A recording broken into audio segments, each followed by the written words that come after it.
fuck out of it. Caulk it so hard, you won't ever see any mildew, mold, grime. I don't have any mold, but I'm worried that that's what it's gonna turn into. I'm gonna caulk the fuck out of it. The people want to see me caulk my shower and bathtub on stream.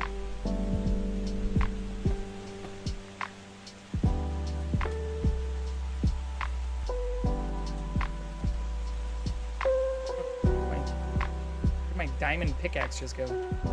Because you usually don't want it to be cold when you're baking, but we'll take baking sheet again here and just use parchment paper, which again from Kirkland.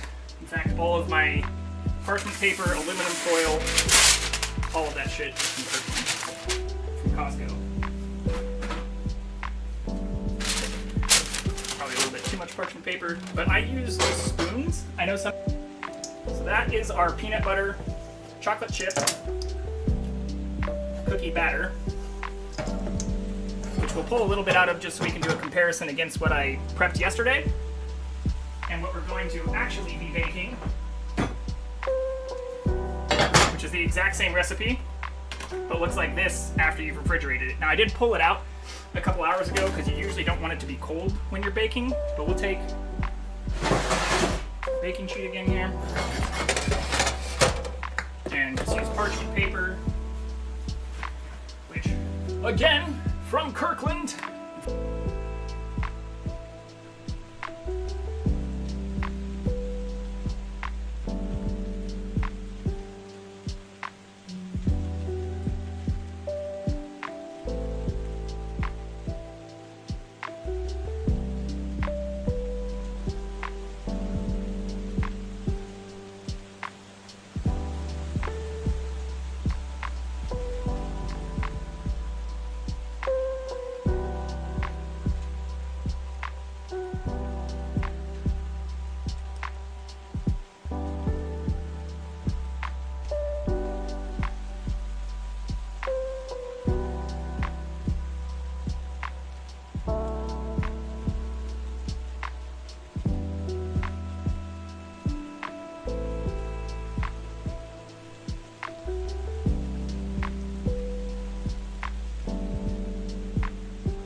It phases?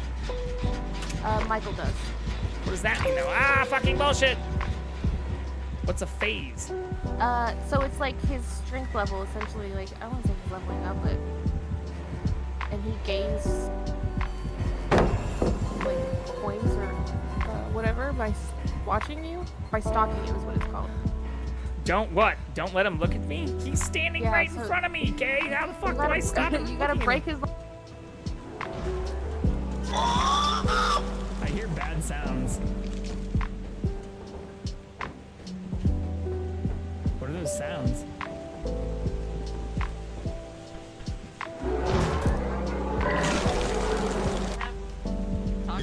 I can't believe this worked for one of my OnlyFans verification links. Wanna see my feet?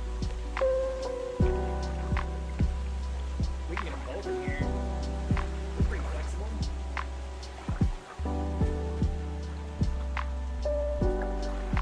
Is sauce underscore manager.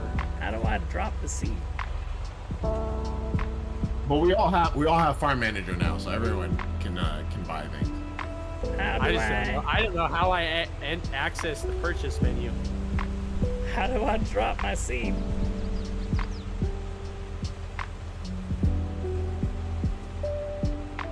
Okay, so these are the goods: butter, cheese, fabric. What is this sell? Help me now. Assholes?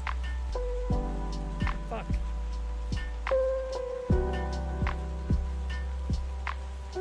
Thanks, Catrice. Or not. Just kidding, fuck you too.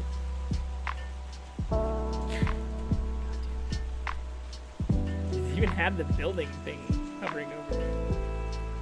She just walked into the middle of it. Like, nah, change my mind, you got this. Alright. God, it's been so long since I've been able to upgrade the PAL box. I don't even remember the last fucking... Spend. Let's just go to jail. Does it matter if we're going to jail? Let's just go to jail. I can't fight him? Or you'll Let's make not everyone fight in him. here hostile. Yeah, I was like, let's not fight him. Sounds like a they problem.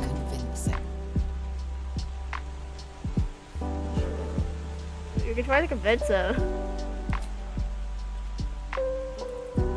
Might as well. At least gives us one more roll. 22. Okay. You have to roll a 22. That was Get hilarious. fucking good. You fucking do. Clip it! Sent you pictures of it. Yeah.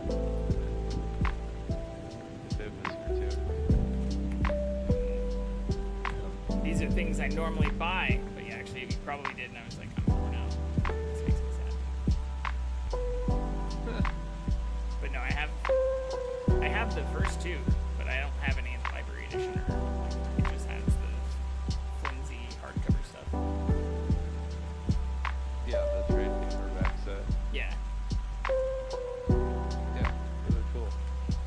But they have small art panels in the library edition. It's not huge art panels. Nice. Yeah, the hardcover too. So.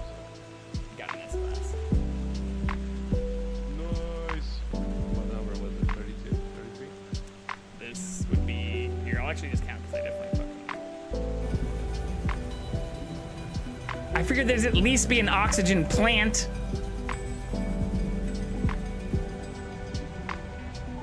Oh, there's one right there. No. Oh, oh my God. Oh my God. Oh my God.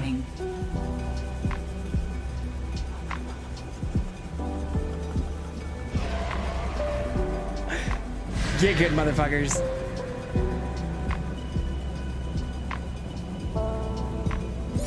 Oxygen.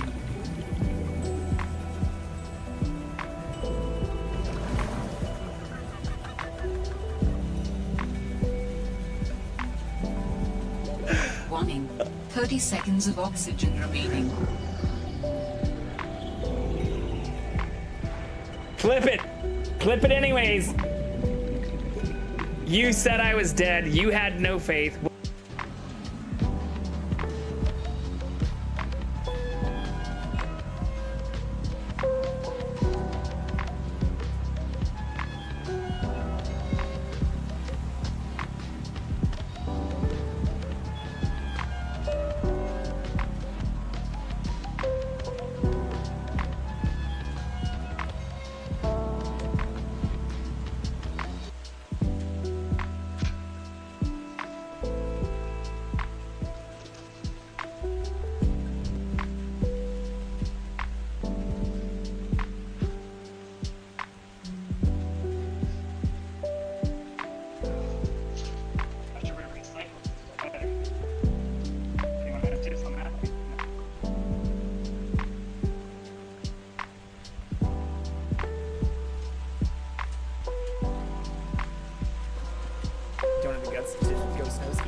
I mean, same thing with snowboarding. Or I think skiing's like kind of safer in general, because you can just like pizza, you know, put your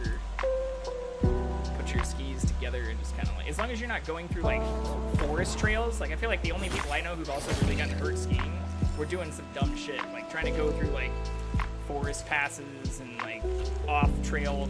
Because if you Twitch, sometimes the Twitch reloads, it'll make you watch an ad, and I think you can rejoin the stream, or you can just subscribe.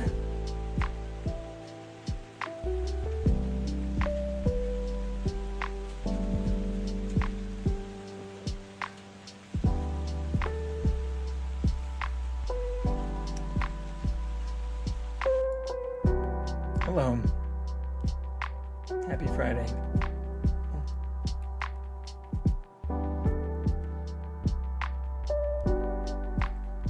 How are y'all doing?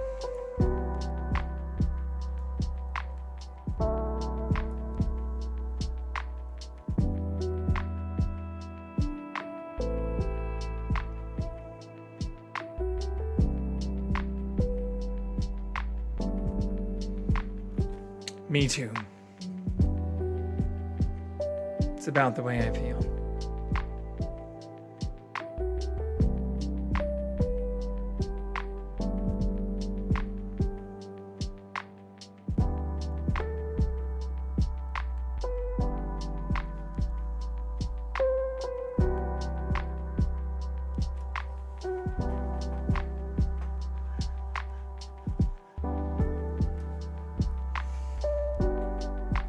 Boxing match was a letdown, Zerbs.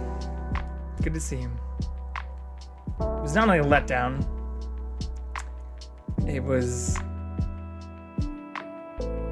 sad. And not just because I think Tyson didn't, perform well. I get that's going to be some of the main headlines. I actually think, given his age, or being, more than double the age of Paul, he did pretty well. Certainly not the outcome many people hoped for or predicted. But even the matches leading up to that. So I had a friend that came over and wanted to watch some of it, which is why I didn't start until much later tonight. And I also felt kind of bad kicking them out immediately. But I had a very lengthy discussion with them before the matches started, and actually while we were waiting for the, Paul Tyson match to start. Tyson Paul, whatever you want to label first. About the streaming stuff and walking them through all the cameras and all the stuff. And it felt very reminiscent of conversations I had last Thanksgiving, which I've referenced a couple of times because, that was obviously one of my lower points after starting streaming. Those VODs are up on YouTube for anybody to watch if they want to. All of my VODs are up on YouTube. And all of my VODs are on Twitch, as long as Twitch allows the VODs to stay up. I know I've come under criticism for even that, or maybe for a handful of specific VODs, not even a handful, 2 or 3 specific VODs, which the only one I didn't post immediately to YouTube, I did replay in its entirety in a Twitch stream that was uploaded to YouTube. But getting into even some of that controversy and drama and stuff with a person who, I should say on the outset, has been generally supportive of a lot of this. Maybe I'd say cautiously skeptical. And even tonight, diving in and asking a lot of financial questions about how much do I actually make off of this after now more than a year in, or essentially 13 months into the process, 13 and a half months, almost 14 months into the process. And I understand the skepticism, I really do. I was maybe a little bit more reactive to the skepticism this time last year or Thanksgiving last year, especially since I get that this does not fit most people's boxes for something you put, a significant amount of effort into at all, ever. Or even if you lean on the justification of, well, I play a shitload of video games and this is how I prefer to spend my free time. I understand that this isn't exactly a normal way to reproduce the things you would be doing normally, even if not live or broadcasting while live.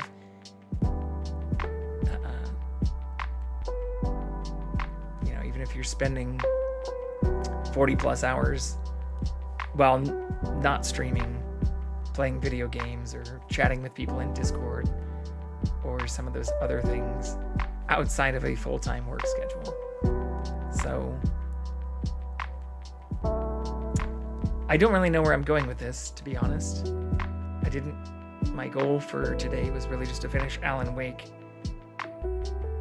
But I had a pretty long, not just long, I had multiple conversations with the person who came over and watched the Tyson Paul fight, which seemed like a mirror or an echo of many conversations I've had with people I've known IRL for decades, or people I went to grad school with, people I went to undergrad with, people who I'm genetically related to, people who I'd say haven't been overly negative about the whole thing, but maybe on the whole, and not to say anybody who's in chat now or who's been in chat even recently are not supportive or not being supportive enough or anything like that, but where on the whole, the response or reception to me talking about doing this, the more I've become especially more open to it and talking about doing it full time or putting almost more than 40 hours per week into this, even on top of weeks where I've been working 40 plus hours regularly, has not been overwhelmingly positive, I think is the nicest way to put it. And even over the last year, or since starting, there have been more than a handful, more than 2 handfuls.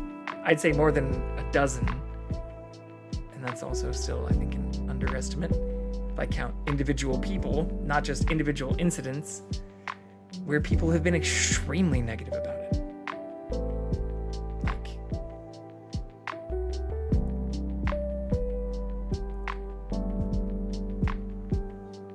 More so than I anticipated when I started doing this. Some incidents, even while I was live,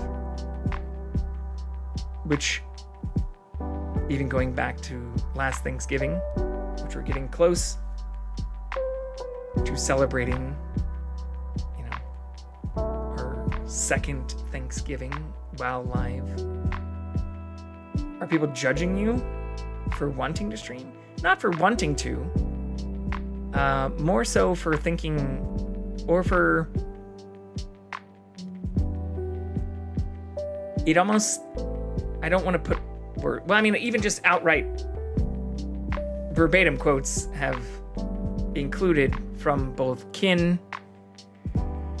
and people I've known for a long time that only a narcissist would do this or would expect to be able to do this and make a living off of this, or that this isn't something that someone my age, in my 30s, should be doing full time, or the more effort that I've put into this.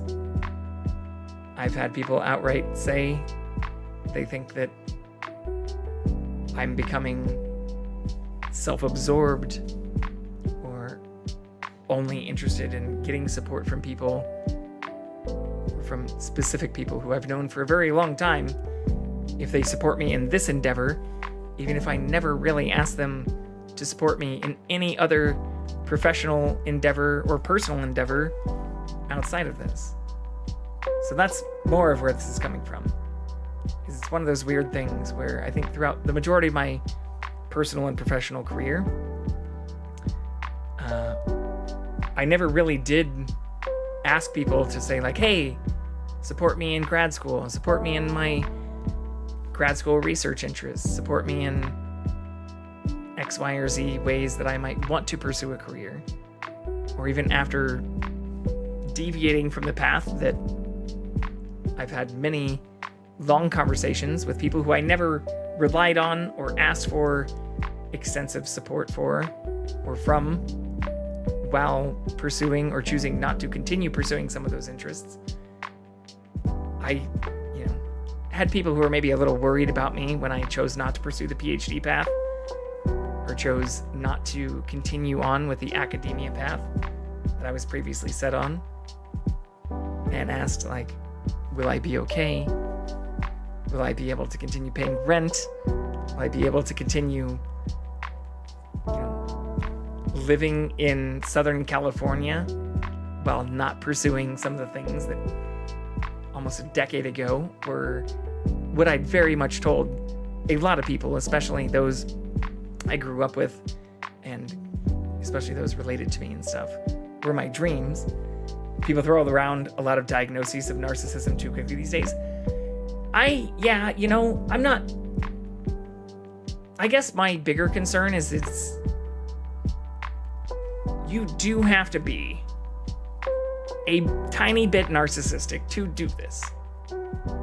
I get that I'm adding fuel to the fire right now, especially if anybody who's given me shit over this last 13 and a half months is listening or ever does listen to this. This isn't actually for them. Fuck that. This is more an extension of the conversation I was having with the person who has been pretty supportive of this, who came over and watched the Tyson Paul, or I actually had dinner with him before that, but where they really started digging in deep on the financial side. And I totally get that part.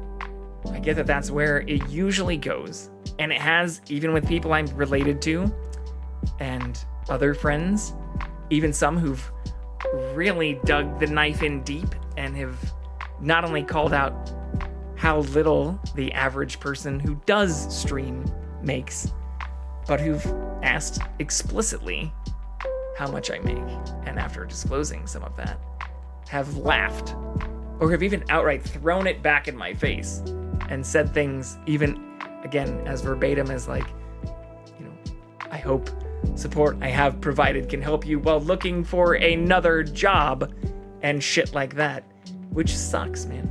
It totally fucking sucks. And I talked about a little bit of that with the person who came and watched the fight with me tonight. Fights, plural. Man, academia has its own set of trials and tribulations. It's no cakewalk. I mean, I totally get that, but that's not why I didn't pursue it. Zerbs, honestly, the reason I didn't pursue it is because I was already almost $70,000 in debt, and I didn't see, unless I wanted to write NSF grants or not just bust my ass, but do the things that I didn't enjoy inside of academia in order to not only overcome the debt I'd already obtained, but really where the true path for me, and I think for most people, especially in the position that you of very few people know that I was in, even if I had pursued some of the programs that I was invited to apply for, would have involved teaching and being not only a teaching assistant, but arguably entering into, at best, a position where I'd be buying out teaching credits in order to do research with grant money that I'd have to, write for myself, which, first world problem, totally get. A lot of people would say, that's not the worst fucking job in the world. But for me, that just didn't seem like something that would make me happy. What made me happy was being in the lab, collecting the data, doing the research, doing the stats, learning more about the stats, diving as deep on the quantitative side or on the actual analytics side and collecting as much data as possible, that truly did excite me and still does in many ways. Like that passion hasn't really died. It's just that's not a viable career in academia. You can maybe become a research assistant or you can become a research associate. If you get your PhD, you could maybe become a perpetual postdoc or somebody that outside of a postdoc gains a university position working across maybe multiple departments, doing statistics for a number of different groups, or working as an internal research assistant, or maybe even getting like your clinical laboratory scientist or like CLS and other certifications where you can work across multiple clinical studies or clinical trials funded also usually by, if not grants, private institutions, mostly pharmaceutical companies, in some of those same areas. Stats is fun. I absolutely love stats. It's one of the things that, relative to a lot of the work I have been doing even over the last 7 to 10 years, I still love the most. You could do stats consulting. I mean, that's kind of what I have been doing. It's not just stats. It's an extension of that includes, or even on the consulting side, it's wild that even when you look at like BCG and Big Four kind of consulting areas, you don't even really get into multivariate stuff. You don't get into item response theory and things that I took classes and learned R and absolutely would love to continue pursuing. But most places aren't actually doing multivariate stats or developing their own customized surveys and redeveloping those surveys using things like IRT, or even doing multivariate and multiple regression style analyses. A lot of it is basic ANOVAs and correlations and t-tests. And I'm not saying that's not fun. Playing with large data sets that involve some of those things is still fun. Don't get me wrong. But in most of the business world, or especially the world that I kind of went into on the consulting side, it's the stats portion isn't a huge component of it. And even within like people analytics, or even within general data analytics, there's a lot of stuff, especially like in the marketing world, that involve some of those more advanced analyses, or the finance world, really, where some of those things truly, like algorithmic development, becomes more important. But that's not the stuff I really loved either. Like applying those things for like quant purposes in terms of helping like a BlackRock or a large consulting firm try to help a client just maximize profits off of a potential down market, or say a certain election result, is also not exactly where I think I would be happy in terms of applying some of those skills. And that's where I feel like a lot of that consulting work actually tends to like bias towards. But on top of that, and back to my original point, like I don't do a lot of stats. I do barely any stats with what I'm doing right now. But I do love what I'm doing right now. And that's the thing that has been hard to convey to a lot of people. Or even when I talk to people who I've known since fucking high school. Like that's the harder part. Talking to like family and people in high school, they're like, if you could have predicted the things that I would have loved doing if you looked at me as a high schooler, like what do you think I would have really enjoyed? Because when I was in high school, I was obsessed with the internet and fucking computers and building computers and getting deeply involved in not just gaming online, but I'd even met a large number of people who I'd continued gaming with up until very recently. I won't say like since I started streaming, but I had people who I'd met literally in my earlier years of college and like end years of high school that I've only known through gaming online for decades. Or for like more than a decade, I guess is a better way to say that. So I don't think it's too unnatural or too absurd to see a logical extension of that as something that involves streaming or building computers or building multi-camera networking systems that allow me to share my experiences and play games or do different things while streaming the same way, in honestly like a very similar way that I was doing when I was much younger, but with much better hardware and much better latency and, you know, network systems. So I guess separating those things is the harder part, I think, for a lot of people, especially once you exit your 20s, or for many people who I know now in their 30s, or some even in their 40s, who are looking at what I'm doing and saying like, but can you make a living out of it? And kind of swiping away the whole like, but do you enjoy it part? And that's the shittiest thing. It's like, even last Thanksgiving, I had people saying like, who would want to stream like their everyday life or the things they do online, and asking like very negative, arguably like even derogatory style questions about it. And even more recently, like there are a handful of people I've known since childhood, as well as even a few people who I've met through online interactions, even gaming interactions, who, like more than a few, who I've even met in person over the last like 4 or 5, or even the last 2 years, who've also said some of the same things, and who've been pretty fucking negative about the whole thing. And that's the stuff that, it's not even just about how it makes me feel. It's more about how you respond to it, or like how you help them understand that even people like Jake and Logan Paul highlighted tonight during the fight, that's where they got their start.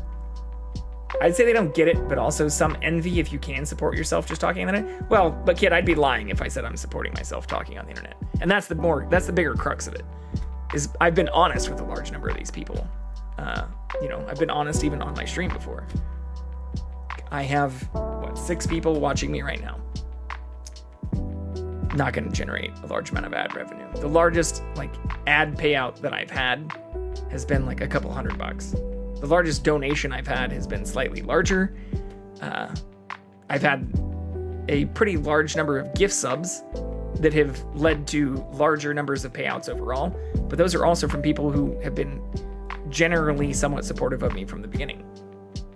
You were also even present, Kit, yourself, from a large fallout incident with another person who I've known for decades, who literally cussed me out while I was live and joined my Discord just to talk shit, and then also sent me texts calling me a fucking narcissist and things that extend from stuff that they weren't the first to do it. They were essentially in agreement with other people who've said some of the same things. But where the sad reality is, the deeper I actually open up, the more I actually tell people about the financial portions, I'll be completely transparent right now. The most I have ever made, even in months where I've had gift subs, donations, and general support from people externally, not paying my mortgage or any of my bills or anything, has barely covered my electricity bill. Not my electricity, my gas, and my water bill, or my mortgage or rent, or my car payment, or any of the other groceries and extraneous bullshit on top of that. Like, if I look at the amount that I have been making off of this, it is increasing at a not just linear rate. I won't call it exponential, but if I compare the earnings I've had from September of last year through even just like May of this year, it has increased way more than linearly. If I look at even followers, like the shittier part too is like, I guess for a lot of people, even what I'm doing right now is not going to gain me a large amount of viewers. Even discussing the election and politics stuff, things that bring in hundreds of viewers or thousands of viewers. Even looking at some of my TikTok stats. Fuck, I'll just transition to some of this. I hadn't planned to actually share any of this, but like, even when I was just looking at my TikTok live stuff. Can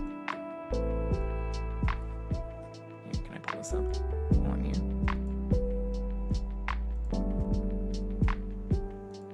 Oh, I hate this. Stop trying to get me to download your fucking app.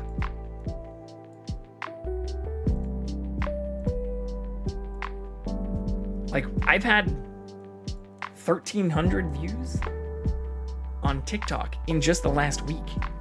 And I've only had 4 streams on TikTok. About damn time this fellow hit go live. Well, Dead Game, we're not doing what you want to do. We're not finishing Alan Wake right now. But I've also had 3,300 likes. And what's really sad is none of that shows up actually on my profile because I can't publish my live videos. So like, it still says I only have 3 followers and 7 likes, which is kind of funny, you know, looking at the actual numbers. But when I look at my live likes and like my live stuff, I'm not getting a lot of followers out of this, but I am getting arguably more views and more likes, which is essentially kind of like a, I don't know, I guess it's not like a follow because you can't follow on TikTok too, but I'm getting a significant amount of viewership through both YouTube and TikTok that I'm not getting on Twitch, which isn't to say anything negative about Twitch, but I was actually having the same conversation again with the person tonight, and they were like, well, but can you make money from TikTok? I was like, yeah, but same as YouTube, like you need to hit a lot of these specific viewership and followship and all of these kind of requirements, where even with YouTube, which has increased the requirements over time, same as Twitch, where even during the pandemic, some of the follow and average viewership requirements were not as stringent as they are now for things like Twitch in terms of getting partner. But where even if I got partner and got like a 70-30 split, let's say I had like partner plus, I'd still not be making enough money to even pay my fucking living expenses. And I was very open, not only with the person tonight about those things, but where I've been open about that with family and other friends and even people who've joined my Discord to cuss me out, or even people who I've met through Twitch and hung out with. Or where the shittiest part about a lot of this is, like, I've met dozens of people through Twitch. And that's not even an exaggeration, like more than a few dozen people through Twitch that I didn't know prior to streaming, and had great interactions with most of them. In fact, like nearly a dozen who I then went on multiple like IRL excursions with, and also had great IRL experiences with, but where like in one stream, when I got serious with one person connected to a half dozen, maybe a little more than a half dozen of those individuals, and called them out, which I do tend to do, I was then called like a huge asshole. Or even had some people like messaging me on Discord and shit, like threatening to like report me on Twitch, or warning me that I'd be like reported on like Twitch and Discord or other platforms for being an asshole. And if quoting people verbatim, or even as I did with you, Dead Game, the other night, last night, showing like the stuff about PlayStation controllers, or Kit, even with you, like I feel like I have to walk on eggshells a lot of times when talking about things that even if I may not be fully informed on, I consider it more of an exploratory journey. Or in certain situations where I know the other person's wrong, or where they say they're just joking, and they're joking in a way, even with people I've known for decades, and want to try to get me riled up while I'm live, I'm not gonna just like lay down or be like, haha, you're right. Fuck that. And if that makes me a huge asshole, so be it. But I'd consider the people who are maybe knowingly being combative or joking in not so sincere or like positive ways when they know I'm live. A lot of people can't handle it, man. We're cool, no worries. Yeah, I'll lay you down. I mean, I don't mind that. What I do mind is like people who are like the shittiest part for a lot of people who I've known, especially from the Midwest or even family, is getting into arguments about politics or even about like video game stuff. And even for people who I've met through Twitch or where I've had some falling outs and stuff, is like getting into the semantics of like Minecraft server nonsense or calling people out for literally like copy and pasting like builds from other things that they just didn't want anyone to ever call them out on, and maybe not giving good credit to some of those things, even if their argument was that they did some of that stuff. Or same thing even on the politics side, people who would link me, like I've had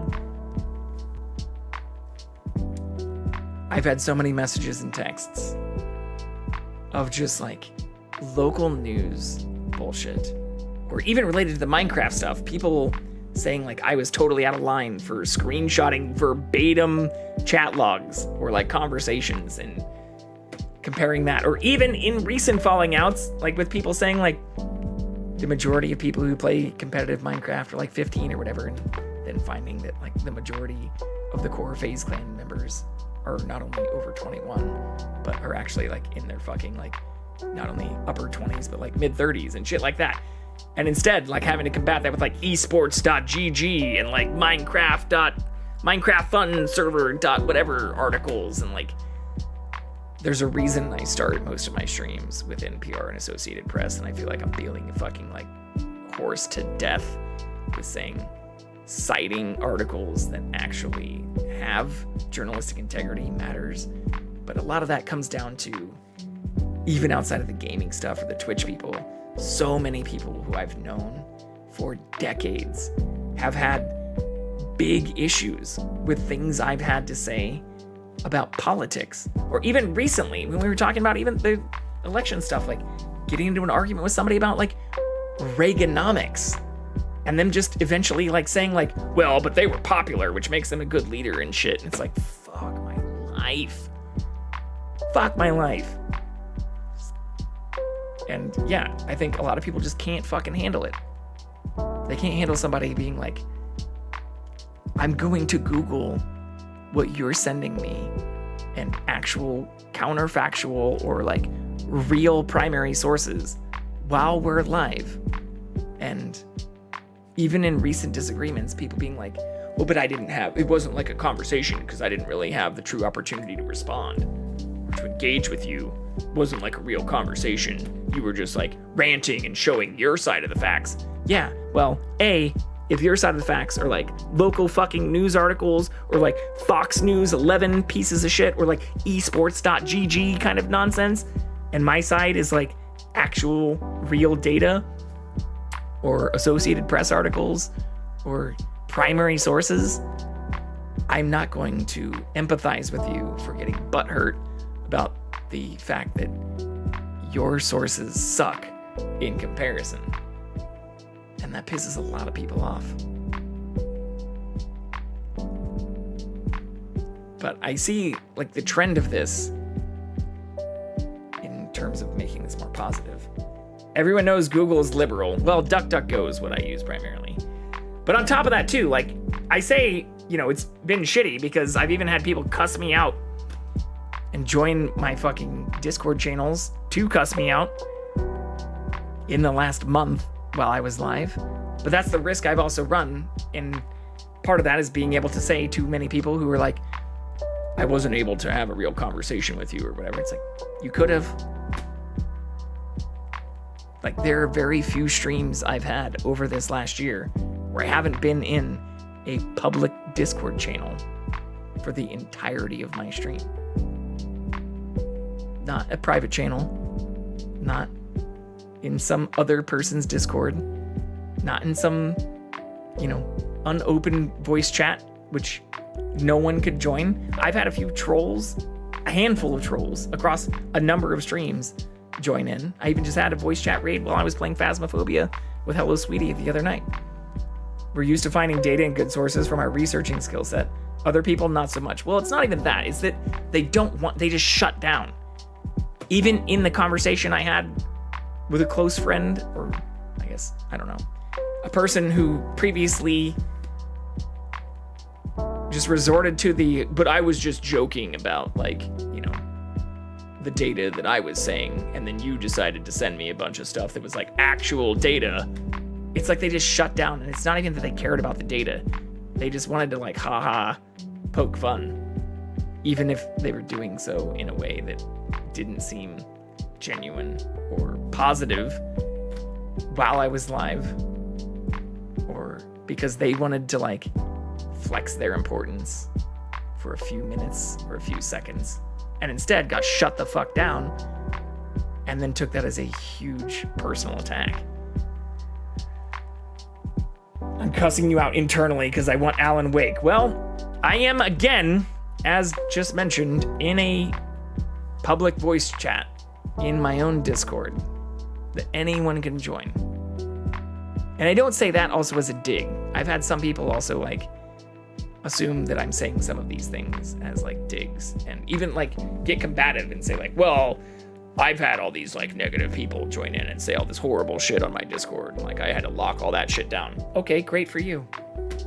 I'm happy that even through the Discord raids and stuff I've had, I've been able to just fucking block and report those people and still maintain joining my on the air or my gaming channel and not need to lock that shit down. Or that I haven't become scared about doing so, even though people I've known since fucking high school have decided to join and even cuss me out or fucking be a piece of shit to me while I've been live. That doesn't make me, if anything, that makes me want to join those channels more, not less. I also feel like looking up things to make sure you have all the facts just makes sense. Right, especially when I'm live. It's okay, maybe I don't know all the facts about the matter. I'm not infallible. I am not the hand of God, the word of God. I'm not a perfect person or perfect being. And that's what really sucks, especially even when talking about some of this with the person tonight, is it then goes back to could you really do this for a living? Or maybe these people are just trying to help you see that you can't really do this full time.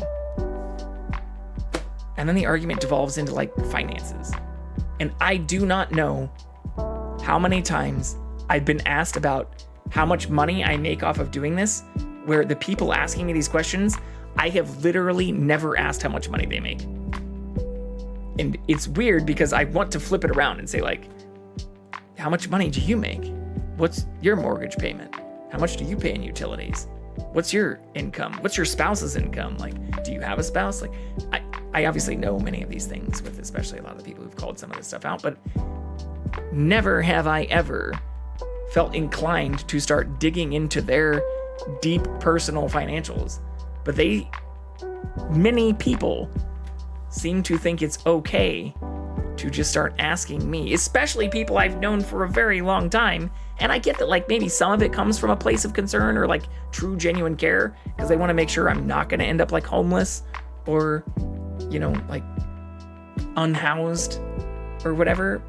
But it does not come off that genuine, especially when they add on little digs of, well, I hope my sub money or whatever can help you while you try and find another real job or whatever. Fuck out of here. What's my social security number, by the way? 555-55-5555.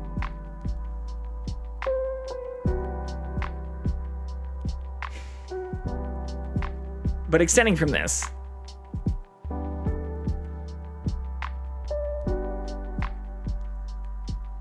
I do think that all the people who've been, if I can put my narcissist cap back on and not seem like a just general whiny complainer about this, we just saw millions of people nearly crash fucking Netflix to watch a former streamer, now professional boxer, fight Mike Tyson. We see in the news every day information about reaction streamers and Mr. fucking Beast and Kai Cenat and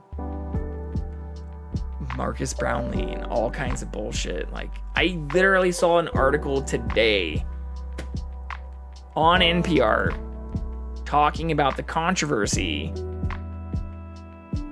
with like blurring out the speed limit or something, like MKBHD from like some random video they had.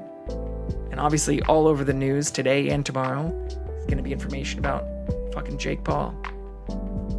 And in every 7-Eleven and most Targets you go to, you might even find products for Mr. Beast. And Jesus fucking Christ, if the only reason, one of the main reasons I did a full politics stream on election day wasn't just to make sure we were only citing primary sources like the Associated Press and NPR, but to combat bullshit like even other streamers, including Hassan and some of the biggest streamers on Twitch who like talking a lot about themselves and their interviews and their own fucking controversy. And again, I understand the controversy and the inherent, like, you know, irony in me talking about my own personal controversies with people while saying, like, I feel better than, because most of my controversy, especially in the politics realm, tends to piss people off because I do only cite primary sources. But I feel like that's some of the stuff that, if you look back at the history or like historical context of people, even like Hassan, it's like you either die a hero or live long enough to see yourself become a villain, and I don't think I've entered the fucking villain phase yet. I feel like I'm still very much on citing primary sources. Classic TV show phone number? Yeah. 555-999-5959. How's that? Is that a better? Is that less classic TV show-esque? I don't know. I don't want to say that I feel like if I really want to extend the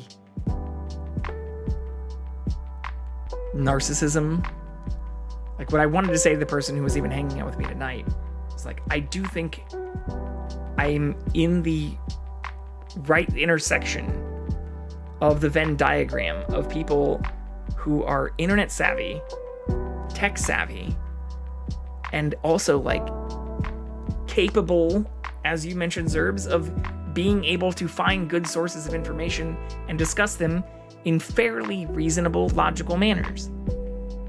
And that is, I feel like, something that's severely lacking. Like some of the most popular streamers we have, even Hassan and even Jake and Logan Paul and others, like, they use all caps fucking like video titles and do mostly like reaction content. It's not just, even if under the veil of like discussing current events, it's like all caps, clickbaity, let's listen to the craziest clips of the fucking most insane shit and just barely give discussion or commentary on some of the, you know, most wild concepts from like the fucking tail end of both sides of the bell curve. And it's because they know that generates views. So if anything, I feel like I'm doing a disservice to myself by not going down that path. And you can say I'm like putting myself on a fucking pedestal or pretending I'm better than or holier than thou or whatever, but shoot me in the face, punch me in the face, kill me in Minecraft, whatever the fuck, however I need to word this. But like, if I do just start all caps clickbaiting my content, just end me, cancel me. I understand why that generates lots of content and like, or why that content generates lots of views. But I feel like for especially the level of criticism I've been receiving, especially from people who I know, like, it's not like I'm doing that.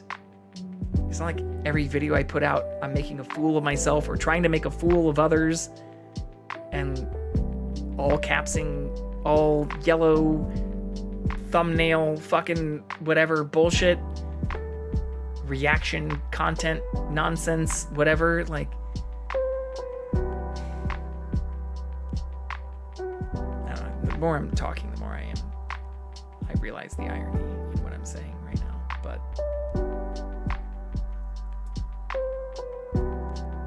the world is being taken over by people who are doing some of these things, even if not like completely dishonestly, at least in a very capitalistic, disingenuous way. We just saw millions and millions of people tune in to watch one of those kinds of people fight someone more than twice their age tonight. And while that was going on, I was getting asked questions about how much money I make trying to discuss things in what I would consider a fairly fucking honest way. And while having to defend only citing NPR and the Associated Press, or even when talking about friends and family who've become hypercritical or even outright nasty and hateful about me doing this, their response was, well, but maybe they just care about you and are worried about you not being able to sustain yourself on this, or not being able to make enough money to live off of it. Who the fuck says that? Who the fuck actually ever says that?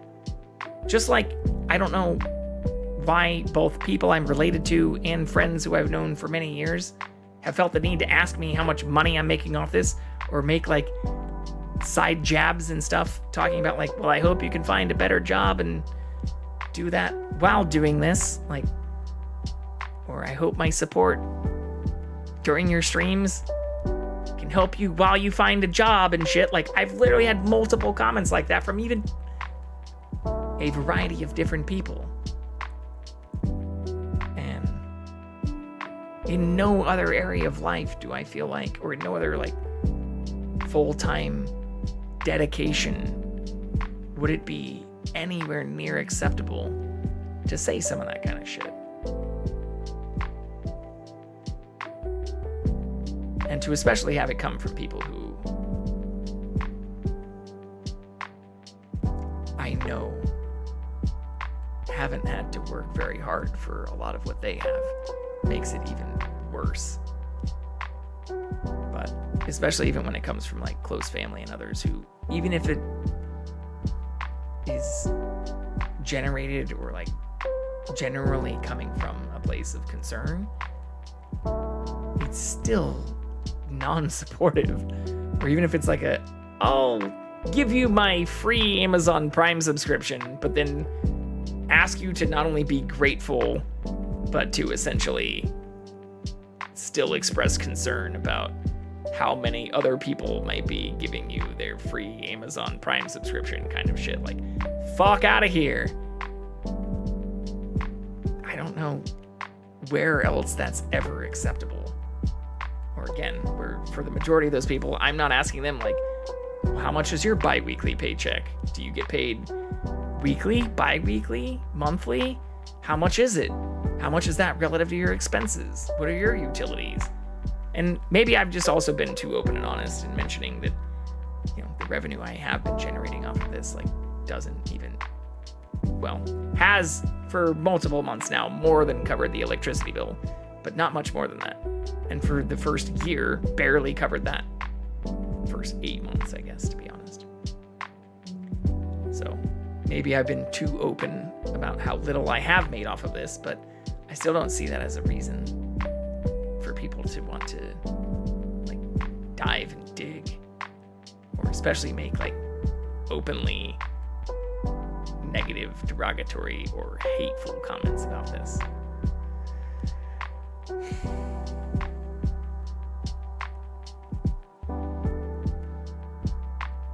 But whether people like it or not that I think I'm ever going to make it to the top, but this type of work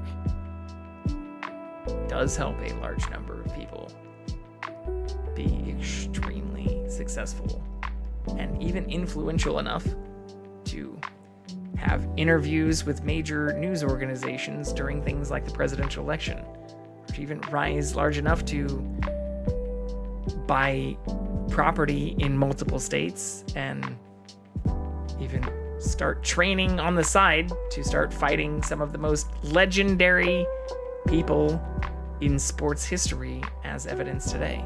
And I brought that same thing up today. And they're like, well, but that has to be like the 0.1% of most of the people doing this. It's like, yeah, well, 0.1% of most people in most industries, I feel like, are the ones that get focused on. But in this area, I would like to think there is some avenue or some niche that can be filled by people trying to do it fucking honestly. Maybe not. Maybe that's where dreams go to die. Are those that want to cite, just like in regular politics, those that want to cite primary sources or just NPR and the Associated Press. Maybe. But I do feel like outside of the clickbaity nonsense and noise, there is room for what I'm doing. And maybe that's the narcissism talking. Maybe that's just me thinking I'm holier than thou, better than, or whatever. But again, this is the stuff I listen to when I'm not streaming. These are the games I'd be playing even if I weren't doing it live, or even if I was getting these recommendations through Discord like I was before I was getting, interested in streaming or starting to go live. I'd be doing this same shit. I probably would still be hanging out with the person who I won't say kicked out, but did say like, I am going to stream tonight. And like, I'm not gonna, you can hang out here if you want, but I'm just gonna go and sit in my office in front of cameras and yap, if not game, for a long period of time. And then they left. And if that makes me an asshole or a narcissist, like, I can understand that part where, like, people want to hang out with me and I'm just more socially unavailable. But that's not actually what I'm hearing from people, especially those who've been the most hateful towards me. It's not like, oh, bro, like, I just wish you were more available to hang out when you're not live. No. Instead, what I'm hearing is like, who the fuck do you think you are? Or even comments going back to when I started, being like critical of me, thinking I was important enough to do this. Or even last month, people saying, like, verbatim, talking shit about like my tiny, and I quote, like, tiny following. Like, that's literally what they said.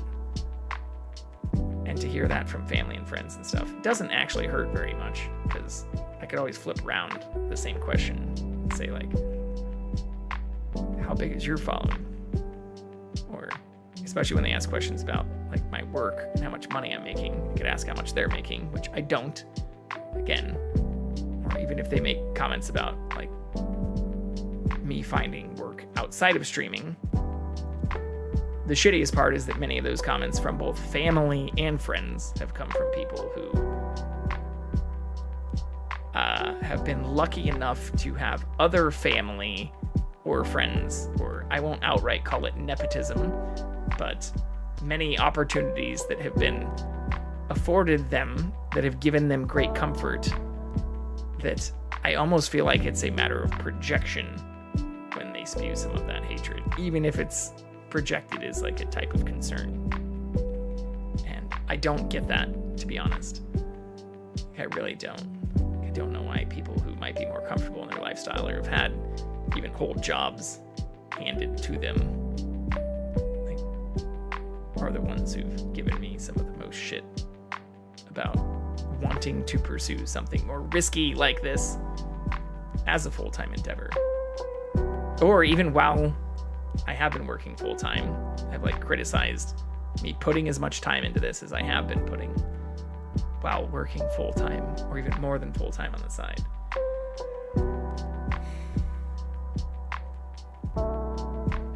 So yeah.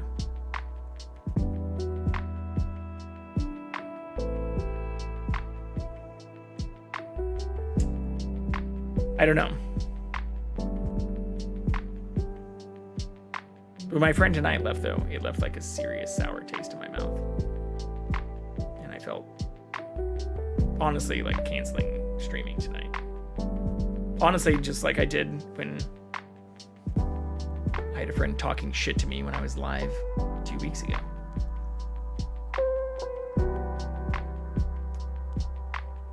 But there's another part of me that says, like, I should use that sour taste to discuss these things openly, because you don't hear a lot of people doing that either. There are a lot of people who just put on a happy face and literal makeup, which I'm not trying to be judgmental of. I wore literal makeup for the first time during my Halloween stream and had a great time learning about that and putting it on, even if it did fuck up a lot of my YouTube recommendations and stuff. But you see a lot of people like literally masking the stuff that goes on behind the scenes and not talking about what it's like to do something like this full time and pretending like it's all just perfect. And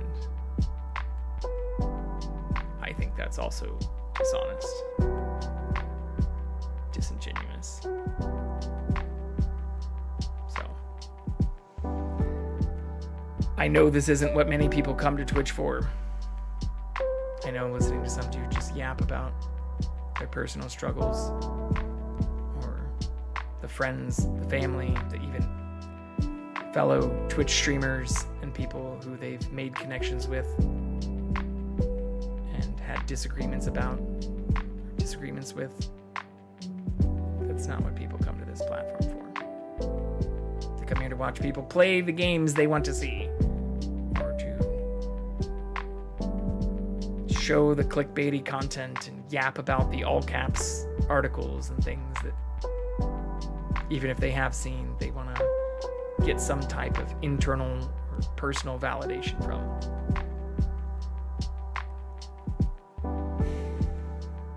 But I don't know. That's not exactly what I'm here for.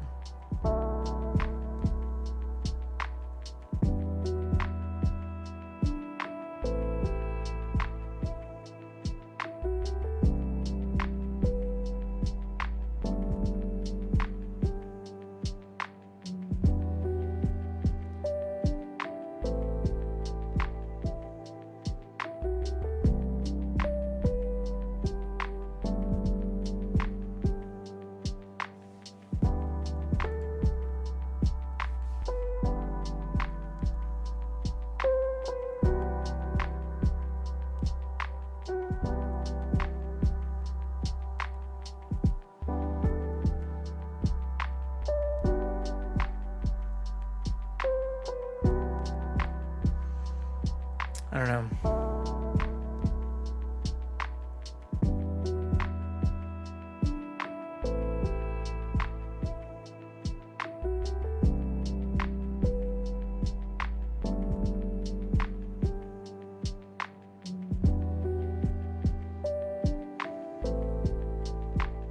I appreciate that, Kit. I'm not doing this I hope nobody in here right now also thinks I'm like saying all this because I'm seeking validation. If anything, it's cathartic for me to just like talk.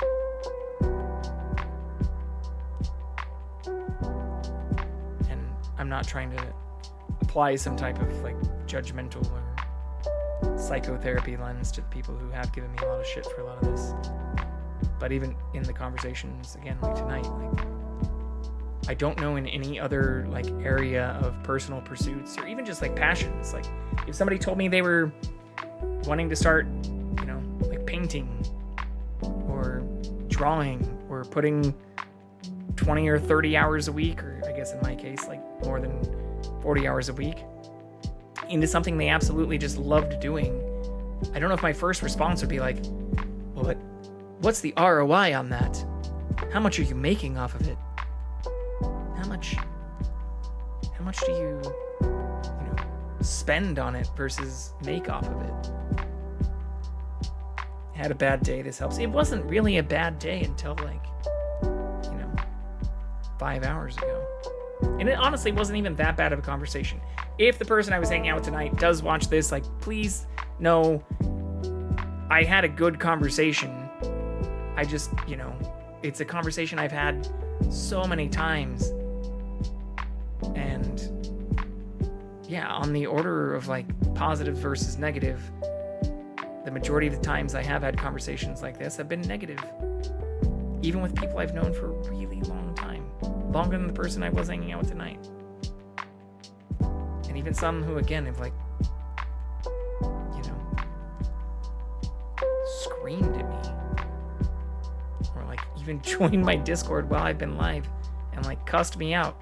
Called me a piece of shit. Said like, fuck you and shit. Wow, live. And on top of that, even like family who have, again, I know that a lot of it probably comes from a place of concern, but like been extremely negative about it. And I don't know. Even if I just consider this a hobby, which it's not, like I am putting full-time effort into this and have spent a ton of effort building out a lot of what I have done with a lot of this. But like I've never, I don't know.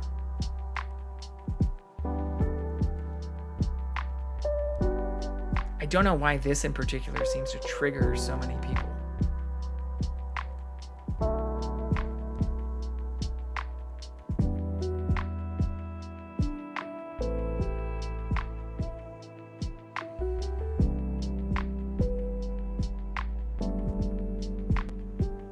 I also don't know if transitioning from this into Alan Wake is the best thing to do, because I am of the mind,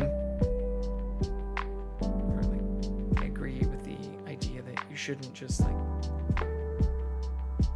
do this if you are pissed off or sad or whatever.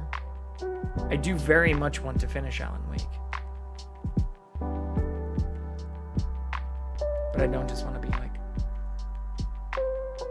sad or silent while doing so.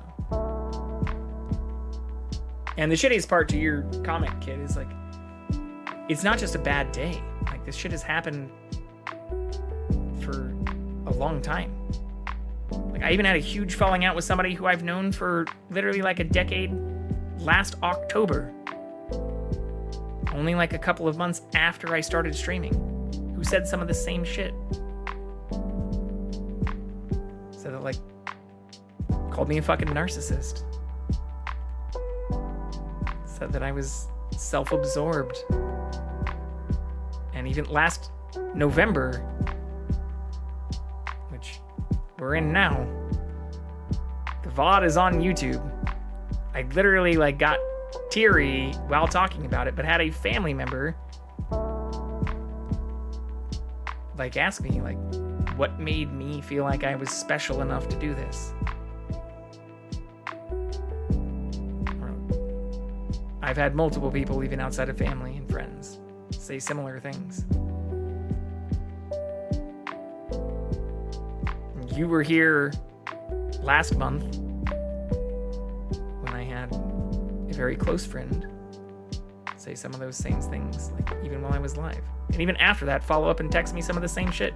calling me a fucking narcissist and talking shit on like how few followers I have. Do we have people being mean? We've always had people being mean. It's just become significantly more prominent. It sounds like there's a lot of projection asking what makes you so special. Maybe, but that's not the way I interpret it. Like, and that's what sucks too, is like, it doesn't, again, before all of this, or before I started streaming, like, it wasn't that I was getting a lot of that from people, even when I had some pretty cool fucking jobs in the past. Like, it wasn't like, you know, when I was working for some of the coolest fucking, like, aerospace companies on the planet, or working with some of those things, that I had people talking shit on any of those things. It was after all of that, or like really just since the streaming stuff started, which makes it, I've even had people give me shit in the last like 3 months for referencing more and more the fact that I have worked for SpaceX and other places, and giving me shit for like, you know, trying to build off of that. It's like, well, should I not? I have like literal things that have been out of Earth's orbit and back on launches I saw happen in my background. Should I not talk about that? Is that like, does that make me a fucking narcissist? Because I feel like I'm not talking about that. That's not like the highlight of my streams or shit I do every day. Yeah, and that shit's fucking cool. But what's strange is like when I work for those companies, or when I was retweeting and sharing like those launches and that stuff actually happening, I had people being like happy about it and congratulatory. Like when I was under fucking Elon's thumb, I had people asking me what it was like to work, you know, there, and like whether I got to see him or meet him and shit, which I did. But it wasn't until I started streaming that it was like, oh, well, now you're just trying to, like, you know, use that as something to make you more popular. It's like, the fuck? The actual fuck?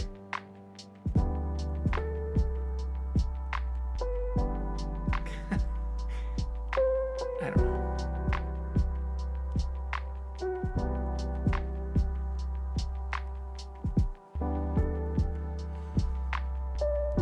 Protect your peace. I would tell people you don't discuss financials. Well, I've been open about that. Or again, I even just mentioned it on this stream. Like,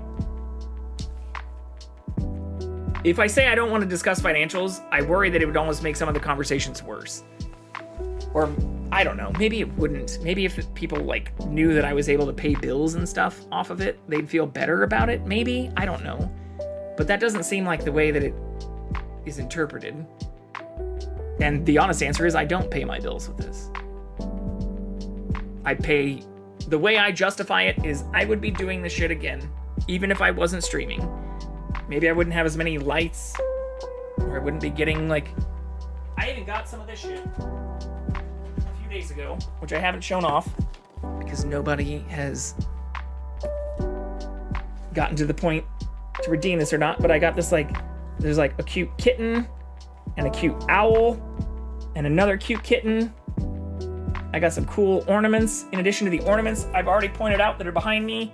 I got some tinsel and like some ribbon and like all kinds of other like tree decorations and shit. I know, they're cute as fuck, aren't they? I think they're fucking cute as hell. This is like $10. Like, I mean, anyways, I've put a lot of money into a lot of this setup, especially when I count for like the opportunity cost of my time, for sure. But like, again, in no other profession did I have anybody asking like how much I spent on learning, or like how much I invested in certifications or credentials, of which I do have many for professional things. Like, I never had anyone asking like how much time I spent studying for certain tests or taking certain certification exams or anything like that. Or even asking about my fucking grad school debt and shit like that, even though I worked full-time all the way through undergrad and grad school. And yet when I start this, I had people asking about how I supplement my income, how much money I've spent on a bunch of this stuff, how much money I make, and all of that. So like, I could just say, I don't want to discuss financials, but I'd rather be honest with him and say like, hey, you know what? I'm not trying to act like I am fucking special. I'm not making that much, but I am making enough to pay for my electricity bill, which is more than I was making when I was spending nearly as much time playing video games and sitting in front of the computer anyways. Like, you know, like if I can more than offset what I was already, you know, if I can offset the costs of what I was already kind of engaged with and doing, and also outside of the hatred and kind of mean comments and stuff, like still on the whole, like having a good time while doing it, why the fuck would I not do this? You're an open person, which makes conversations a lot of fun. Having some boundaries when it comes to the business side are a necessary evil. Yeah, I mean, and I do understand those for people who get like super successful. I totally understand why a lot of people don't like having docs, like, or why even a lot of people get rid of the, you know, sub points and subscriber notifications, or like even don't show their sub count and stuff when they do become like insanely successful. Or for people like even not just Hassan and Pirate Software and other big streamers, but even people who are getting, you know, like thousands of subs per month, not like tens or hundreds of thousands, like why they don't have sub goals or things anymore. Like they don't want people in their chat constantly saying, well, but aren't you making like 20 or 30K or even 100K per month? Because that is something that many people, I won't say the majority, like obviously 1% or 0.1% do, but my goal isn't to get to that point. If I could pay my fucking bills, that'd be great. If I could make even less than I was making on the professional full-time W2 side, that'd be even better. Like, I'm not trying to become some 0.1%er or multi-millionaire off of doing this. I'm trying to just continue having as much fun as I've been having even before I was streaming, and ideally pay more of my bills than I could when I wasn't live while doing a lot of this shit. So being open about the finance side, I don't think is a bad thing, but at most, I've made, you know, a few $100s per month off of this stuff. Asking what do you make, can you pay your bills, why do you think you're good enough to do this job, are very invasive questions, not to mention a touch rude. Well, yeah. I fully agree there.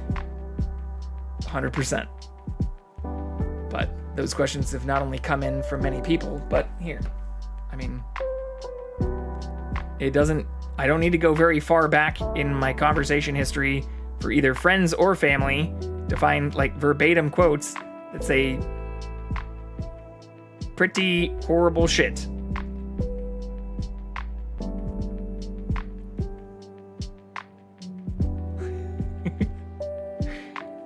So this is where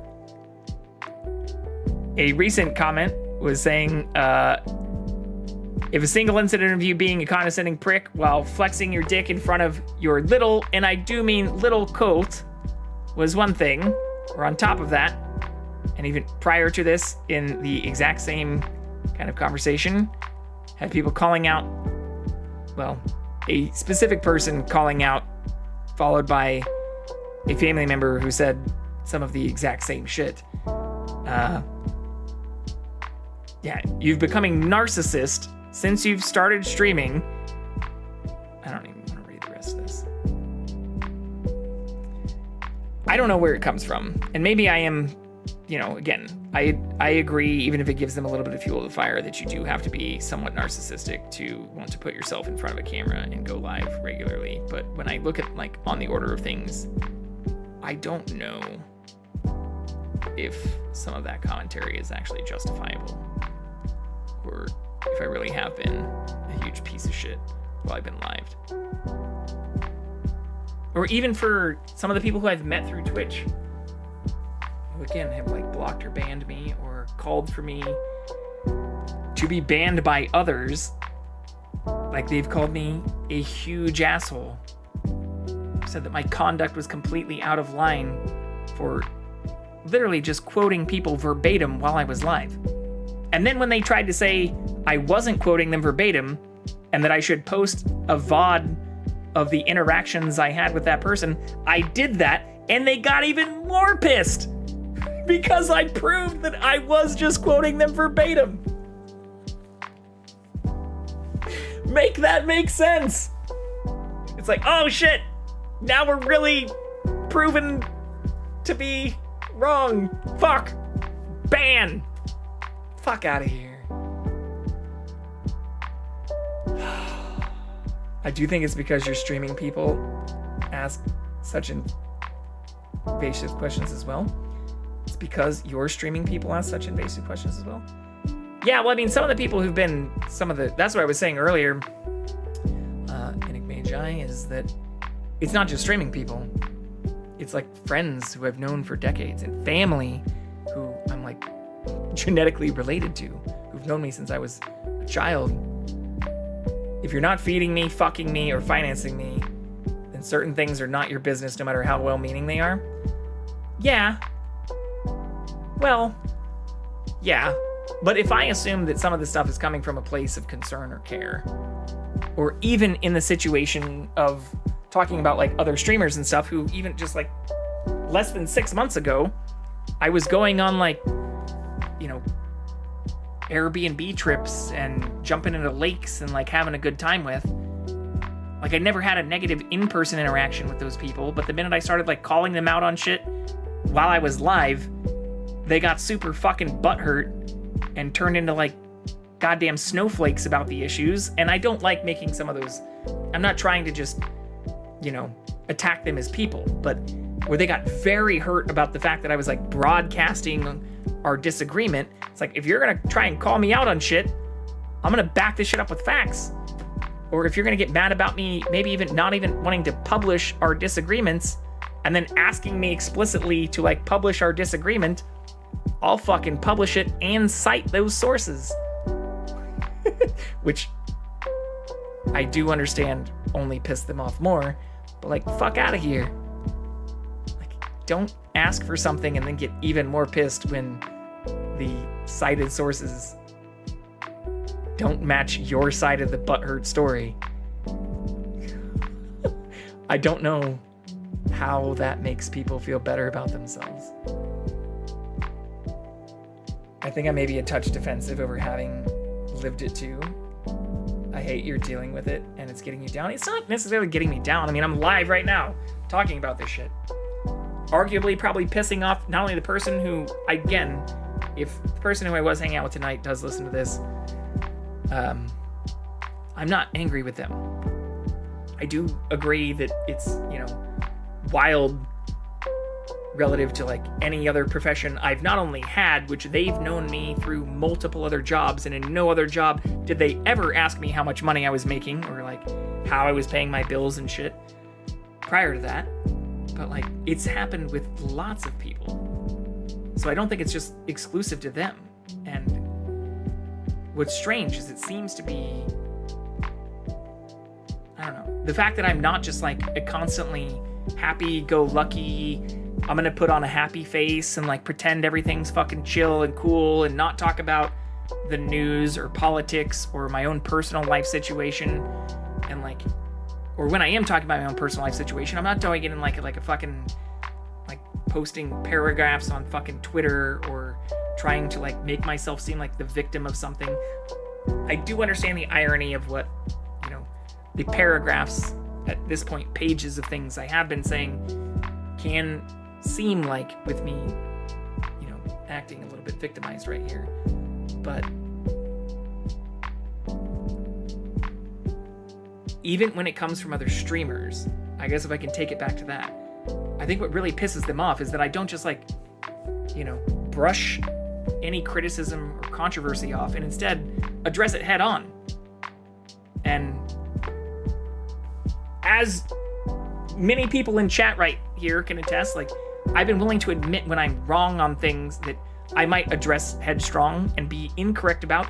But if I look the information up and I'm incorrect about it, I'll generally apologize and say like, holy fuck, like, I'm sorry, or like, holy shit, I didn't know I was wrong about this, but like, I'm actually glad for having learned that. I hope I didn't offend you or anyone else, you know, for seeming headstrong about something I might have been wrong about. But in the areas where somebody is like, no, you're now being an asshole because you're trying to fact check me, or because you are like literally like citing verbatim things that have been said by others or whatever, like I'm not going to back down from that. And if that does make me an asshole, again, like I'm sorry if being factual in the fucking 21st century makes you a bad person, but that's just my personality and how I am. And in no other area of my life, or especially even in certain areas of my professional life, I've been praised for doing things like that. Yet doing it while I'm live, or even when streamer with other streamers doing stuff like that, it's taken as like a personal attack. And when somebody's then literally even proven wrong, or where they aren't able to say like, oh, holy shit, I was wrong, the same way I feel like I have dozens of times, even while live, it turns into a, all right, well, you've hurt my feelings, and now you just need to address that you've hurt my feelings, or I'm gonna fucking block or ban you or shit. Like, fuck out of here. We live in a very judgmental world. I actually can't get over how judgmental people are. I mean, yeah. It wasn't them asking one time. It's a compounded issue of answering similar questions wearing away at you. Yeah, I mean, honestly, even with some of the streamer controversy and stuff I've had, it's the same thing. It's like, even when talking about like the definition of survival multiplayer in Minecraft stuff, it wasn't that I just like snapped and started like freaking out on someone. I had a very calm, careful demeanor, which I then had to prove through posting a VOD that I talked through, and like, I never snapped, I never screamed, I was never like, fuck you, you're wrong. Instead, I was just like, hey, you want to keep claiming, you want to keep saying that this thing is something that it's not, and here's what the definition of the thing you're claiming it is actually is. And they literally then the next day asked for multiple people to fucking block and ban me. It's fucking wild how judgmental and negative and unwilling to have rational, reasonable conversations many people can be. But when it extends to friends and family, like, that shit was hurtful. I'll be honest. Like, so hurtful that I'm still talking about it like 4 months later. But what's even more hurtful is friends. Like, real friends. Not like people I met multiple times in person and had great in-person interactions with, or met through Twitch and like had great interactions with, but like people I literally went to like high school and college with, being extremely negative about this whole thing. And I think part of it's also an age thing. Like, there are a lot of people, even if I want to pretend like, and no, given going to TwitchCon and other things, I'm not at the upper end of like the age bracket for streamers. Like, I know I'm in at least like the +1 standard deviation, right? Like, even if there are many people in their 30s doing this, the majority of people are like 18 to 24 or like 25 to like 31. Neither of which age brackets I'm in anymore. So I do get that, like, there are a lot of people my age and older who barely know what the fuck Twitch is. Or when I say like, oh, I'm streaming on Twitch, they think it's like a drug thing, or like they don't know what the fuck Twitch is. So there's like inherent judgment that comes just straight from that. I totally understand that. Or like trying to just explain this shit to like my parents.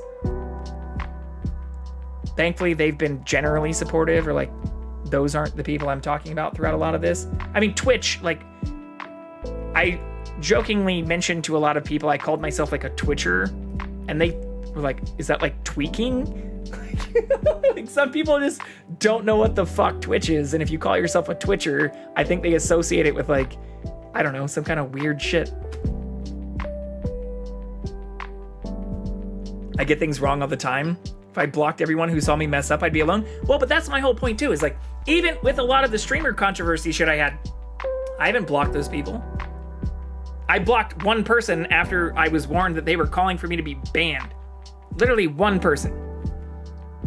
I haven't blocked any of the others. I still regularly see them in many other people's chats and other streams which I'm still supportive of, many of which I'm even still a sub for, or even earlier today, I was literally one of 2 viewers, the other person being a person who has literally blocked me from their Discord and their chat and their stream. I mean, that's not what I was trying to focus on. I'm now kind of on a tangent. I was more trying to focus on like the general conversation since watching the fucking Tyson Paul fight.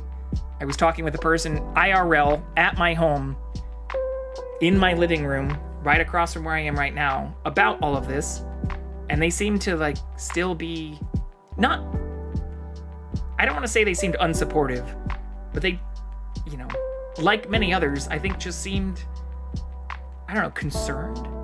I don't even, it's like, it's not just judgmental. It's like,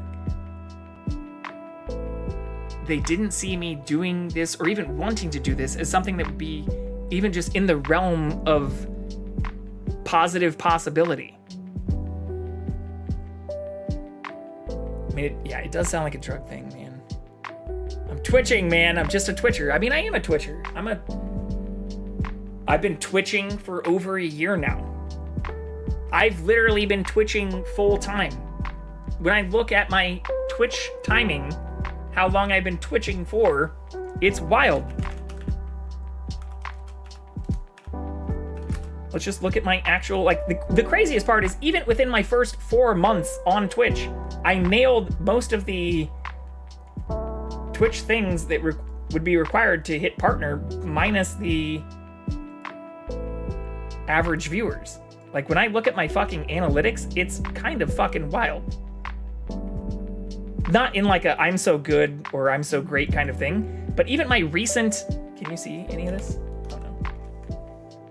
But even like my recent average viewership has peaked up to 19.3, 18.6.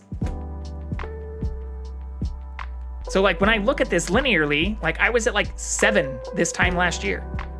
We've more than doubled that. I only need to get to 75, which might sound a far way off from 19.3 or 18.6. What's weird is this does say 18.6 when I like view in on it, but when I zoom in, it actually says average 19.3. But when I look at like all of this, here.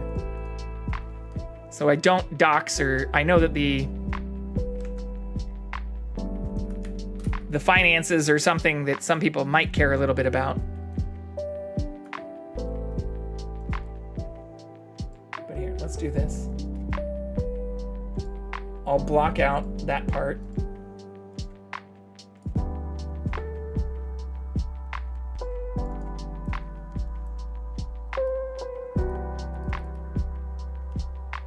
Actually, I don't know if I can block out that part while showing the full stream time. Oh, I can do it through this. Here, this is another way to do it.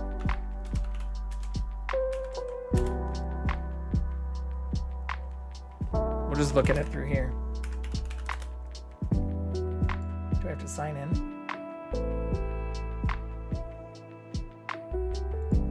All time?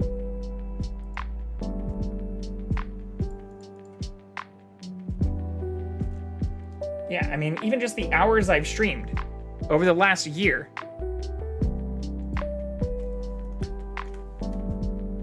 So this says only 10, which is okay, even if the Twitch stuff shows, dude, I'm proud of you for doing this. I could never. You are doing this. What are you talking about? I'm proud of you for starting doing this too. And that's the same thing. Like even yesterday, I started my stream late because I was talking to Alas Elizabeth about setting up their stream stuff. I helped fucking Elizabeth, another person who I'm not trying to like directly call out, but who I spent hours talking with about stream elements and setting up stream stuff and their chat stuff, and who then sided with a bunch of people who wanted to like fucking block and ban me, despite me not only never having a negative interaction with them, but like helping them along with a half a dozen other people set up and customize and do the same type of things I've been doing on my stream, on their streams. Even down to like sending them direct links about the overlays and the shit I'm using. But here's a way to remove I am not consistent. You are? Well, you just started. So don't beat yourself up too much about that. But yeah, I mean, in terms of consistency, of the last like 365 days, I've been active for 341 of them. I have streamed 1,973 hours, which a normal annual work week is 2,080 hours, which is just 52 weeks in a year divided by 40 hours in the work week. If you divide 1973, I'm still averaging 37.9 fucking hours per week streaming. And for the majority of this, for the last at least 10 and a half months, I was also working full time. Some might argue, which I do understand from at least like the concerned perspective, that that's like totally not sustainable to be putting in like 80 plus hour weeks or working from, like 8 to 4 or 9 to 5 or 9 to 6 and then streaming from like 7 or 8 to like 3 in the morning. I do totally understand that part. But for those that are concerned about me like doing this full time, like that's the part that I can't like jive with. I can't fucking mesh with. That just, I don't get. Because I think the consistency is key. Or when I look at the increase, like I say, it is nearly linear. But where it's not linear is when I look at the peaks, because the peaks are increasing. And even when I look at the average viewership, or again, go back to the stuff like even on Twitch, which I don't know if I can pull this up without fucking doxing. I don't really care about the doxing portion. What I care about is people giving me shit about the numbers or the potential doxing part. I think it's actually fun to talk about some of this stuff. But some people see it as a way to just like fucking dig, or to say like, oh, well, it doesn't look as good as you might want if you want to fucking live off of it. But yeah, like again, our current average, which relative to even if I take this from just the last 10 months, we have an average of only 10 viewers. Right now, or for some of the last things I have been doing, and I get that even what I'm doing right now, we're not increasing our viewership significantly, or you can even see a slight dip right here. But we've been averaging still 18.6 over the last few weeks. It's pretty fucking cool. And yes, a lot of that does have to do with like raids and isn't just all organic or whatever. But I would argue that the more people raiding in, or the more people we're engaging with and hanging out with and stuff outside of our normal content, is also evidence of actually growing community and, I don't know, good things. And same thing with even shit like this. We're going back to what's been in the background for a while. Like, I cannot believe that relative for, this is, again, my fucking TikTok channel has one post. I'll just play it. I have one post that I exported from Twitch before any of the shit that's in my background right now actually existed. Well, like a few things. It has no audio. The audio is on. There's no sound for this because I exported it directly from Twitch and was like AFK at the time. It's just my background and then me kissing my cat. No fucking audio. Didn't put anything in the background. It's just me kissing my cat.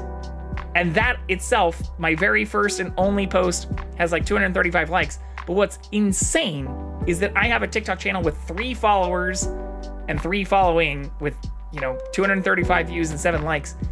And even with that, we've had 3,293 likes this week. This is just the last 7 days. Like, this is this week. And I only figured out how to multi-stream to TikTok and to YouTube and to other things like on Monday. It's Friday. So it's not even a full 7 days. This is a graph of information from the last 7 days. But I figured this shit out literally Monday morning. So, I don't know. The more I can keep some of this stuff up, the better off I think all of this will continue being too. And I didn't even get into any of this in the conversation with the person I was talking to today.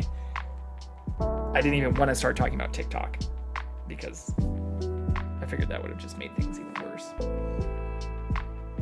But I don't know. This is stuff that actually excites me. Or the fact that even today, and even right now, I just had a notification about somebody who joined in who not only said ooh, but then some other cursed fucking shit that said account restricted due to not bouncing them cheeks. Like, I get that that's probably something they posted in chat. I don't know what this thing means, actually. I don't actually know what some of this shit means.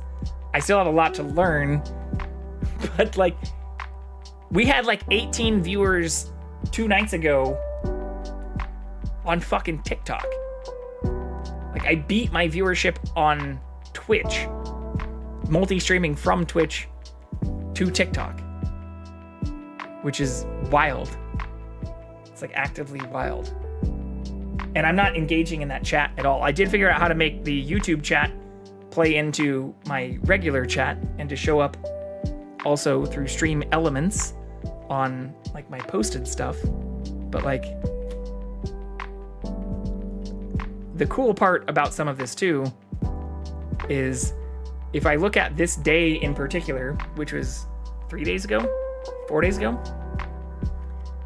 of the 708 views I had total, 662 of those were completely unique, new people. So obviously TikTok has something where they like boost, you know, people when they're first going live and some of their first posts and all that shit. But I will take, even across that time, when I look at the likes, this is consistent across the other 2 days with over 3,000 likes. And again, if this looks a little smushed, we haven't been doing this for even a full week-long period of time. So we'll see if this continues. I obviously need to do a lot more work on my end to make sure some of the stuff continues being good. But yeah, I don't know. I guess I'm just fucking rambling at this point. And I'm not sure. I don't know. I'm not sure how to respond to people who are judgmental about this shit. And I haven't really talked to that many other Twitch people about this. Like the other Twitch people I did previously talk to about some of this stuff fucking got super pissed at me for calling them out on shit while I was live. Which, you know, I know is a slippery slope. I love Grandpa rambling though. I should do it more often. I don't know if I should though. Every time I have, or again, the last time I did shit like this, I literally had like 3 people who I'd met in person who also stream on Twitch fucking block and ban me from their channels. And like all at the original request of somebody who doesn't stream, who got pissed at me for calling them out on this stuff. Well, they weren't. Or I've also had people, multiple interactions with people who I am friends with or who I do know IRL, who thought I was like referring to them directly, which is why I've made multiple qualifiers tonight to say like, if the person who I was hanging out with prior to me going live thinks I'm, you know, even in the times where I did directly mention them, like angry at them or like mad at them or anything like that. Like I'm not. I'm just processing the shit in real time, which is probably not super good to do, but I'm not angry. Or even with the person who joined in my voice chat 2 weeks ago and was like literally calling me a piece of shit and fucking cussing me out in my private Discord, or not my private Discord, in my public Discord, where I was in that channel kind of privately or like alone prior to them joining, just like I am right now. Like I didn't anticipate them joining and cussing me out while I was live, but like I didn't yell at them, I didn't scream at them. Even after it happened, I wasn't like, yo, fuck that person, or I didn't retaliate with like a bunch of hateful shit about them. So I'm not sure how beneficial the grandpa rambling and ranting, or like me processing consistent criticism and like controversy surrounding my streaming like actually is. It's clearly not leading to anywhere near the numbers we had when we were just listening to news and politics and shit like the election. We haven't even played NPR tonight. You know what I did plan to do? You know what I plan to play tonight? Like, you want to see true fucking grandpa core shit? I plan to play this tonight. I'd already literally downloaded it. Look, you can see I just downloaded a duplicate of it. I'd plan to play information not only from NPR, but from the Marketplace Morning Report, which was talking about the potential negative implications of some of the new appointees, and where prior to my friend, here I'll just show so you know I'm not lying about this, like this is, I just downloaded the second version of this fucking thing. This is version 1, or like file bracket 1, where I did a whole fucking screen record of this because I didn't want to have to find the exact timestamp and everything on Spotify. So I just screen recorded the portion I wanted to. And then in addition to playing the NPR News Now and a portion of the Up First, I was literally just going to play this. Fuck it. I'm just going to play it. Fuck it. The new NAFTA comes up for review soon enough, and although the review is controlled by the administration, it is true that the Senate would have to approve any actual changes to the treaty. Mexico, again, is going to face a very big challenge because it could come into the crosshairs of two of President-elect Trump's priorities. From his first day in office, we're going to see a huge focus on deportations. That's increasingly clear. And secondly, his concern about other countries' trade surpluses. That will mean that Mexico will basically, I think, be told by President Trump, you close the border, you take these people, otherwise I'm imposing tariffs. Tariffs will be used as a negotiating tool right away. But then more fundamentally, Mexico actually benefited in many ways from the tariff war with China in the first Trump administration, because lots of companies went to Mexico and put manufacturing there in order to get into the United States market. And I don't think President-elect Trump is very keen on that. He wants the jobs in the United States. And so he will want to rewrite the USMCA, which is the son of NAFTA that he negotiated in his first term, and I think will want to make it much less beneficial for Mexico. And the editor of The Economist, with its history, is not going to be in favor of tariffs. You must view... So the point isn't just that we get fresh fruits and veggies from Mexico. It's that the point of tariffs are to incentivize U.S. manufacturing, and that there were not only multiple lies told, like outright lies and misstatements, not just misstatements, outright lies. We'll just call it like it fucking is. Trump openly said multiple times that it's China and the other countries who are going to pay these tariffs, even though every economist, or as with this report in talking to other people from the fucking Trade Commission, tariffs historically have been used to incentivize U.S. manufacturing, but what we've seen multiple times is instead of incentivizing production in the U.S., even when production may have shifted away from China, it's shifted towards other countries other than the U.S. with cheaper labor, like Mexico. But what Trump has also openly said is that he wants to increase tariffs even on NAFTA, North American Free Trade Group, which includes Canada and Mexico and the U.S. So what he's proposing now will even negatively impact, or will likely lead to, not just inflation, but increased prices for American importers, those that actually have to pay the tariffs, relative to what he previously claimed, not just during this election, but the agreements and negotiations that he made during his last fucking presidency. Them as potentially inflationary in the United States. Look, I think they are. And I think we'll want to make it much less beneficial for Mexico. And the editor of The Economist, with its history, is not going to be in favor of tariffs. You must view them as... Again, this is the editor of The Economist, and also talking about reports from the fucking leaders of the Federal Trade Commission. Potentially inflationary in the United States. Look, I think they are potentially inflationary, but much more fundamentally, and you're right, what more than 180 years we've been railing against this worldview, championing free trade, is precisely the And again, NAFTA is the North American Free Trade Agreement. Free trade, meaning essentially at the beginning, even if tariffs could still be imposed on certain goods, like I'm not going to get into the fucking semantics here, but with NAFTA in particular, free trade meaning mostly tariff-free. argument that tariffs tend to lead to more tariffs because there is retaliation. You have tariff wars. They impoverish. They do not spread broad prosperity. It is not the recipe, I think, for a successful US in the long term, nor for a successful global economy. Zanny Minton Beddoes, editor-in-chief of The Economist. Thank you. Thank you. Okay, fuck it. At this point, fuck it. Let's just play news now, too. Why not? Why fucking not? This is just a complete shit show, but it's fine. Oh, wait, actually. Live from NPR Well, fuck. News, I'm Dale Willman. As Southwest Airlines' flight scheduled for takeoff was struck by a bullet at Dallas's Love Field Airport Friday night, NPR's Dave Mistich has our details. A spokesperson for Southwest Airlines says Flight 2494 taxied safely back to the terminal after being struck just under the flight deck.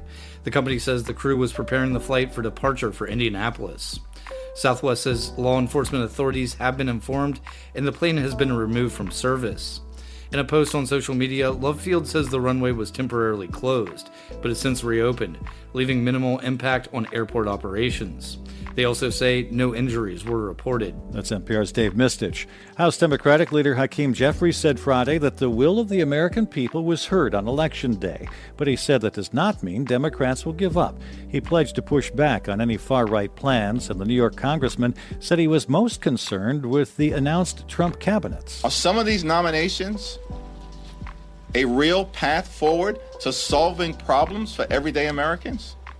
That's the question that I've been grappling with. Jeffries has been particularly critical of Trump's nomination of Robert Kennedy Jr. to run Health and Human Services.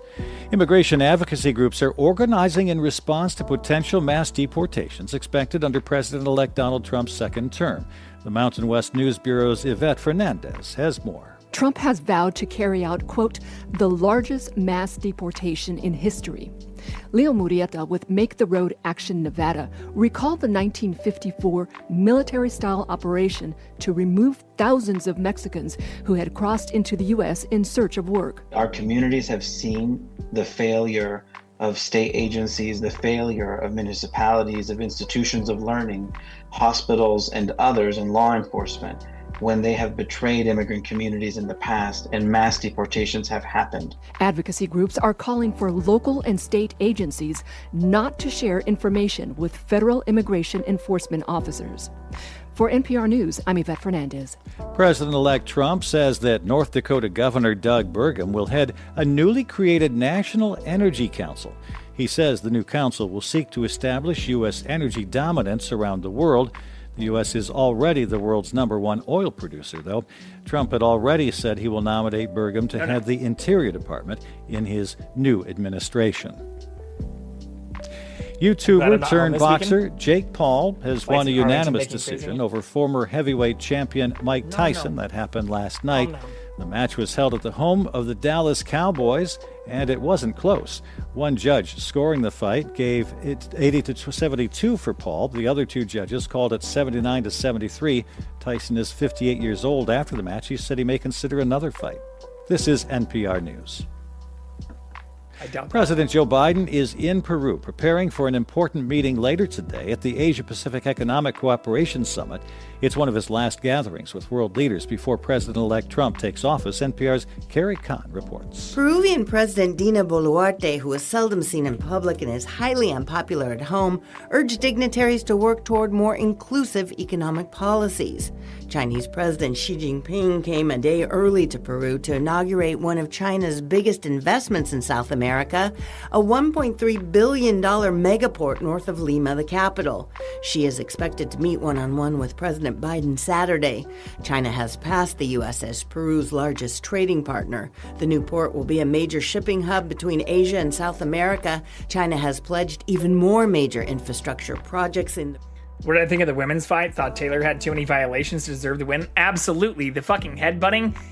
I didn't like how the coach ended up interrupting during the interview at the end. But yeah, I think Taylor intentionally did the headbutts, and I couldn't look at that fucking cut. Like, that was bad. But yeah, I think Taylor, I don't know. I don't think it should have been called a tie, but although Taylor was strong at the beginning, I think outside of even just the point deduction, should have had more points deducted, or did not. They weren't performing as well at the end either. Yeah, I saw those, but yeah, I do not think they should have won. I think they were getting their fucking ass kicked at the end. Region drawing concern from the U.S., which has not invested at the same level in Latin America. Carrie Kahn, NPR News. A medieval statue of the Virgin Mary and Child was returned to Notre Dame Cathedral in Paris Friday night. The statue, known as the Virgin of Paris, was removed after surviving a major fire that destroyed much of the cathedral in 2019. The statue's return began with a torchlit procession, which was attended by hundreds of faithful and area residents. Gino Auriemma can break the NCAA Division I record for wins in men's or women's basketball when UConn plays next Wednesday. The 70-year-old coach notched his 1,216th win on Friday when the Huskies beat North Carolina 69-58. He has an 88.2% win rate at UConn, where he is in his 40th season as head coach. I'm Dale Willman, NPR News. This message comes from NPR sponsor Anthropic. Meet Claude, the AI assistant by Anthropic. Claude can help with any project, from brainstorming a bedtime story to building software.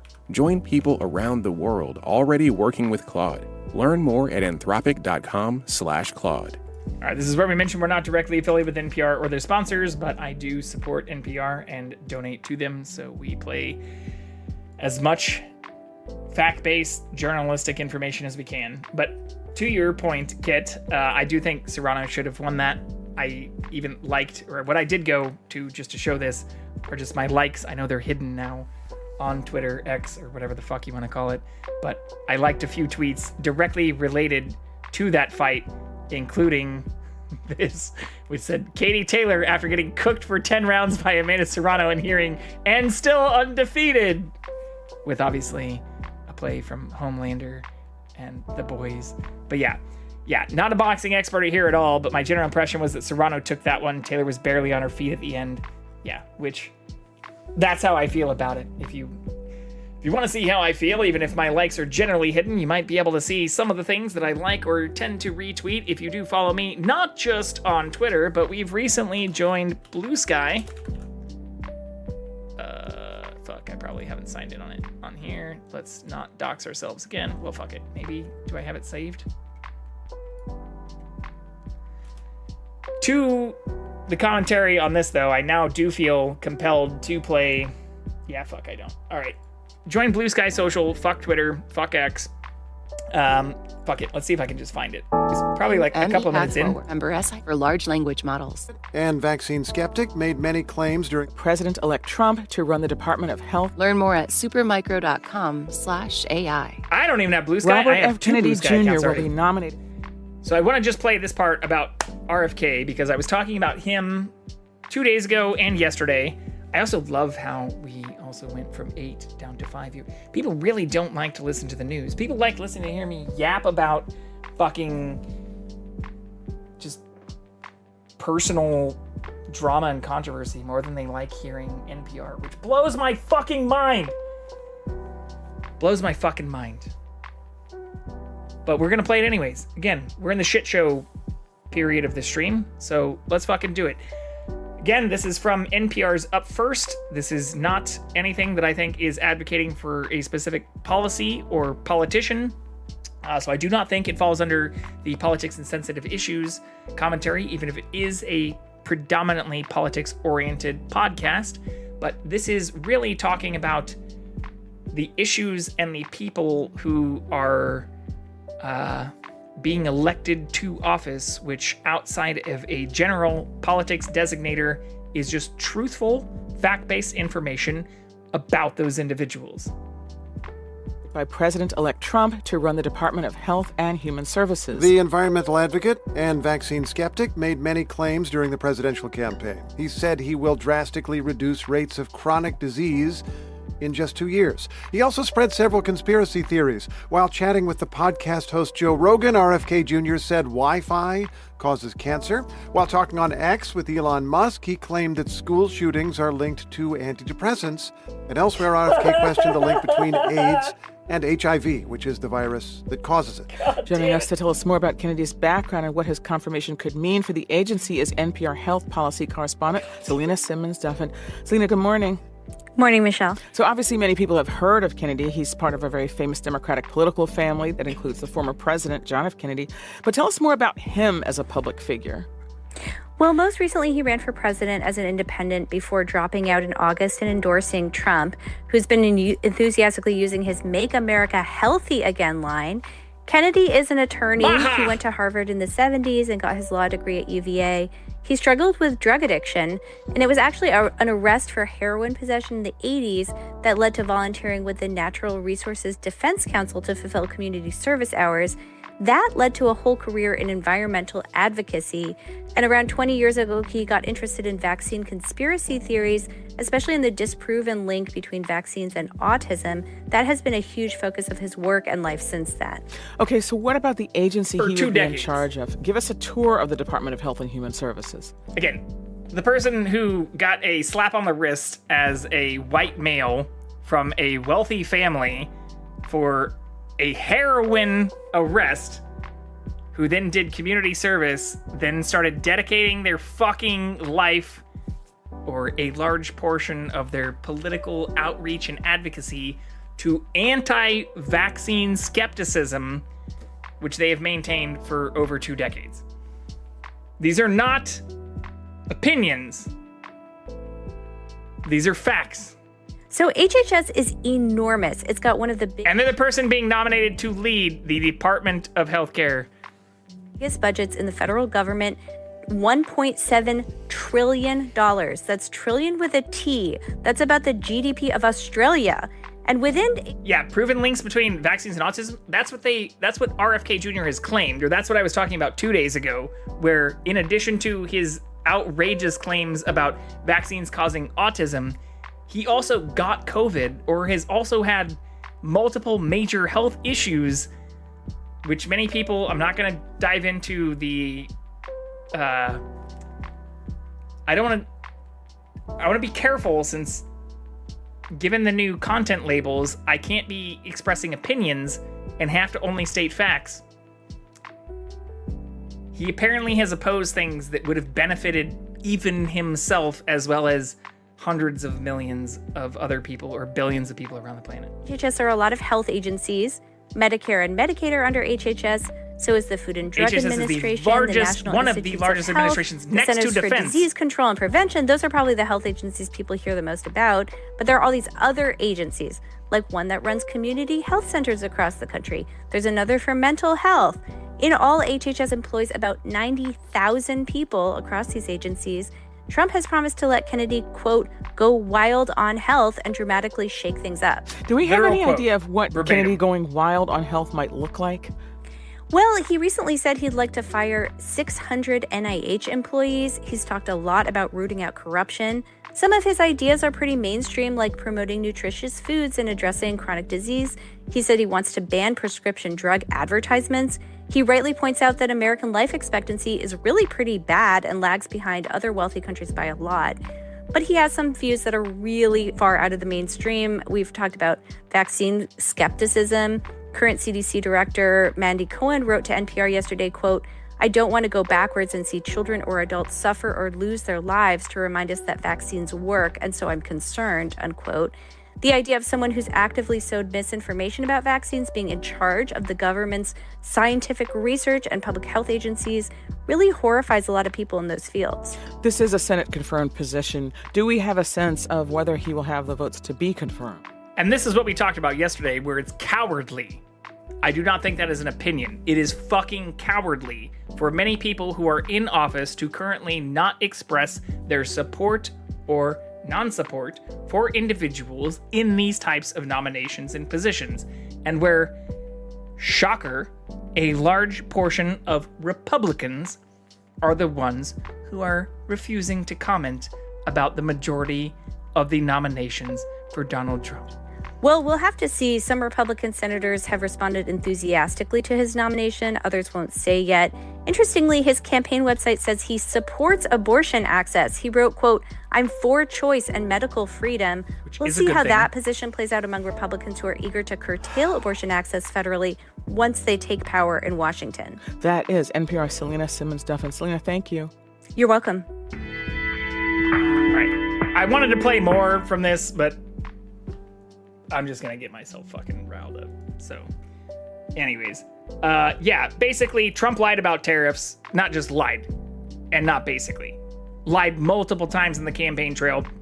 Not only misled people, but in multiple verbatim quoted instances said it was other countries that would pay for some of these tariffs, and where we've not only now heard from individuals who are from the Federal Trade Commission, but as well as individuals like the editor for The Economist and others saying there are now issues not only with people and with inflationary measures and things that are directly going to negatively impact a large portion of not only American businesses, but American people related to the implementation of some of the policies that he's advocating for, but where a large number of the people who he has nominated for some of these positions are just, I mean, not only wildly unfit, but where I don't know how to say it nicely, or there is no way to say it nicely. Here, I'll just pull up the same thing I did show yesterday, which you can argue this is biased, but this is a small list of some of the nominations that you have. You literally have an anti-vaxxer who is not only anti-vaccination, but anti-many other measures that are be considered important to the National Institutes of Health and Department of Healthcare and Social Services, being nominated to be in charge of those services. A Putin sympathizer and somebody who has outright already been investigated for ties to Russia, in charge of our spy systems. A person who's been investigated for not just pedophilia, but sex trafficking, nominated as Attorney General. And a person with multiple convictions, 30 plus felony convictions, and multiple sexual assault convictions as our upcoming president. So this is the world we are entering in. Those are not opinions, those are facts. And yeah, we just need to figure out how to make the best of this, and ideally encourage more people to vote and to give a shit about NPR, to listen to the news. Well, to listen to fact-based news with journalistic integrity. And if there's anybody who wants to claim that I'm a fucking narcissist or some kind of like crazy person, because even if I'm only talking to 8 people or 12 people or 20 people or whatever, I don't care if it's 8, 20, or 2,000. I think it's important to discuss and to play fact-based systems and news with journalistic integrity. If that makes me an asshole, fuck you.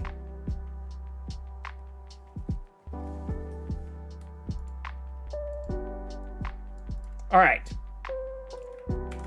Maybe we should play some Alan Wake, because I'm starting to get fucking spicy here. And I worry that I'm just gonna get myself fucking banned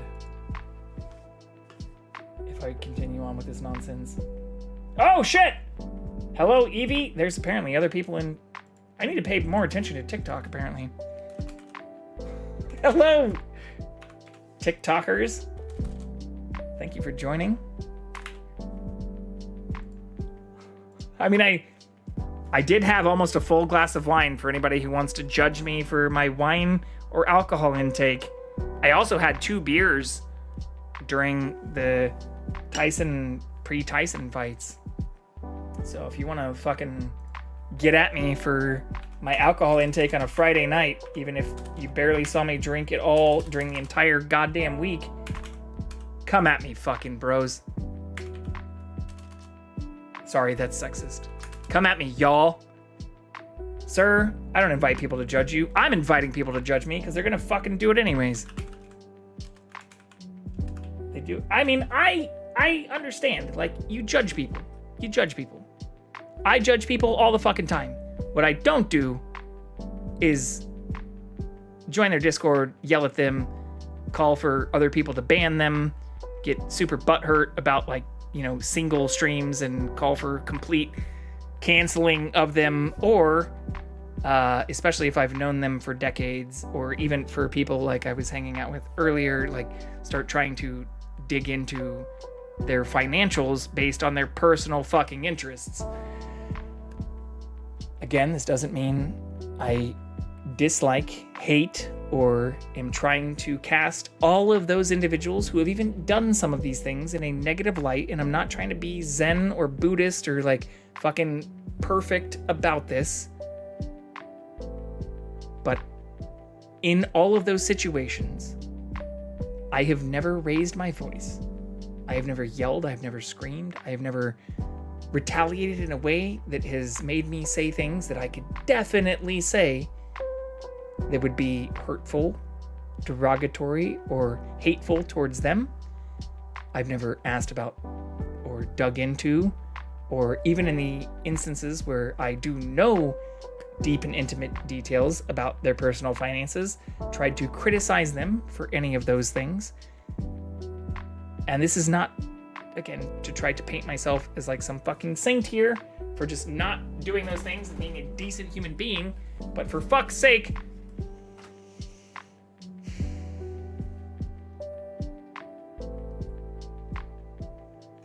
I'm tired of having to argue against the baseline. Sir, please! Sorry, I'm still updating my stream category. I can't... Why can't I update the fucking TikTok category once I go live? My TikTok will forever just say how I feel, 18 plus. Because that's what I fucking started with. At least a month. You've known me for almost a year. We met like last November, December. Yeah, you've known me for almost a year, which is wild to think about and say. But that's also where I say, like, even the people who I met over a year ago, who I went to, like, Korean barbecue, who I met even after the last Stream Awards, and then did a fucking escape room, and did a fucking, like, Airbnb, and hung out with after one of my largest collabs. Sorry for doxing you. I didn't mean to dox you for saying that it's like 12x what you just said, but like it's people like that who've also still called for my cancellation or who've outright literally blocked and banned me over like literally a single stream's worth of verbatim quotes and spitting straight facts.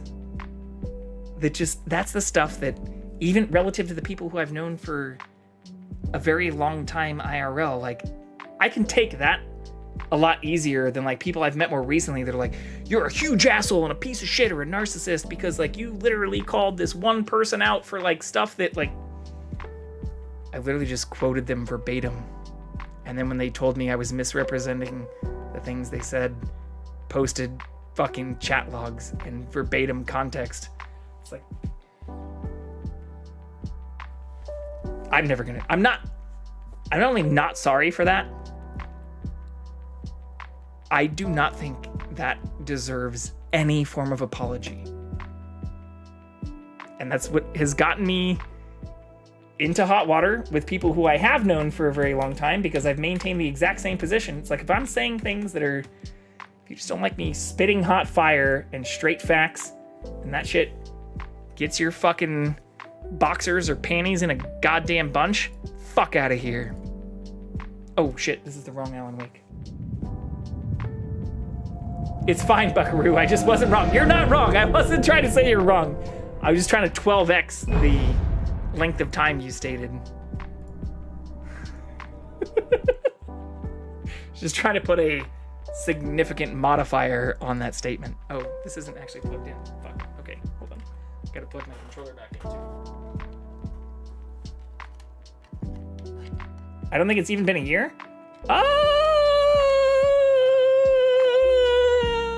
I think it has been.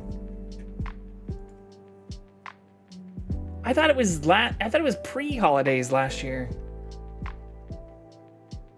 Was it not? Here, I can look at my clips because that'll tell me for sure.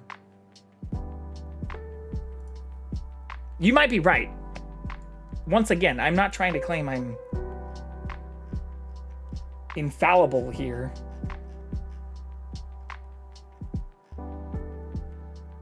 Uwu. It was before the uwu.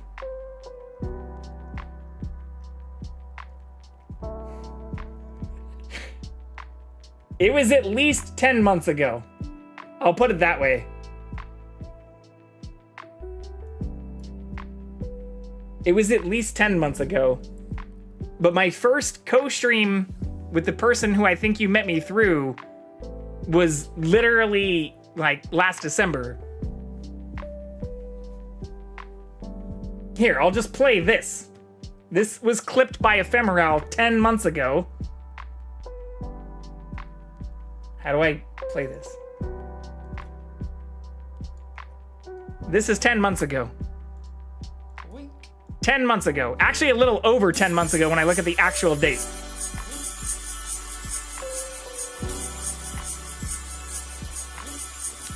We found it. Oh my gosh. Oh my gosh. So that's almost 11 months ago. The first co-stream stuff that we did was like a year ago. Before the holidays last year. Which is how I kind of made that connection, at least. Because I know that was like right before Christmas, which we're still a month and a half out, or a month and 10 days, a month and 9 days now out from.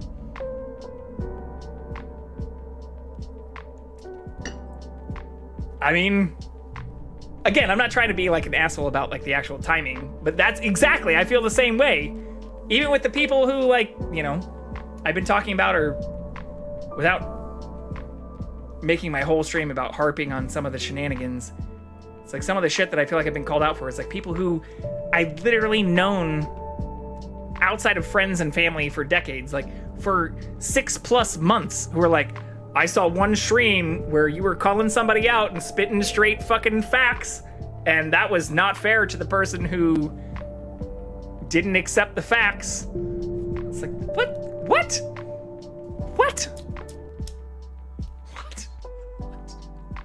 The fuck? Manuscript pages were gone.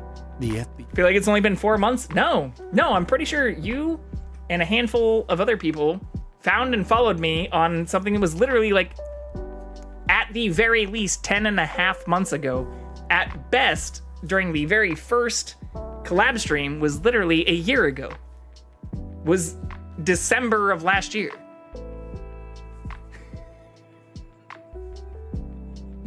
It's November 16th. We're closer to it being a year than it being 8 months, I guess is the best way to put it. Oh shit. I also have been doing very good on the ad management side of things today. Ads are about to run.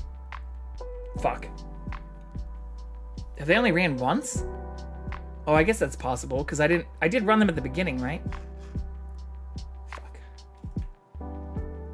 Yeah. Alright, well, I guess I can run them before I restart the game. Let's do that. I can't believe this. You have to. You have to. I mean, that's the best proof I have, because that was a raid that happened on, I think, our second or third actual collab stream, and that was 10.5 months ago.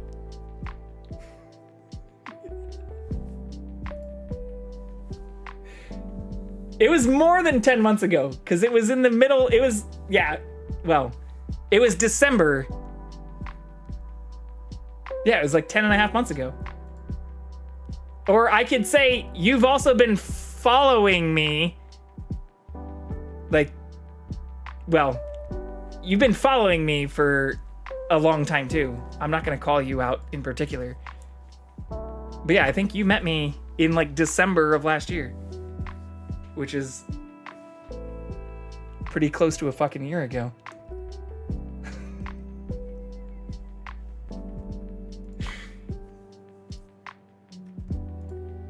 life happens. I get it. Time moves at a very fast pace. Welcome in Evie and D apostrophe. We are going to take a tiny break, even though we did just get the cat back on cam. Because the ads are running. Oh, look at him. Makes sense. It's when I got hyper fixated on certain musicals. Yeah, well, that's just it. So we started doing like the collab stuff where I restarted my server last October, which is more than a year ago. And then it was really honestly just like me and John and one other person playing on the server, who I also have been kind of estranged from, tying back to a lot of the conversation that we've been having for the last 2.5 hours almost. From November through to basically January. And January is when I then opened up the server to a bunch of other people and was like, hey, if anyone else wants to join. And that's when then January basically through July is when I was that 6-month period building connections with and getting very close with and doing lots of IRL things with other even people I'd met through Twitch. And why it's shitty that despite all of that, there's been all kinds of drama and controversy and shenanigans that have happened since then. Oh, I should also stop. I realize I've been playing the fucking piano music this entire goddamn time. Oh my god. Well, fuck it. I guess now's the best time to play it, because we're... God damn it. Whatever. Alright. I'm gonna go pee. We'll let the ads run. Yeah, it makes a lot of sense. Holy shit, time is crazy. Yeah. Happy almost 1 year. I'll be right back.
We are back.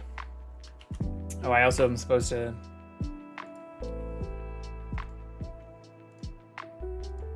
let people know.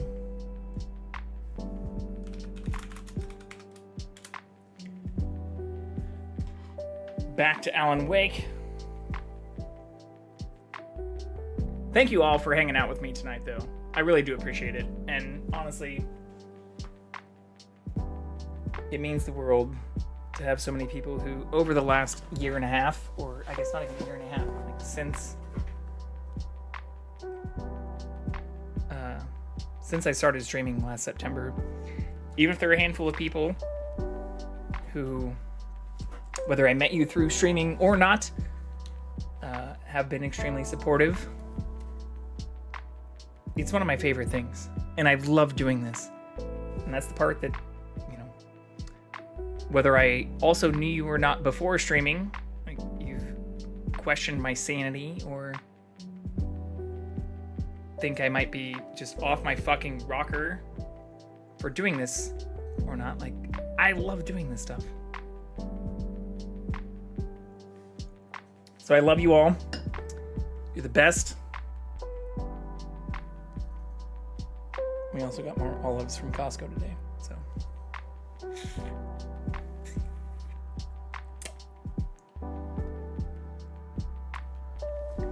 All right, let's beat Alan Wake 1.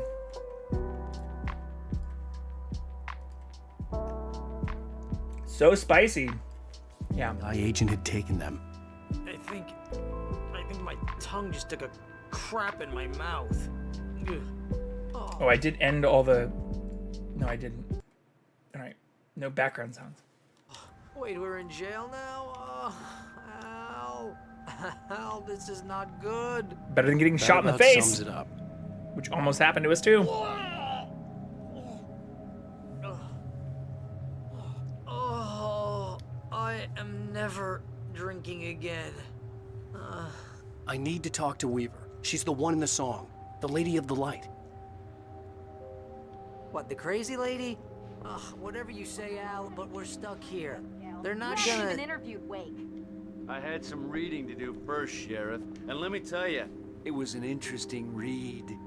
Well, I've got you now, Raymond Chandler. It's all here. All the evidence, including conspiracy to murder a federal agent. There's no way you're walking out of here. You hear me in there, Bret Easton Ellis? Huh? Agent Nightingale, I want to talk to your superior. Who's Raymond We Chandler? don't want things, Sheriff. I wanted my... Look, that's not possible right now. Agent Nightingale, I insist.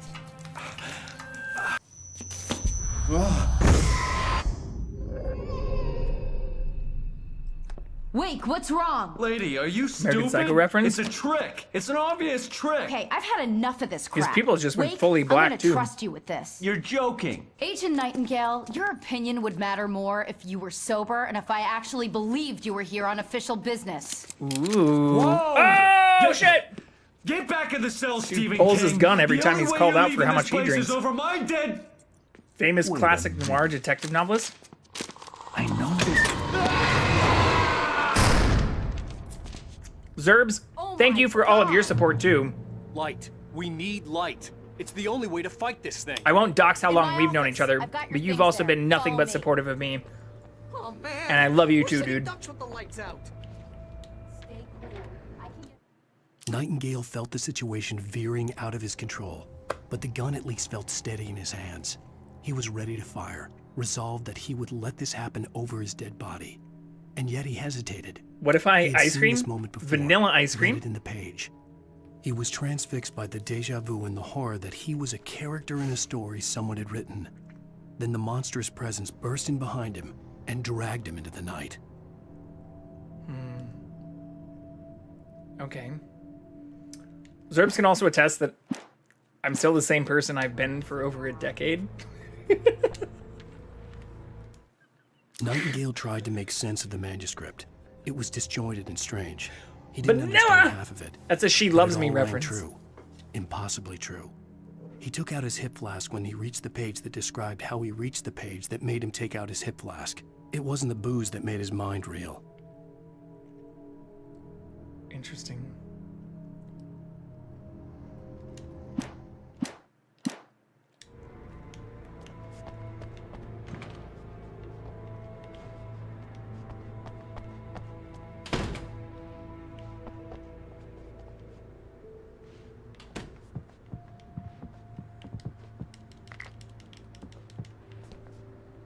We don't have any of our weapons or anything anymore. Which makes sense. We were just in jail.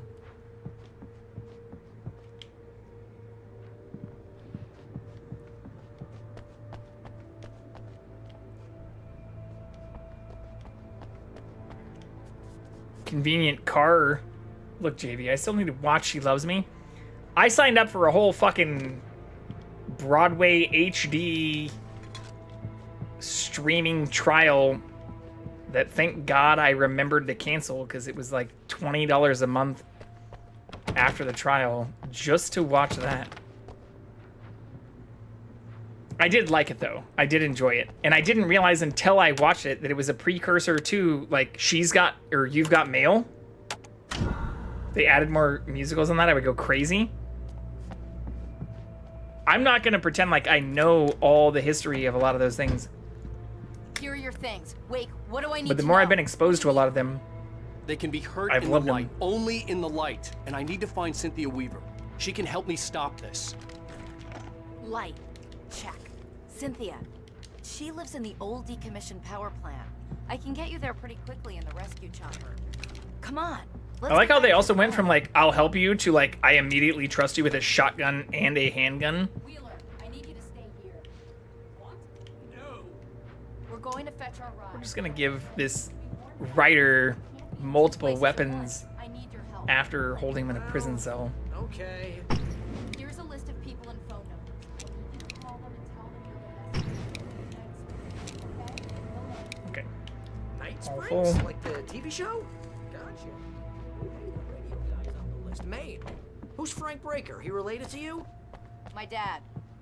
Hey, is this like a secret society? Can you do this? You'll be safe here. The backup Wait, her power's dad on. is the guy on These the guys need to be alerted radio tower? just in case we don't come back. I guess it kind of makes sense. you'll Small come back town for me though, in right? an isolated area. As soon as we get the chopper ready. Thanks, Wheeler. I owe you one. Okay, let's go, Wake. Through the back. My hangover wants a pizza. You think there's any way I could order one, Al? My hangover wants you to shut up and get to work. The sheriff's related to the radio guy. There's probably not a whole lot of pizza joints around here. Wait, where'd the FBI guy go? Nightingale. I have a feeling he's not too fucking kosher with me having a shotgun. Must have broken the gate controls. We can't reach the gate's control box from here. We need to get to the other side over the rooftop. I'll go. I'll open the gate for you once I'm across. You stay here in the light and cover me, Sheriff, okay?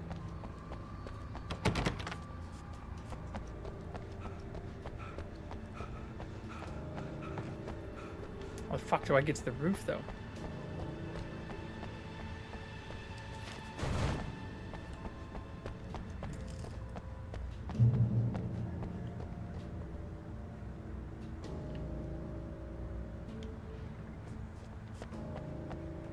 I needed to reach the rooftop to get to the other side of the broken gate.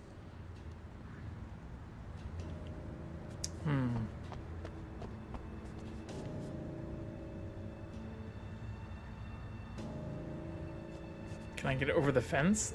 I see a fence. Oh, never mind. There's a hole in the fucking fence right there. It's the same one we went through earlier.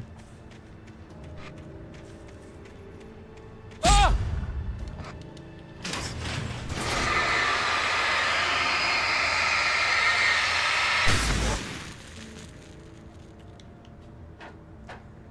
We still haven't been told what that fucking goo is. It's like venom. Some kind of symbiote shit.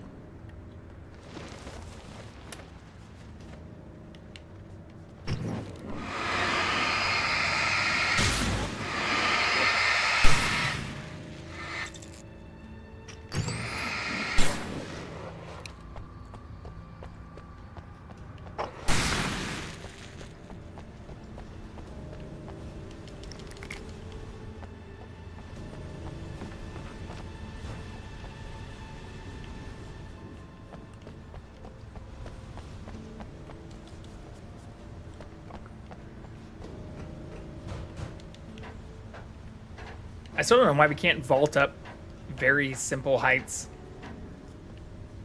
Elevation changes. Even though... Ah!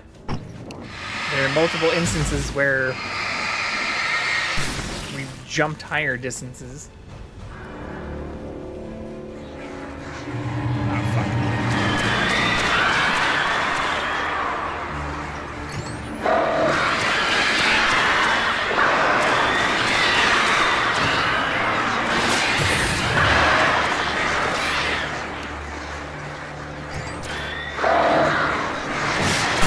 Fuck, are they gonna kill me?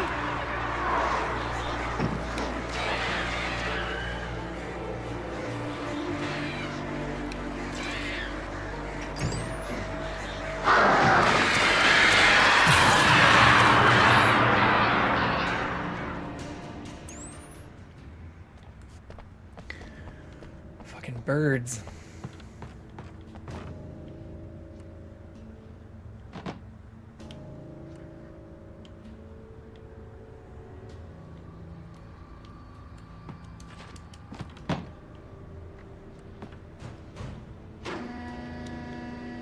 Hey, Sheriff, your password. Nice I love musicals. I like musicals too. I love musicals actually.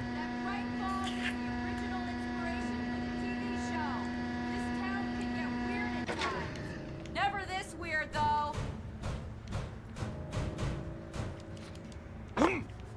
As mentioned multiple times before, What am I, an electrician? I've always been very close with many theater people and theater adjacent, but I only first got into a lot of that stuff like in the last 2 years. Ow, damn. That's smart. Good job, Wade. Okay, stick close. Our first stop is the town hall. I'm still learning. Oops.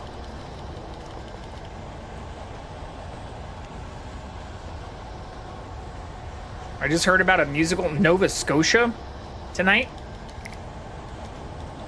Was referred or referenced. My favorite musical isn't in English.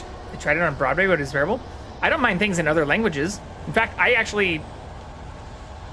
love foreign films and I watch everything with subtitles, even in English now.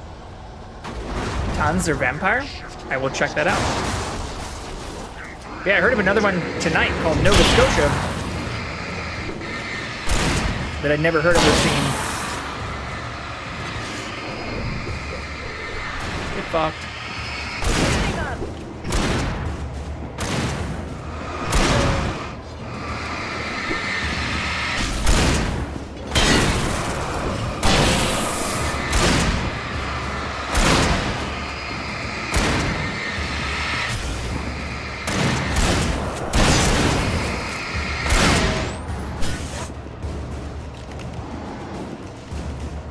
I don't want to waste my ammo. Can you do it? Fuck yeah, thank you. I think there's a German cast with subs on YouTube. Nice. I don't mind having English subs or dubs. Like, I love watching foreign things in their original language with subtitles. What the fuck is that?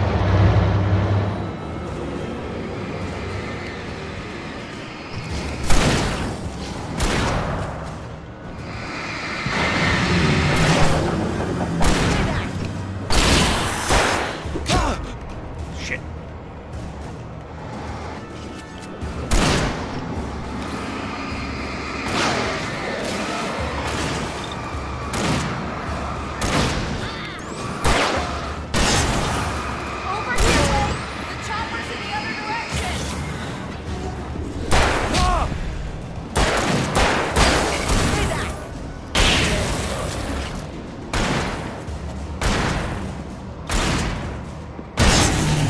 Let's fucking go!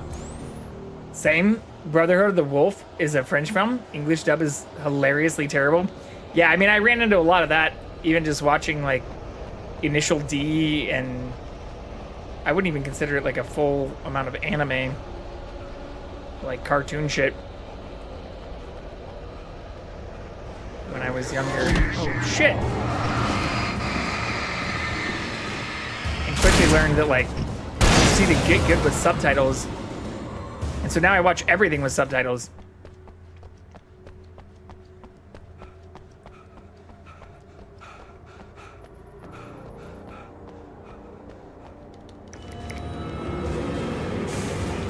Dude, what?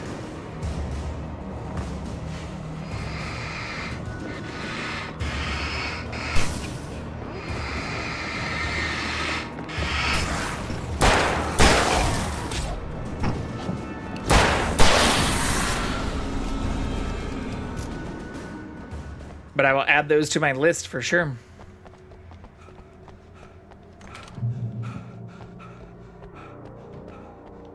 Alright, we were in here earlier too. This is where the brothers first asked us to play a For song. example, what the hell happened to Rose? She's seriously messed up now. The same thing I think happened. I don't know, years she after drugged I us. During this week, you can't remember? Drink him Oh, up both? I What is that remember. for? Did I find all the coffee? Lime and the coconut.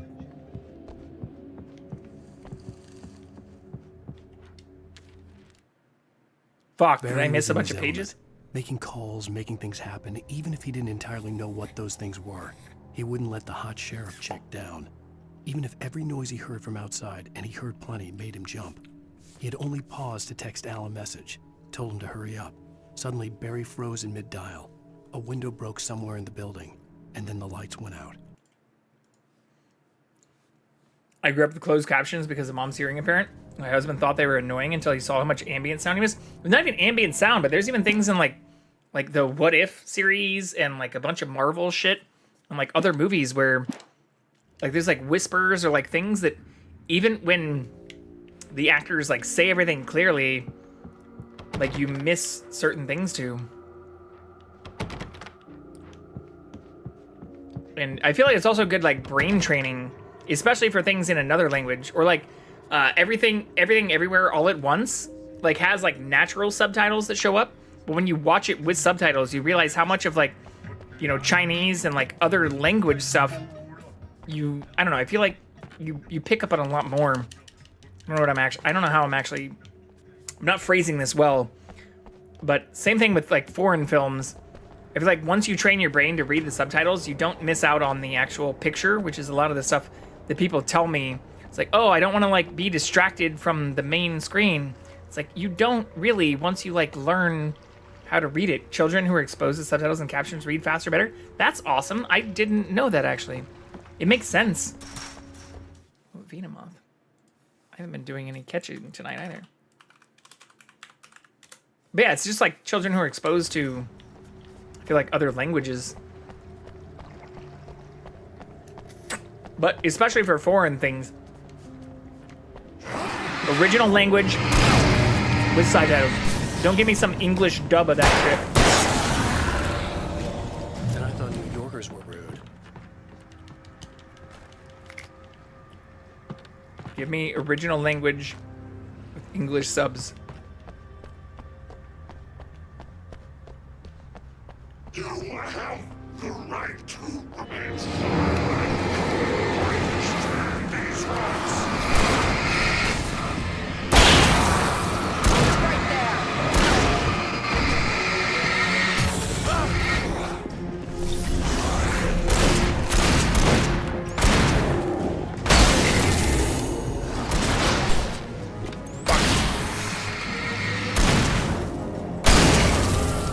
Let's go. 2 of my 3 kids picked up reading really well. Middle kiddo is an awful case of dyslexia, or she probably would have too. Yeah, dyslexia is fucking rough. I know a couple of people who have it. I feel very, very grateful and fortunate to not have any major reading, This wake. like learning disabilities.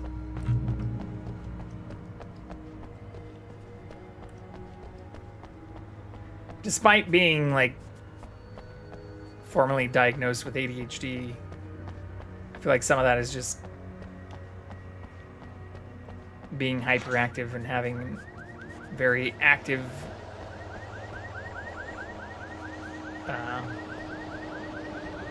I didn't consider it as much of a learning disability as much as like a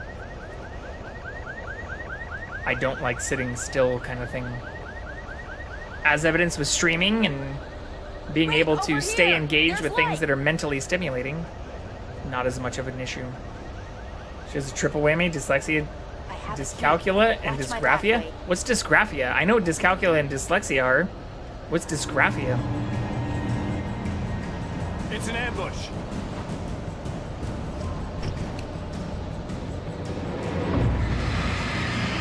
Writing problem? I thought that's what dyslexia extended writing. What's the difference between dyslexia and dysgraphia? I know dyslexia involves writing and reading. Oh fuck. Fuck.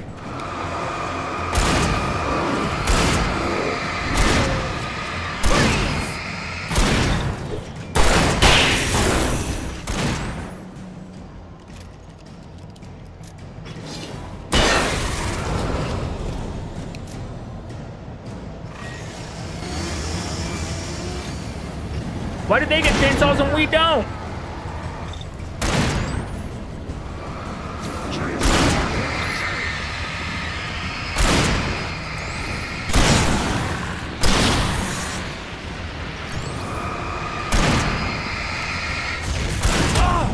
Oh fuck, what just hit me?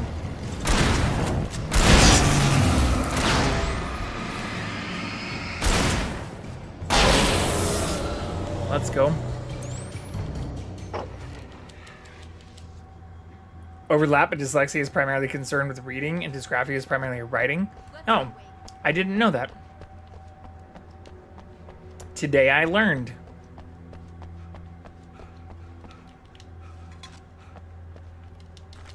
I mean, it makes sense with like calligraphy and like the graph portion tying into like the etymology of writing style things.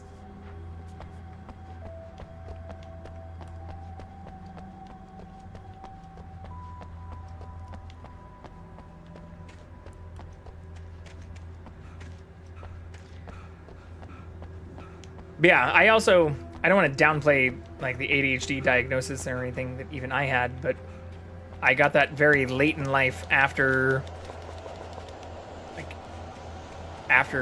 not only middle school but high school. And I do feel like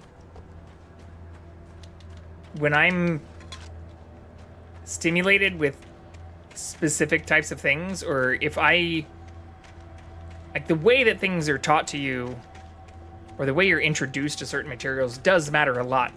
Like I used to consider myself bad at math until I had a lot of very good teachers that taught things in a more like open, abstract way. Or honestly, even with the advent of like programmatic programming style, like R, like honestly learning R and like playing with like programming style math helped me connect with math in a much better way than any fucking times tables or like bullshit that I was shown and just like told to fucking rote memorize in grade school did. So I feel like having an engaged and interactive teacher, as well as like more open and exploratory ways that you can You should be able to jury rig it while I find the keys. like actually engage with the content has more to do with overcoming some of those issues than any type of like medication will ever help. Was furious. The story in the manuscript had been making it stronger all the time, but now the light had set the writer free and hurt it, weakened it. It was only a matter of days before the dark presence would be strong again, but meanwhile, it would be difficult to recapture the writer.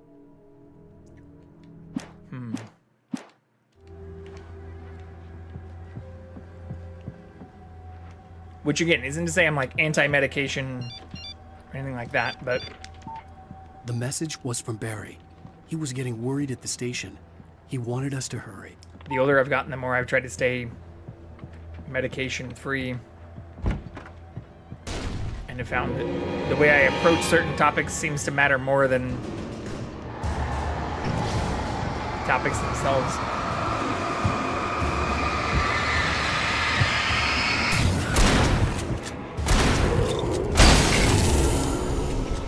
Go.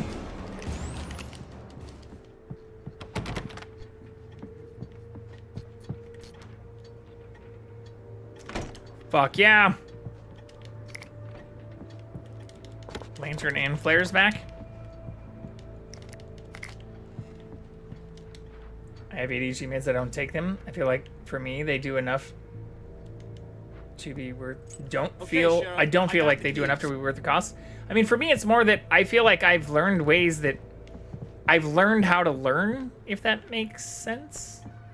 Again, not to downplay the potential influence or impact of those things on kids, but as a person who also didn't have those things available or like the meds as a kid, Why isn't he inside? they also, I know, negatively interact with things like, you know, even just a couple glasses of wine or alcohol and things per night. So I'd rather continue trying to train my brain. Oh, fuck. I'd rather continuing He made it inside, Wake. He's on okay. with like the development pathway I've been on than become reliant on some of those things. Come on, Wake. Let's go around. We can meet Because him in I the back. do also know a lot of people who've become like those things are not only highly addictive, but who've become like reliant on some of those things in a way that I feel like is, you know, especially later in life, more detrimental to the process, or where even like going out and camping and like reading books or like being able to just like fucking chill in nature for a few days becomes difficult for people who are like, oh, well, Barry, I don't can know. you hear This me? is going to sound Are you overly... okay in there? I don't mean to sound judgmental, but I do worry about the Are you sure? dependency issues with those types of drugs, the same way that I've talked about with like painkillers and lots of things like that too. Like I know a lot of people who literally worry more about like whether or not they're going to have access to or be able to maintain their medication schedule rather than like whether or not they're going to be able to like fucking truly disconnect and engage with like the world around them. It's not recorded when Bright Falls was first formed as a nameless trading post, but it became a town when the Bright Falls Mining Company started to operate nearby in 1878. It was then that Hubert Biltmore, a fur trapper, and Amos Gunderson, a pioneer from Tacoma, decided to build a post office, saloon, and hotel, no Oxford comma, all operating from the same building. It was through the efforts of those two men that Bright Falls became a permanent and thriving town it is today. I try to take less meds. I have some I don't have much choice with, so I try to avoid the rest if I can. Yeah, and again, like I said, qualifier, I know it's going to sound highly judgmental, but especially if I've entered later age, like, or I say later age, like, it's not even fucking, like, middle age, but especially as I've entered into my 30s, I've realized a large number of people, even my age, are like barely exiting their fucking 20s, or like, oh, well, I don't know if I can go on that camping or float trip kind of thing because... Anyways, I'm not trying to sound negative about it. I get that those things help a lot of people, but I also understand that, like,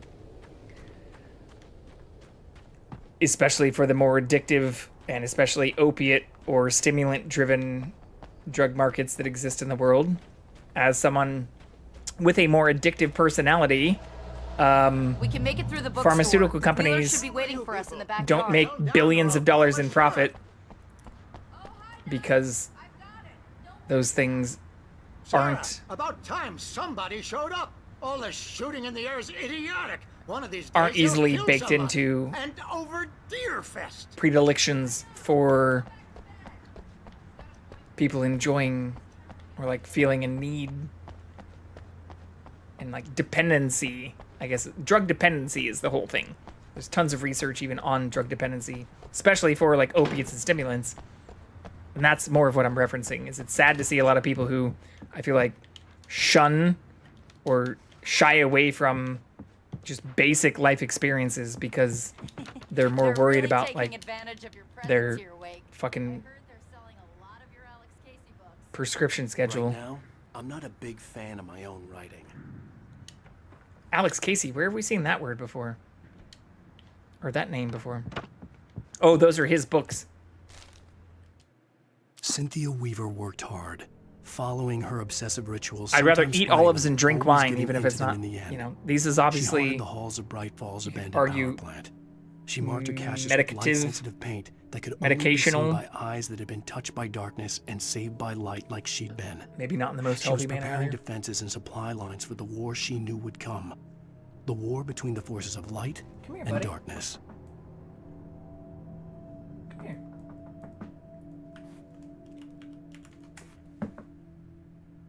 Can you jump? I believe in you. Good boy. I've had this exact argument with many people too.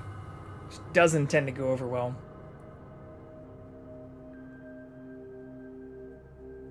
Especially when it comes to opiates and like the pain med stuff. I went off mood stabilizers when I was pregnant. It's doable, but damn, it sucked hardcore. Yeah, I mean, and I get there's like, even because of pregnancies and things, like people who end up with like thyroid problems and like hormone imbalances after pregnancies, and I'm not naive to the reasoning behind many of these things, but if you're like arguing you can't like go camping, or that like you can't have some fucking wine around a campfire because like, or that you need to go to bed at 8 o'clock or else it's gonna fuck up your like stimulant schedule or something, like fuck out of here. I don't know, like I don't mean to say it in that negative of a way, but it's like, I don't know, especially once you're in like your 30s plus, it's like, I just, can you not like just regulate with some wine and some fun for a couple of fucking days? Do you need to have your pill pouch? Or your CVS Sunday, Monday, Tuesday, Wednesday, Thursday, Friday schedule? And this also does come from somebody who, I take a multivitamin and fiber or psyllium husk, and like I do take like fiber and some of that stuff every day, but when I go camping and stuff, I just put that in a fucking Ziploc bag. Pill pouch, I have that. You know what I'm saying though, like the shit I take, like zinc, multivitamins, and like psyllium husk and shit like that, like that's not negatively impacted by wine. I'm not killing my fucking liver or causing potential problems, or I don't have to sign a goddamn waiver like I used to for even like stimulant kind of stuff in order to continue on with my life, or to even just, again, not knocking people who do take that on a semi-regular basis, but if you're telling me you need it on like every Saturday and Sunday, I think you have more of a dependency than you do have like, I should just shut the fuck up right now. But I've had little arguments with other people about this kind of stuff where it's like, are you supposed to take it like every day or on the weekends? Because I'm pretty sure even if you have a like 30 or 90-day prescription, you like, it doesn't say like, did your therapist say or your doctor say you like can't go camping without it? Like, what? Okay. All right. I don't see Barry. Agreed about the dependency. Not that you should shut up. Yeah. Again, I'm not just this way when I'm streaming, which is more of my also defense. Like, if this makes me an asshole, maybe I'm a fucking asshole. But I don't think I am. Or even in those situations, it's like I want people to hang out and have fun. It's not like I'm like criticizing them in their homes or Monday through Friday when they're working and shit. I don't know. When I say it all out loud, I'm not claiming I'm not a judgmental person and that I totally don't understand how I can't be perceived as an asshole, but I also know a lot of people who I feel like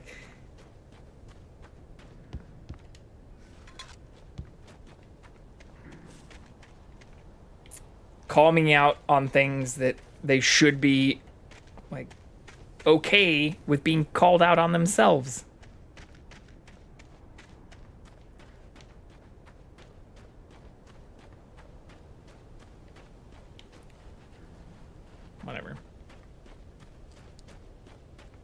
And I think I'm usually not hateful about it.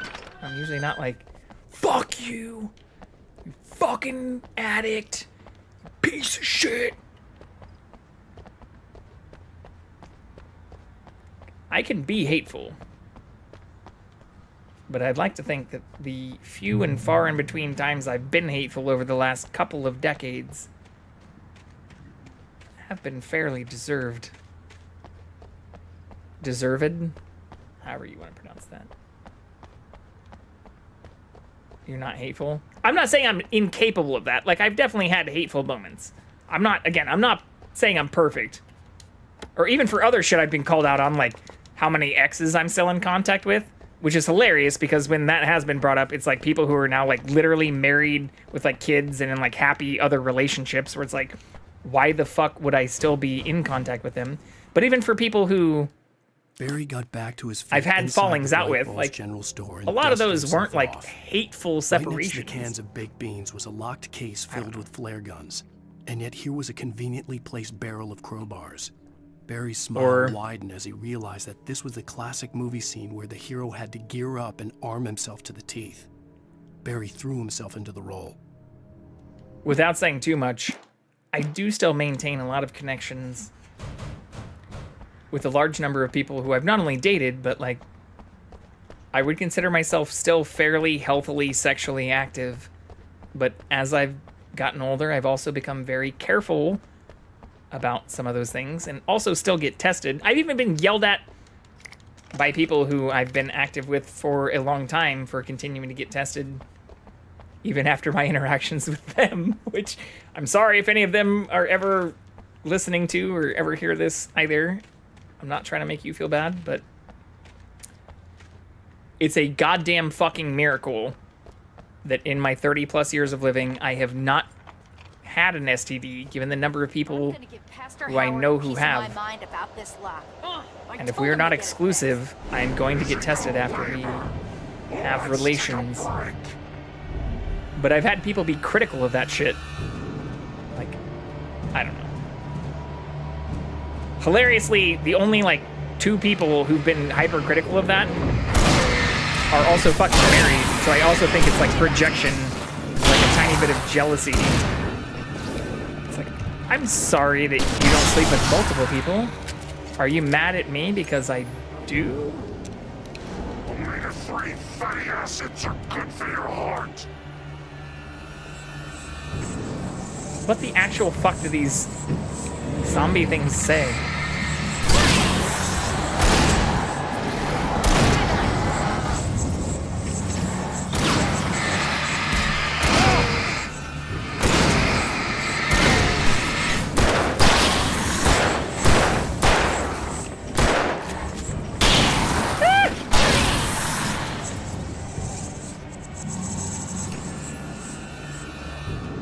I hate the teleporters.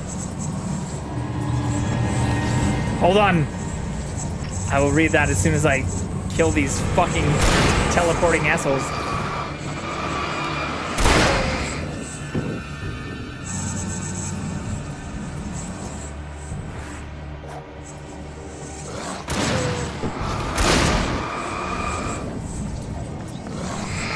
Oh, fuck.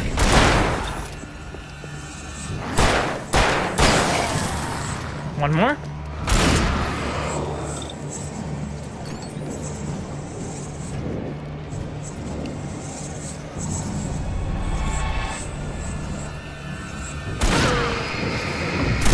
There we go. I had a panel run a few years ago because they don't test for everything if they know you're in a monogamous relationship. I just wanted to know I had the test, it was all clear. One of the nurses asked me if my husband had cheated on me. She was so mad on my behalf. I mean, it's open. Let's go. Yeah. This is another thing that also changes as you like get older. Like I ask for it every single time I go in to get like any blood work, or I even thankfully I have a GP, like general doctor, who knows at this point now, like if I've slept with someone new, like I just want to have it happen. But I used to get asked so many questions too. Needed the writer to finish the story. It's like, again and again. Why are you asking me questions? Shut the fuck up. Draw my blood, swab my dick, and fucking like do the tests. but it could pursue the I writer and my indirectly. insurance Put others on aren't the paying you task to and ask stop fucking those who questions. would help him. It took over everything in its path, made them its puppets, and sent them after Alan Wake.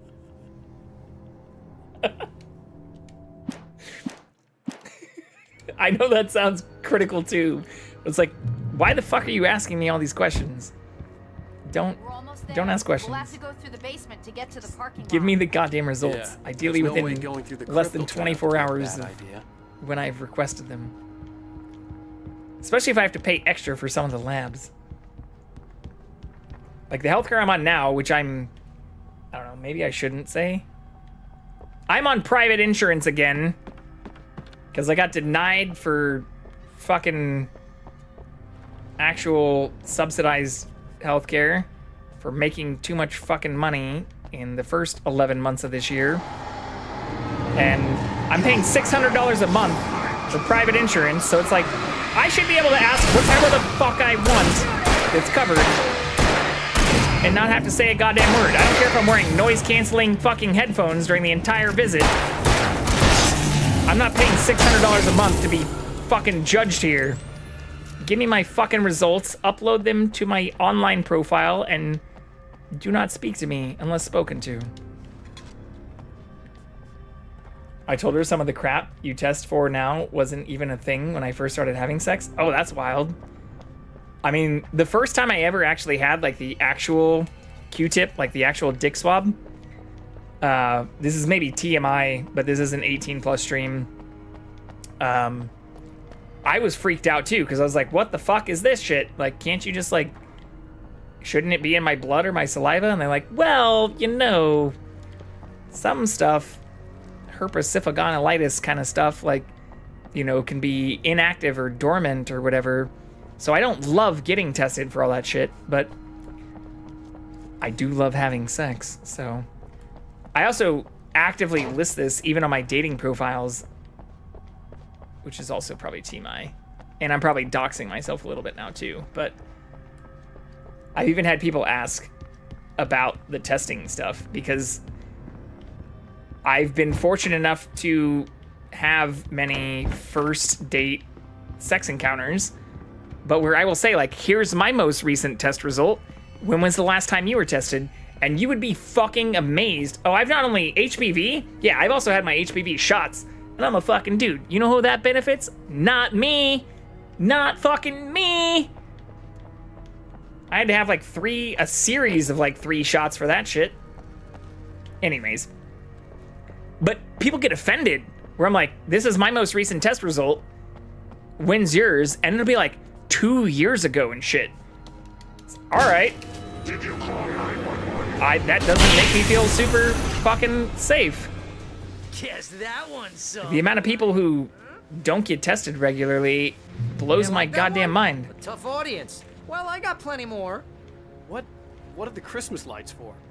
Protection, man. Like garlic against vampires. Fuck yeah, Barry. I'm all for it. The helicopter's just across the parking lot and up the hill. HPV was just starting to be looked at back in my olden days. I've been tested for that, as well as, again, had my, like, multi-series. I think I had to spread those out for, like, a month between each one, and it was, like, 3 shots or something. I've got my HPV vaccine. But yeah, the fact that I also, again, not bragging or trying to seem better than, or not trying to make anybody who I do know IRL or otherwise, like, feel bad, but the amount of people who I know who have not only contracted, but like some who've even needed to adjust their entire like dating lives based on like STDs they've contracted, especially like herpes kind of stuff where it's like, I don't know. Anyways, thank God I not only haven't had it, but I've met many people who are like, yeah, I'm basically now like resigned to finding someone else who's tested positive because like I don't want to give it to someone else. It's like, fuck that. Absolutely fuck that. Yeah. Not to make those people feel bad. Bastard.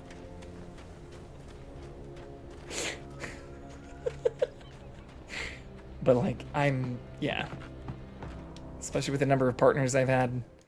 Allison I say I'm screamed lucky, until but she I had also no voice care a lot left to about this scream. shit, such that I Around her, the ask people darkness about getting was tested. alive. It was cold and wet and malevolent and without end. She was a prisoner, trapped in the dark place. The terror would have burned her mind out, but one thing made her hang on. She could sense Alan in the dark. She could hear him. She could see the words he was writing. So as she's flickering not dead? Shadows. He sensed her too. He was trying to work his way to her. About 4 out of every 10 cases of cancer caused by HPV occur among men every year in the U.S. Over 15,000 men get cancers caused by HPV. I'm here, but in stealth mode, because kids, man. Hey, I'm glad that you're back, Dead Game. I'm glad you, of all people, are able to see us continue on with this. Yeah, Kit, I appreciate you actually citing. Here, I'll click on your link, even if this is, like, potentially sketchy to do while I'm live. But I'm not saying it doesn't potentially impact men directly unless you're vaccinated. But I'm saying the vaccine, I feel like, is more for the benefit of those who they would contract or spread. This also takes me to the flu vaccine page. Here we go. HPV also affects men. 4 out of every 10 cases. Why don't they just say, like, wouldn't that just be... That's a weird way to say, like, 2/5. 4 out of every 10 is 2/5. 2/5 of men. 2 out of every 5 cases of cancer caused by HPV occur among men. Yeah. Oh, yeah, definitely. I've been here the whole time, but had to mute because our son's been a wild man tonight. It happens. But yeah, the people who die, of the 4,000 deaths that occur from some of this, I feel like... Oh, actually, there are a large number of men looking at this. Oh, shit. Holy fuck. I didn't realize you could get throat cancer from HPV. Holy fuck. Can cause back of the throat, tongue, and tonsil cancer? And anal cancer? God, it would really suck to have penile cancer as a person with a penis. That would be fucking horrible. Oh, man. Thankfully, like, of the billions of people on the planet, and, like, even hundreds of millions of men, even in the U.S., these statistics say there's only 900 per year. But, like, fucking A. I've seen Critical Role. But I haven't watched, like, a full campaign. I actually first started watching Critical Role when I got into D&D, when I lived with a person who... Did I show you, like, the pictures of the wedding stuff that I went through recently? Like, the wedding thing that I went to was fucking glorious. Because they even had... Like, this was their thing for the reception. Whereas, like, instead of clinking glasses to ask newlyweds to kiss, we invite you to roll, and they had this giant, like, foam D20 die. And so you had to, like, roll this die. Anyways, the wedding was of a person who I lived with. And so I got into some of that back when I lived with them. Sam, one of the actors, had throat cancer from HPV and fought it this last year. Oh, my God. That's... Well, at least they didn't have dick cancer. If I can make a joke out of it. I'm sorry. That's dark, but... I don't know. I'd rather lose my voice and, like, have...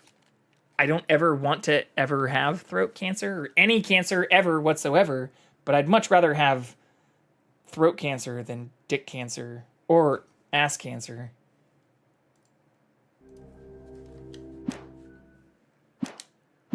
All of those sound horrible, but if I had to rank order them, it would go throat, ass, dick. His doctor said he probably caught it in college. He's in his 40s. Yeah, so I am happy to have also gotten the vaccination when I was in college, which is, again, why I'm super big on getting tested regularly, especially after any kind of, I won't say unknown, but like any new sexual encounter where the other person took offense to me asking about their recent testing results, or especially wasn't able to provide Like, I literally have this shit on my phone. Like, you want to see the last time I was tested? Here you go. Here's my test results showing I'm clear. What are yours look like? And if they're like, how dare you? I'm so... Do you not trust me? No, I don't. And even if I did, you don't get tested regularly? Fuck is wrong with you? Shit's covered by insurance. So, anytime I interact with anybody like that, it's like, I'm scheduling an appointment the next day, motherfucker. How dare you try to find safe partners, heathen? Well, I don't want to dox myself too much, but I've also been to parties where having those results is a requirement.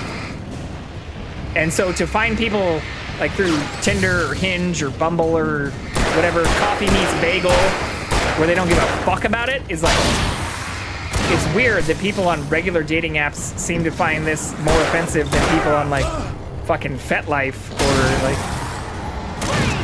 you know.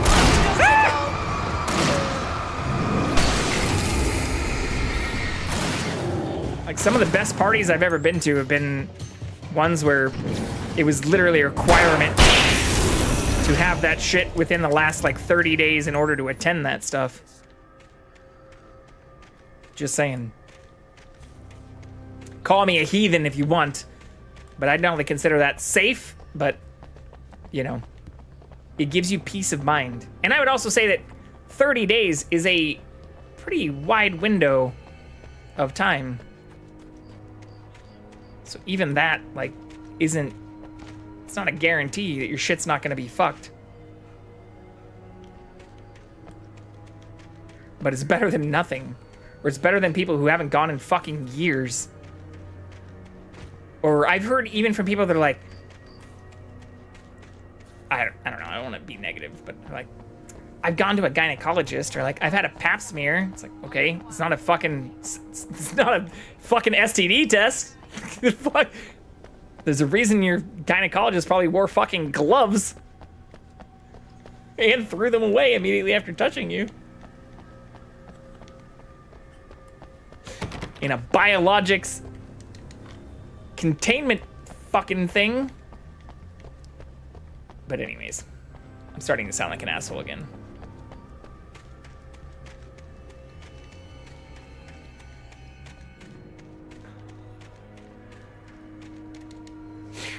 I swear, it all comes with good intentions. I'm not really a piece of shit.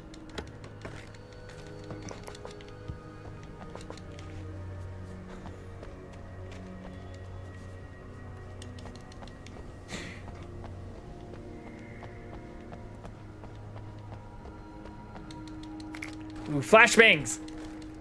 Fuck yeah.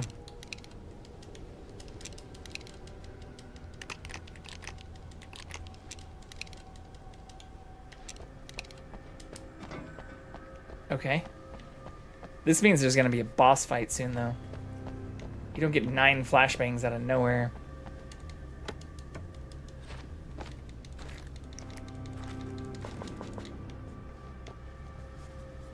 And there's a fucking helicopter here. Oh wait, could I have gone inside there? No!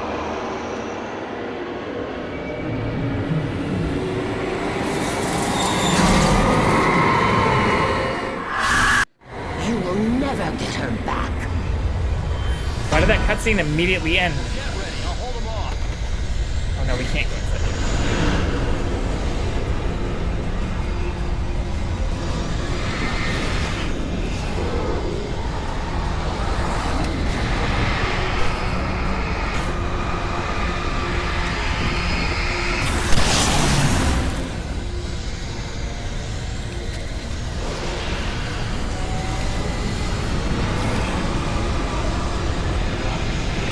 Could I have gone in there earlier, though? Fuck. Also, why did that cutscene end so fast?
didn't know I could just walk off the fucking edge.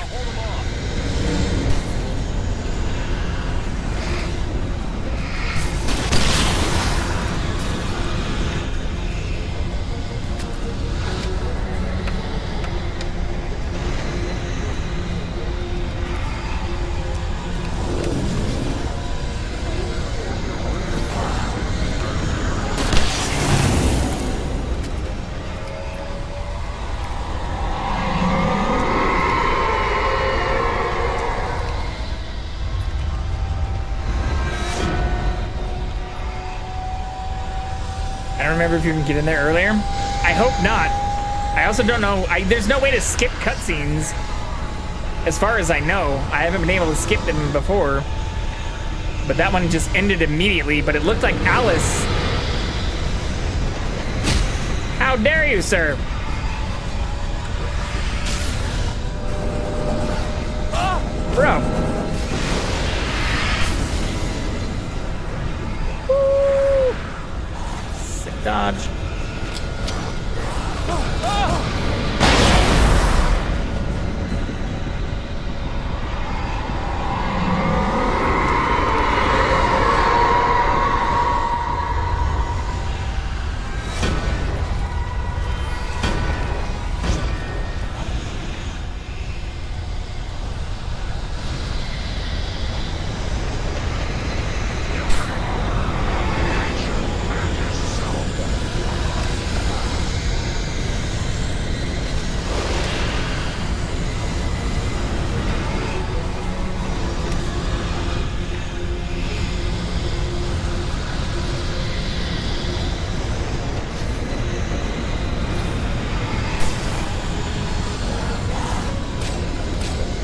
Fuck off!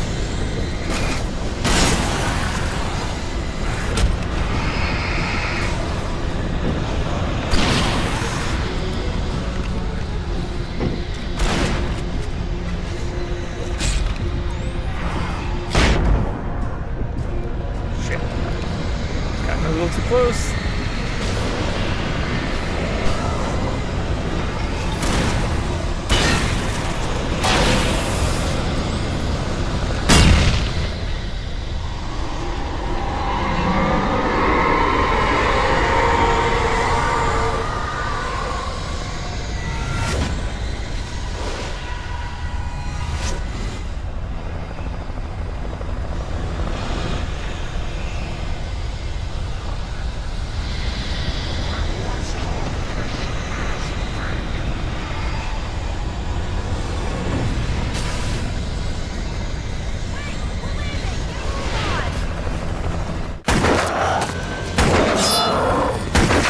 It's just like harder and harder difficulties.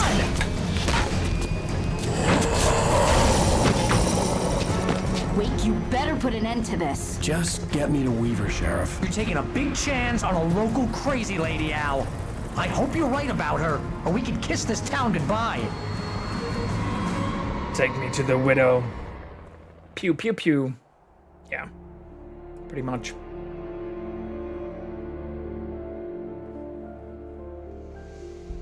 I hope you know how to deal with this, Wake. I guess you New Yorkers are used to rough situations like this. Right. The city's a war zone. King Kong, mutant alligators, and Alex Casey shoots the place up every weekend. Look, I never Still even enjoy carried a the gun sweeping until a couple shots. of days They are ago. sweet. Well, my dad used to be a cop there. Tells some pretty wild stories. Stuff like this? No, just normal bad stuff. Kind of like your books, Wake. I used to tease Dad that he was just like Alex Casey. Oh, sure. You're a pretty good writer. A little heavy on the metaphors, maybe. Nobody's ever said that before. We're coming up on the power plant. See the lit building over there? And that's the dam further up the river. I can't land here. I'll take her down the road across the river. Just get me there, Sheriff. Why can't you land here?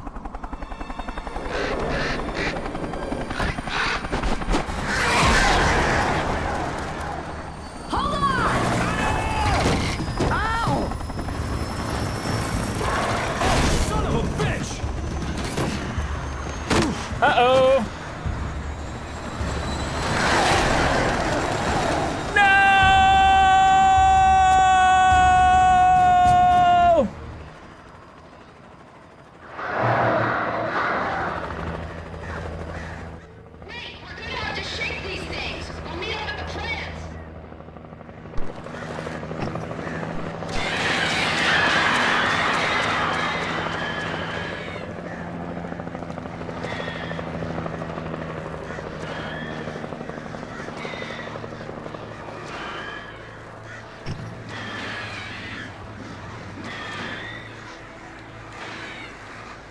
Where'd all my guns I literally had when I was walking into the fucking helicopter go?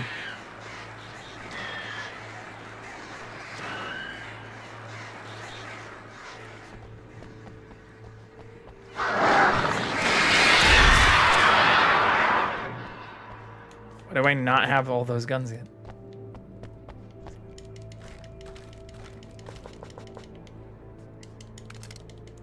Ad time.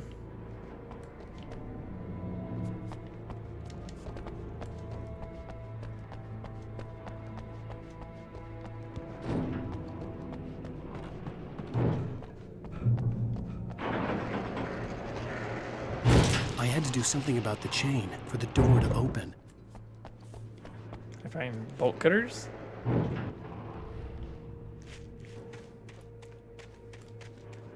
Coffee.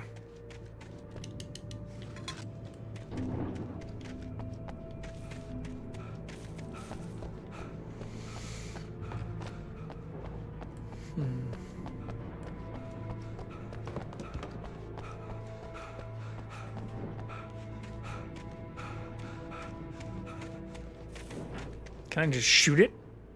I do still have my handgun. If I don't have the shotgun or the flare gun or any of the shit I fucking came here with.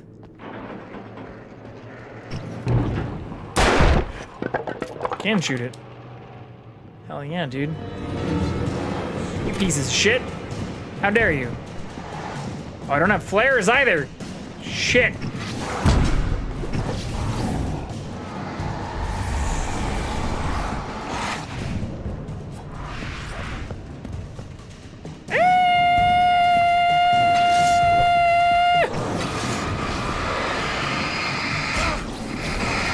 Stop it!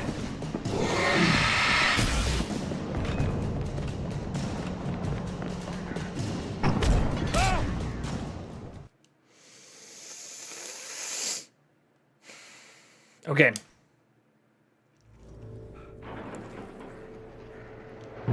I had to do something about the chain for the door to open. Something about the chain. Done. Come at me, bitch! Fuck you!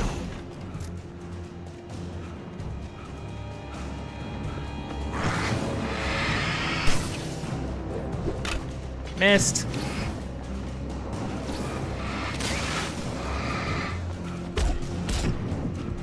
Fuck!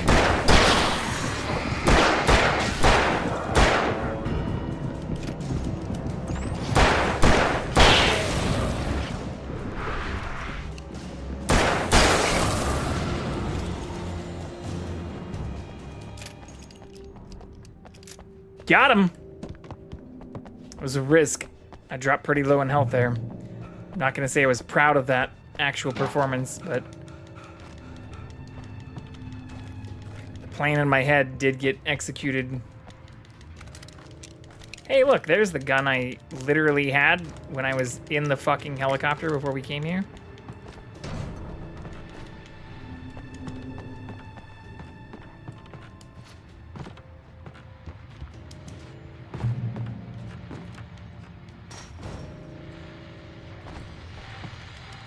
And here's a new song from a band that they always remind me of our local rock legends, the Old Gods.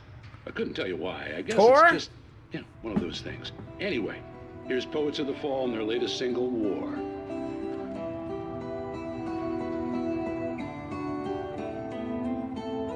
Do you remember standing on a broken field? White crippled wings beating the sky. Oh shit, I was supposed to be doing this too. Harbingers of war with their nature revealed, and our chances flowing by. If I can let the memory heal, I will remember you. You know this song? Never played this game though? When I thought that I fought this war alone, you were there by my side on the front line. When I thought that I fought without a cause, you gave me a reason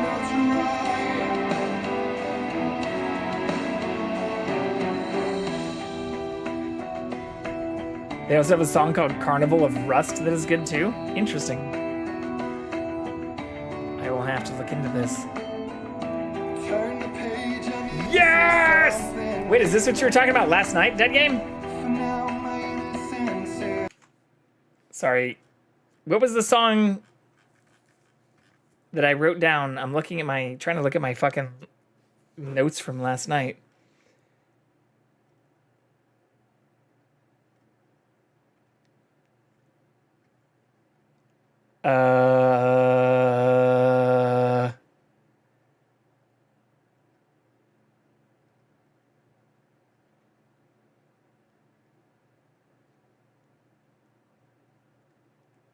I thought I wrote it down.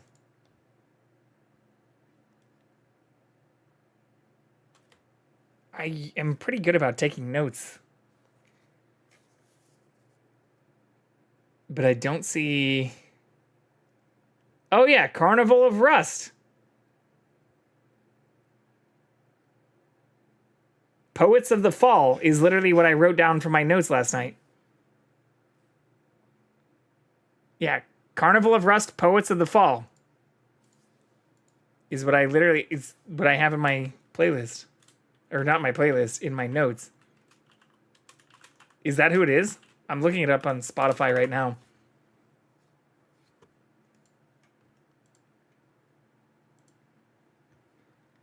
Let's just add it in real time. Poets of the Fall. This is probably where my shit gets fucking... Yeah, Poets of the Fall, Carnival of Rust, War.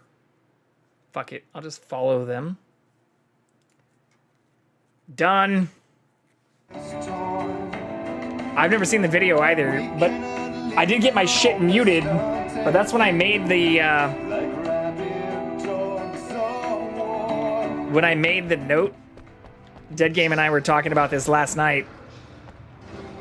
Oh fuck! There's more. Rah!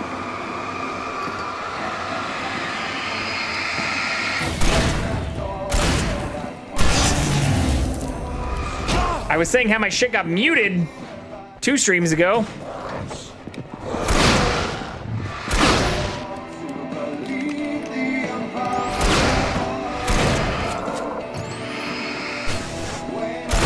Oh fuck, I'm just wasting ammo.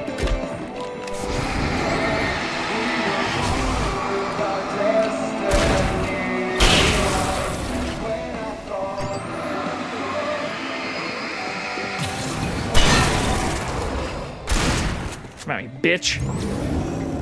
Oh, not so big now! Fuck you.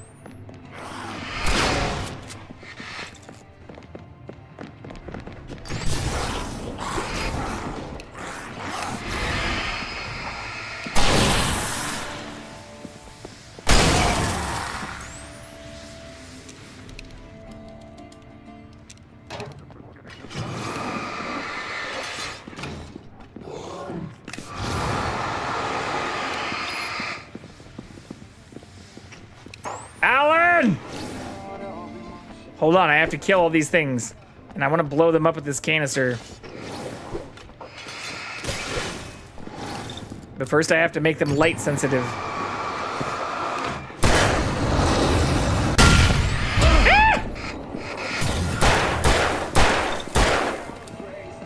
Ah! I'm out of fucking flares! Fuck my life! And I'm nearly dead.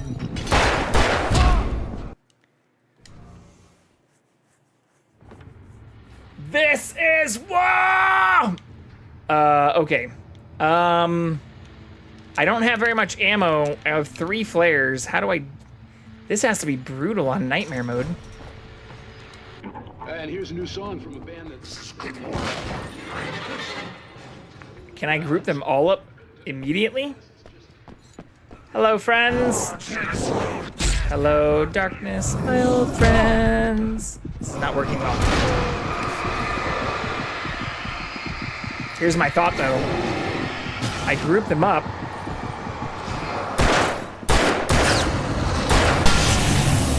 That did actually work. And then I just do that again with this other canister.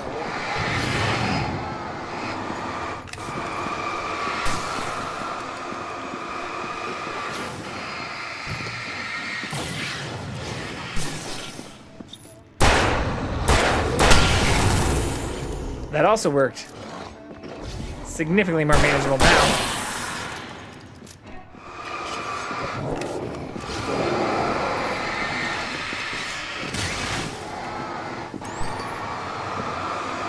I don't have a flare gun now.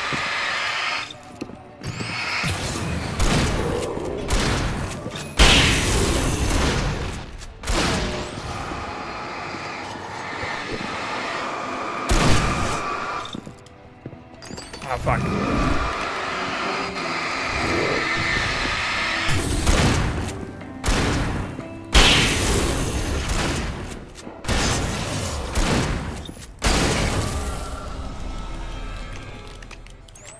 Fun fact, the music video for this is Wake themed. We've had a good video game music lately. This one, Oh Death by Chemist, is War Shrieks. Not gonna lie, the JV shriek during Alien Isolation won by pretty quick as viewers. Ah! Doesn't have a spelling or grammar typo. Probably didn't write it. Yeah, the shriek I'm not proud of, but I can't change it. It's a natural, innate response. So I can't... If it changes, or if I start being like, oh, then you'll know I'm faking it. Because that's not how I respond.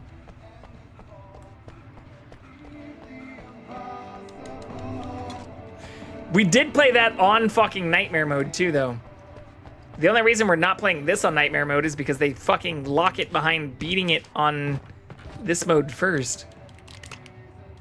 Tiny ass close buttons on mobile are bullshit. They're not shrieks, they're war cries. I'll go with that. Porque no los dos. Is there anything else in here?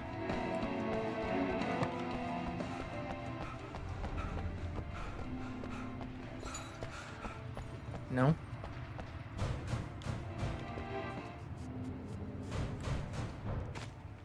Okay. I'm very low on ammo now, though. I don't have any flares. This is not looking good.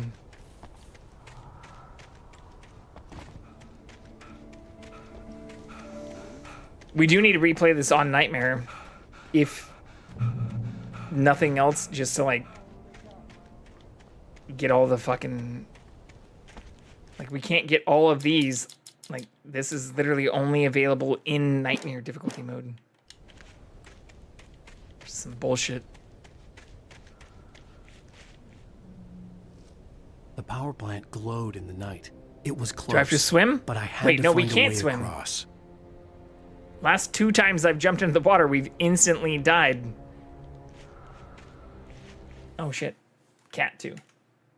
I swear we just saw him. No?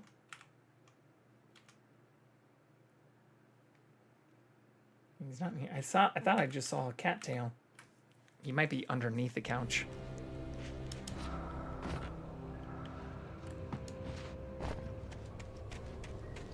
Alright. I'm guessing this is our last chance here. I don't think we missed anything.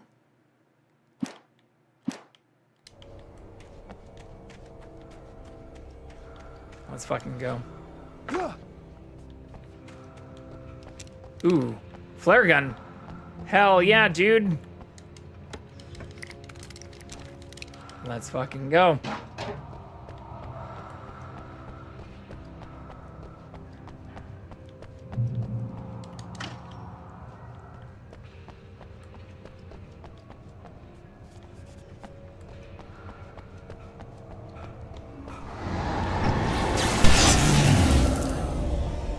GG.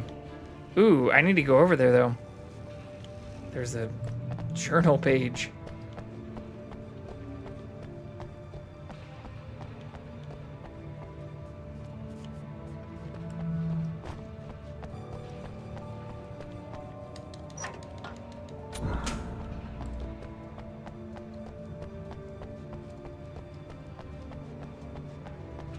That turned more power on. Okay. Alright, so I have to go over there and then turn power off, which I assume is going to make more shit spawn.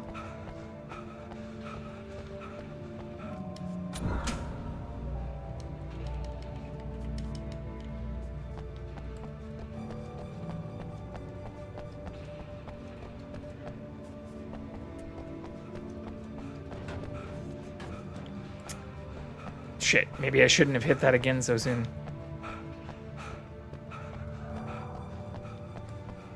Can I do it again? Sure can. Okay.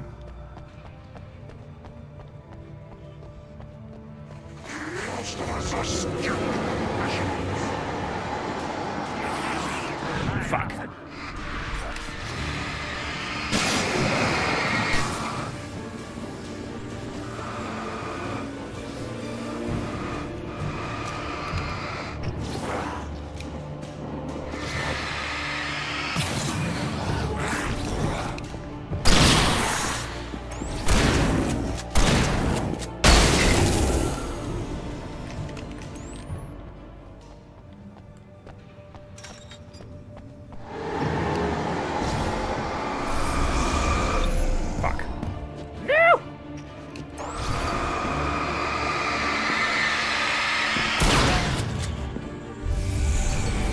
Oh no, he's gonna do the run! Oh. God damn it.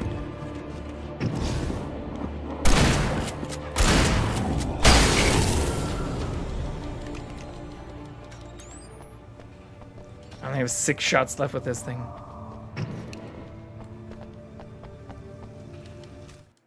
Making her way through the water pipe alone, Cynthia was making her way driver, downtown, foolish piping. young man, taking unnecessary risks. And the way he broke the rules. Didn't he understand what was at stake? Since the terrible days in the 70s, she hadn't wavered once, as hard as it had been. She was tired of protecting the town all these long years, and now only wanted to rest. Ooh, is this the story? This is the story of a girl. Cried a river and drowned her whole world. While she looked so sad in photographs. Absolutely loved her. When she smiled.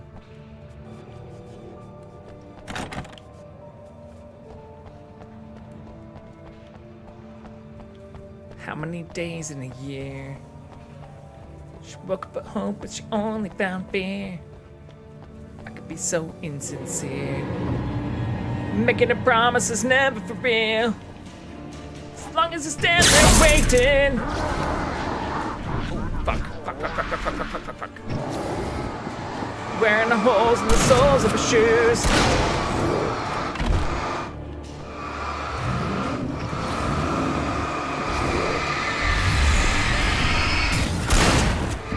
Fuck!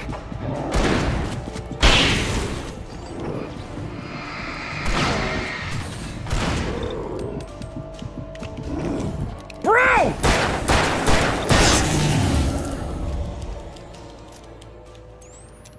I have 3 shots left with the shotgun. Fuck.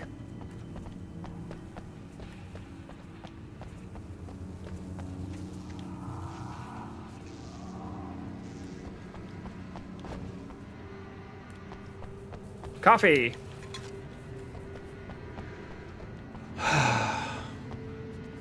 But clothes never wore as well the next day. Hair never falls quite the same way. You never seem to run out of things to say. This is the story of a girl. Cried a river and drowned the whole world. While she looked so sad in photographs. Absolutely love her. When she smiled. It was close. We almost died.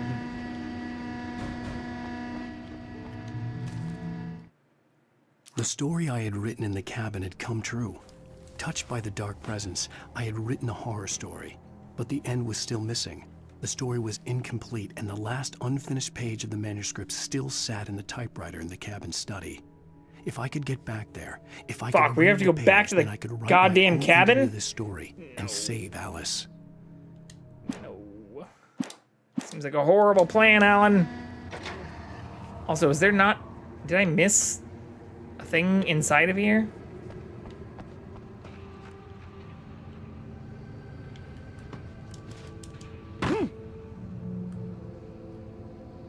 Was I not supposed to be able to jump here? I cannot move now.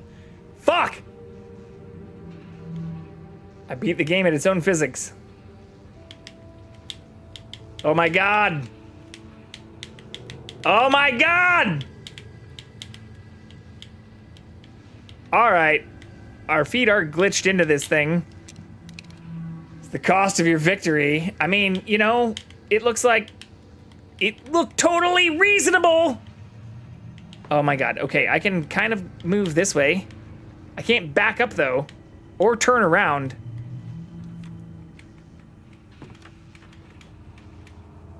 Oh, there we go.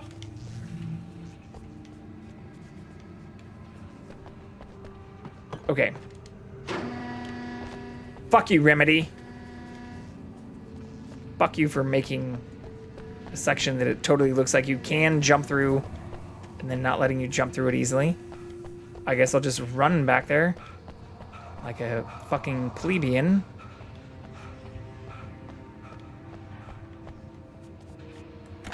Y'all saw me make that jump, though. Remedy just didn't want me to have that much power.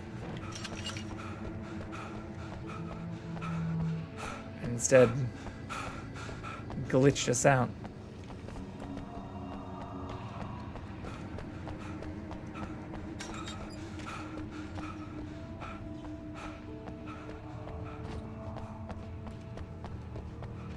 What happens if I turn this off? It turns that on, but does it change anything in here? Remedy said, "Not today, son." Yeah, it said, "We didn't intend for you to jump that far. This isn't a Spider-Man game."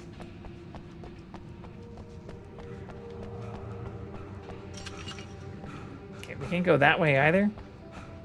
Alright, I guess it changes literally nothing. I thought maybe there was one of these areas we could go to if we flip that switch differently.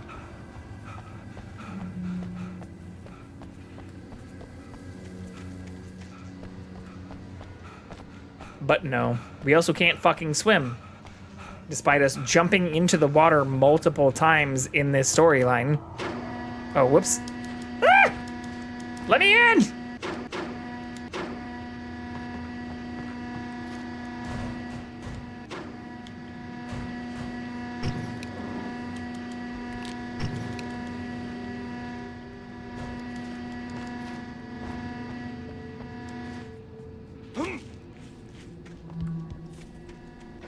I really need more ammo.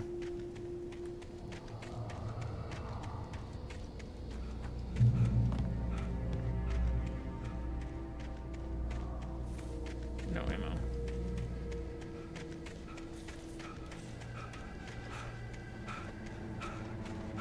At least we have the cat back on camera.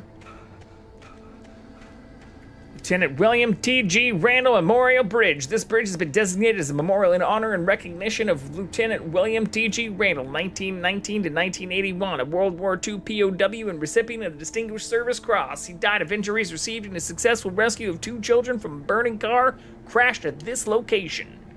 That's intense. I cannot reach the bridge. And the bridge seems completely demolished. Way to honor his memory. I couldn't get across until I...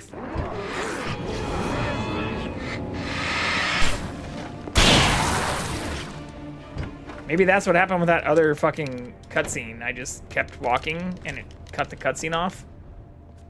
It's too good.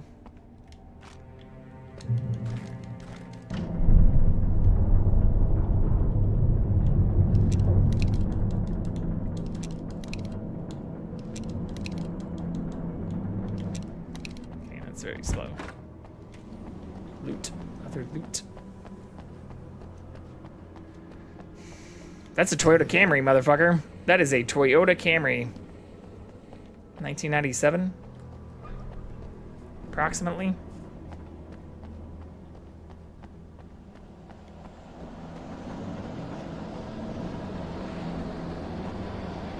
Ah, shit. Are there gonna be bad things on this?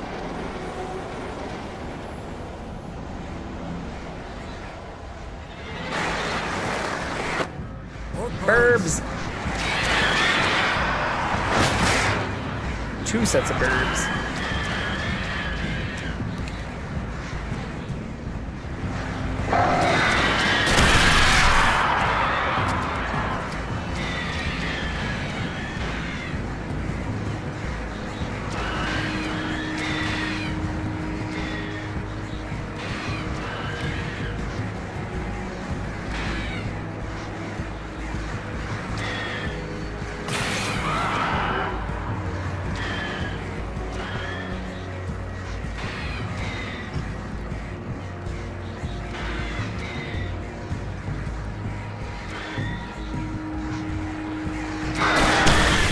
Fuck you.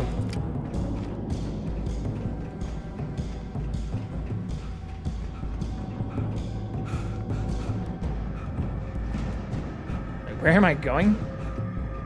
Over here?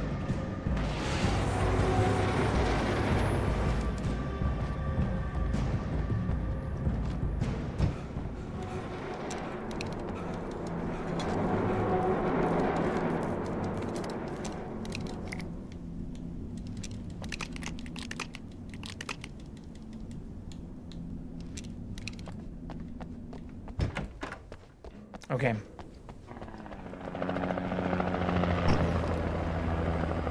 We managed to lose the flock. You're almost at the power plant. Keep going. I'll give you some more. Can I drive? Let me drive! Let me in! Let me in! Also, how the fuck are you gonna give me support just by flying a helicopter? Oh, with the light. I see.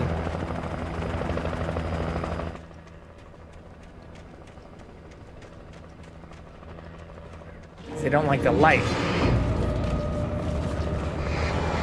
Support is dwindling. Support is trash.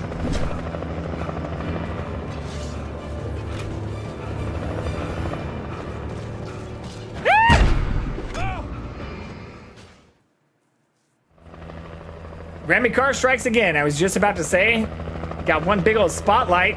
Yeah, it's about as fucking useful as Mike from OG Resident Evil 4. Yeah. I'm in the light. I'm in the light. I'm in the light. Oh my God. It's not like the other lights. They still function in it. Ah! Now I'm ahead of the light. Oh, this is trash. You should be disappearing right now. That's how the other lights worked.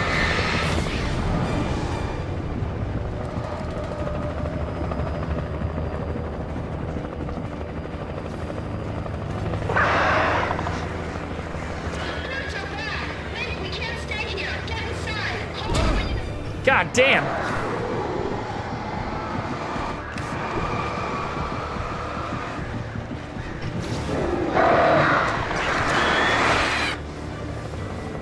Can I kill 3 birds with 1 flare? No.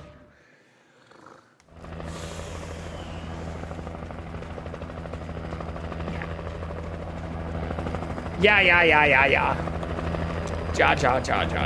Okay. I think the goal is to get a bunch of them with 1.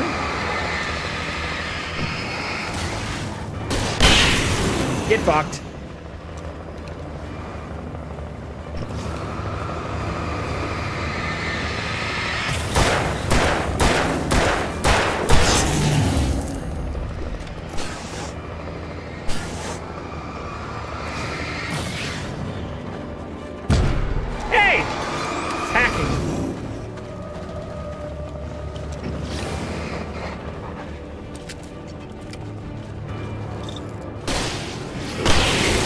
Bye, bitches.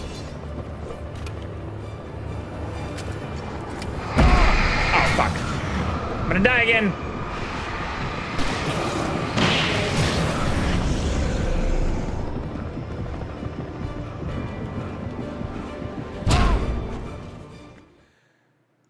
What am I missing? Okay, what am I missing? Maybe I just have to shoot them all. Maybe the helicopter light is a distraction. It's meant to make us feel safe, but it's not actually gonna make us safe.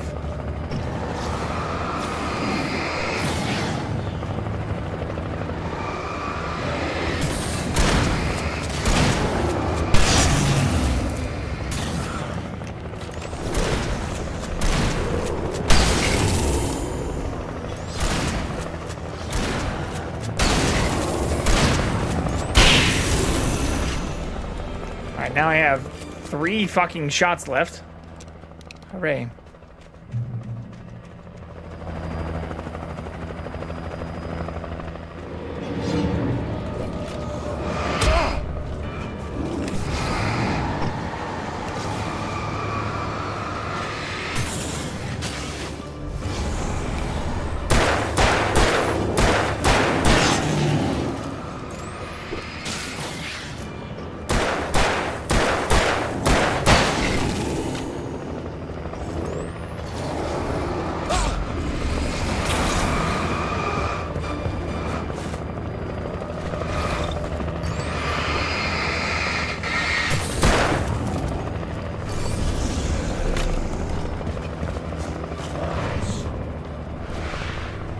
Dodge, bitch!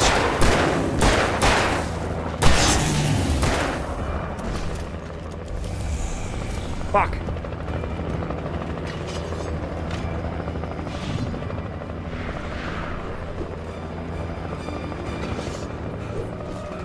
He could.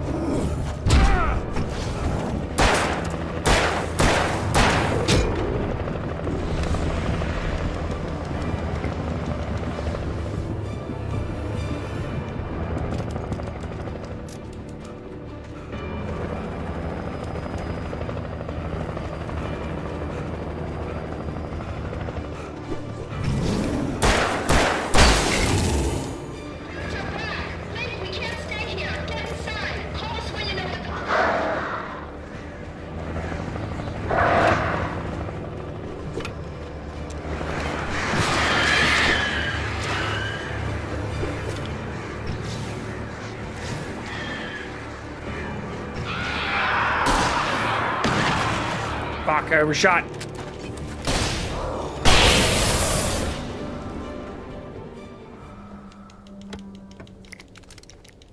Hey, did I do it?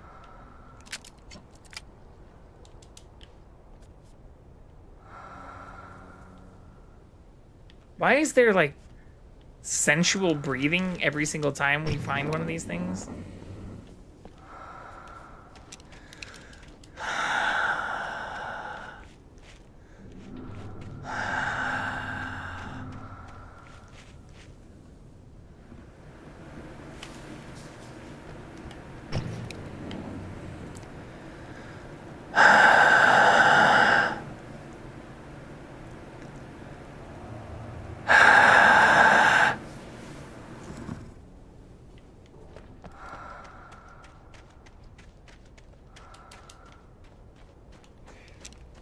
We're still running desperately low on ammo.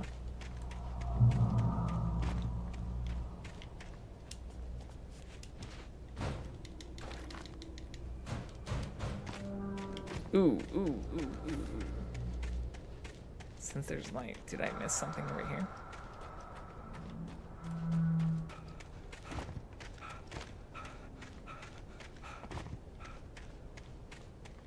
No.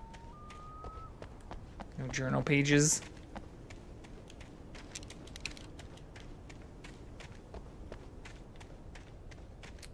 Trying to dust me off. Look, I don't breathe or do ASMR style shit very often. Unless someone redeems it.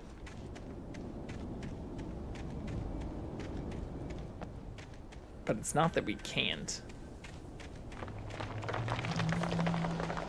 No.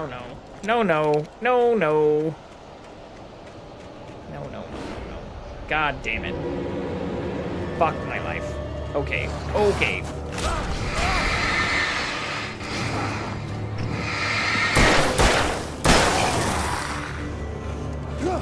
I recognized the logo on the power plant sign. I'd seen a version of it painted all over the area, signifying hidden caches of supplies.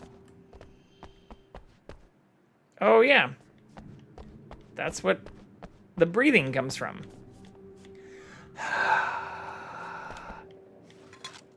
Light and power. Makes sense.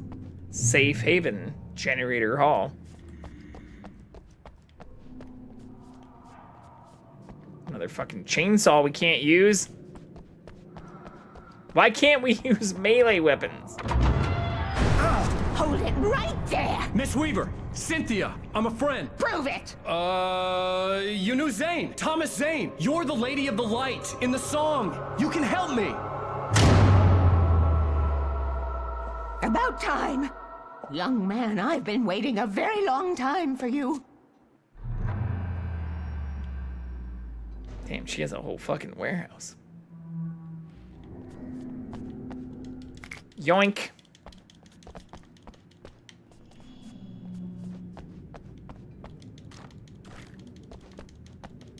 It's in the well-lit room. Excuse me? What you'll need to drive the darkness back. The well-lit room's at the deck. I built the room to keep it safe.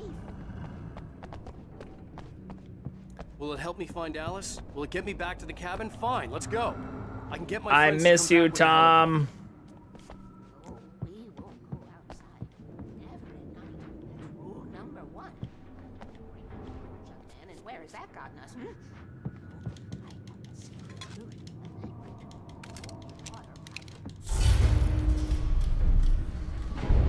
Cynthia, I think your plan's about to be Damaged fucked. at the transformer yard.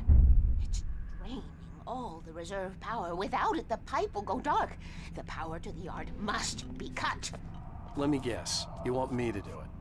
Young man, you're the one who likes to break the rules. I can't be outside in the dark. The kill switch is outside. Hooray! Oh, wait, I can't go that way. Fuck. Okay.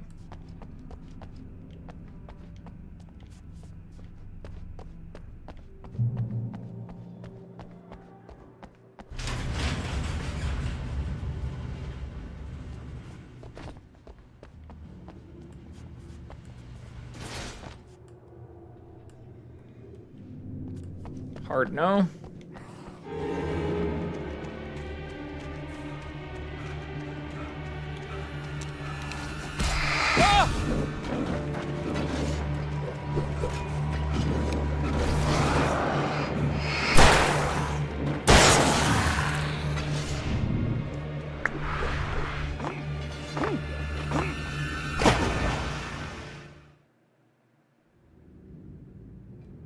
We're gonna pretend like that didn't happen, okay? Nothing, you didn't see any of that. This is our first attempt. Thought I was being pretty fucking slick by coming back here.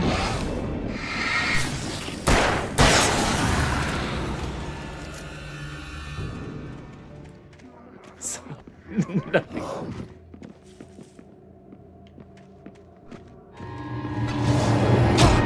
Hello?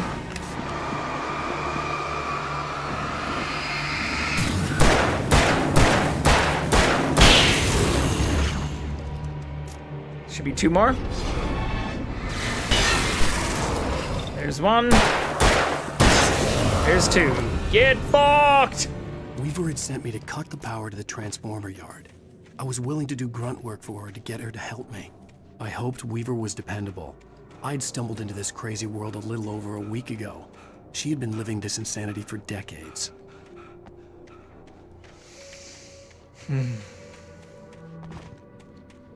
Man, what a good first attempt that was.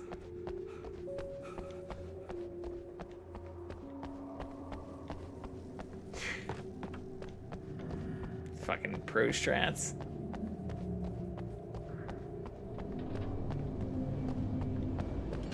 Nailed it, pro gamer. I know. Rule number 1, never go out at night.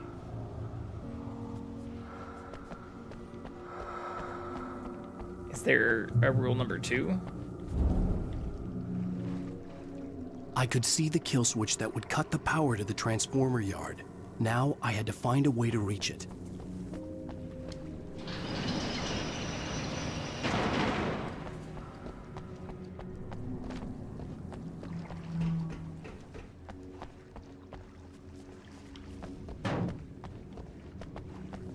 Oh, I see. It's a puzzle.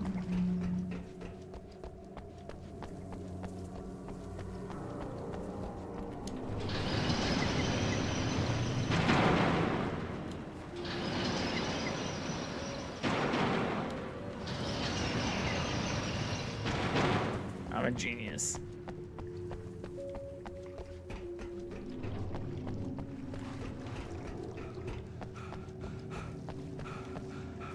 Rule number 2. Keep the lights on. Isn't that kind of derivative from number 1? To not be in the dark? Who designs these things?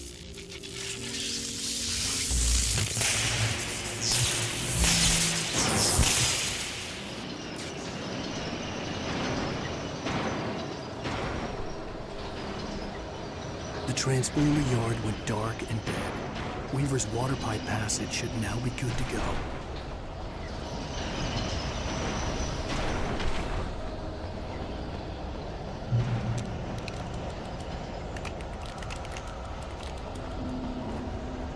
Feeling more bad things are gonna spawn here, though.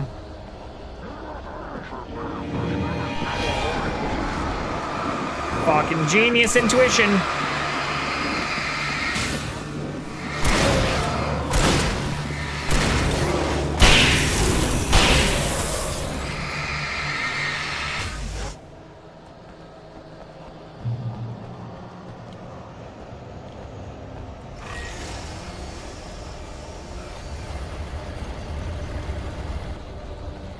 Take care of your kids.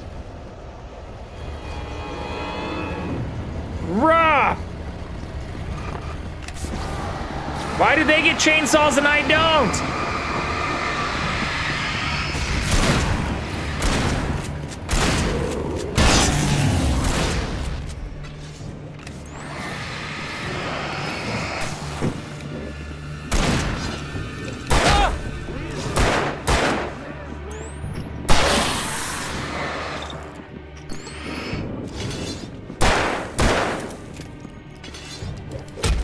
How dare you, sir?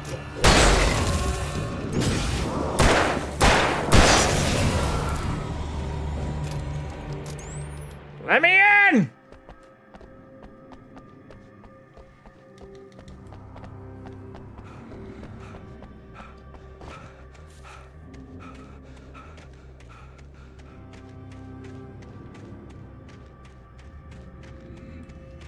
Cindy!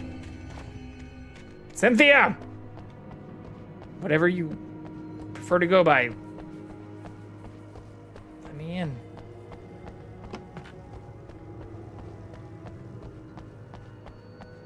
Oh, there's a panel.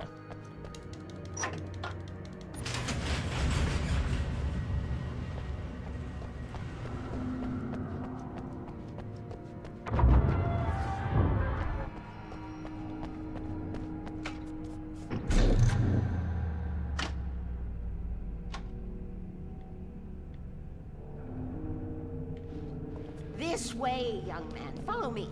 Come, come. The pipe's empty now. We're ready to go. Do you have any shotgun shells? We need to go. Please. I knew them both, Tom and Barbara. I had such a crush on him. Such a Ooh. man. I was jealous. There was a part of me that was maybe a little glad when she had the accident.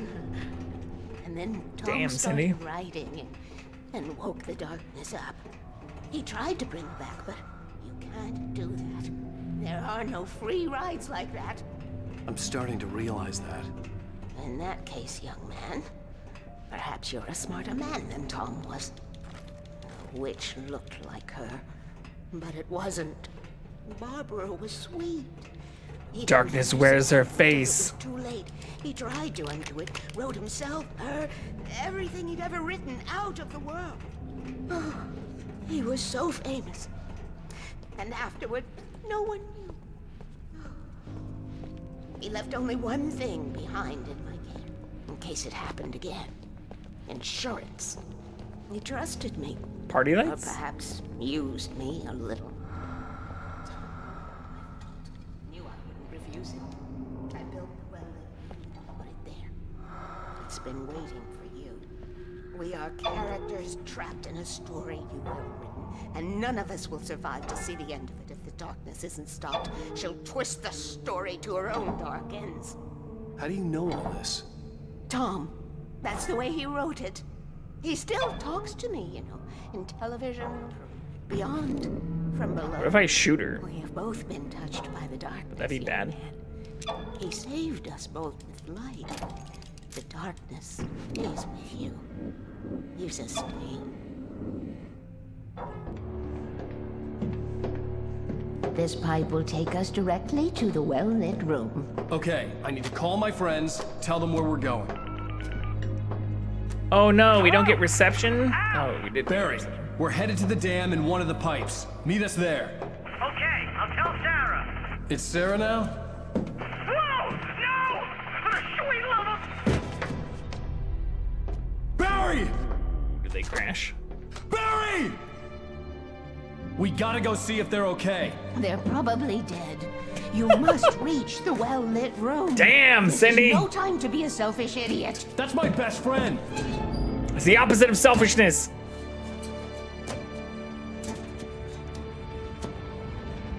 Well, be a fool. I'll use the pipe. I'll meet you at the dam if you make it.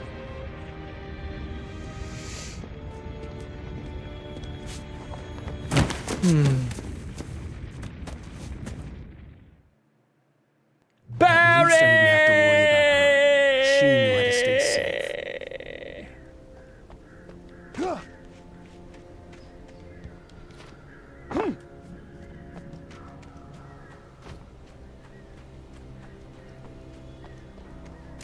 Barry! Sarah was almost starting to relax. Maybe they could turn this into a win yet. Suddenly, there was a piercing sound, like a table saw gone wild, as 100 birds made out of shadows swarmed into the rotor. The chopper bucked wildly and the board lit up, telling her what she already knew. Fucking They were birds. going down. Barry Wheeler screamed next to her. It's going down. I'm yelling, Barry. You better move. You better dance.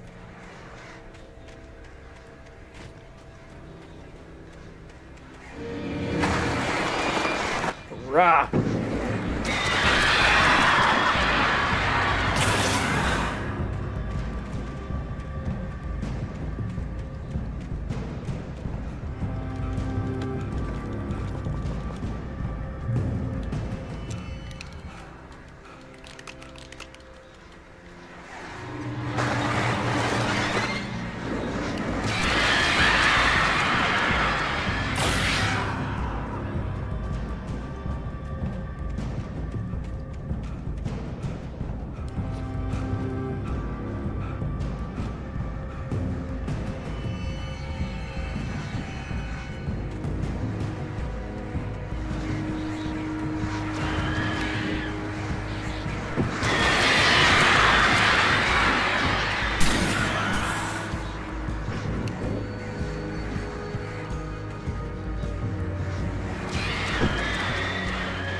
The crash site looked bad. Not look good. But as far as I could tell, the wreck was empty. Barry!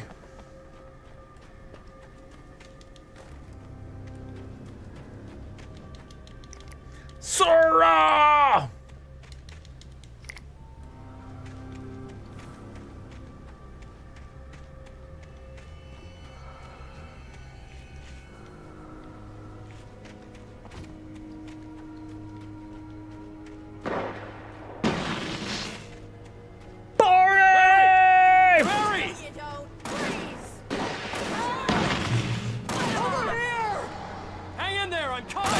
Got you, bro. Got you.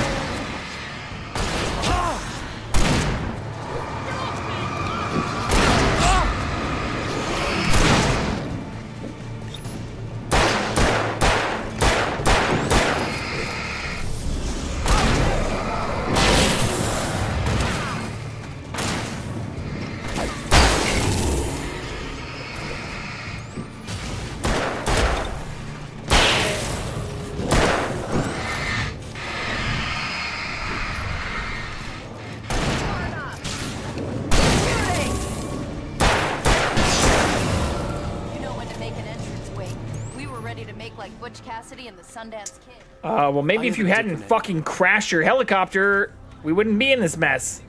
Think about that? I knew you'd be all right. Huh? The flaming eye of Mordor. Weaver will meet us at the dam. Flaming Eye of Mordor? Is this a loader thing now?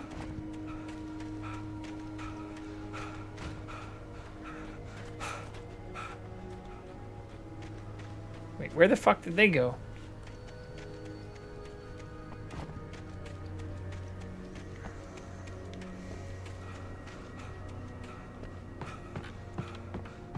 Where's Aragorn?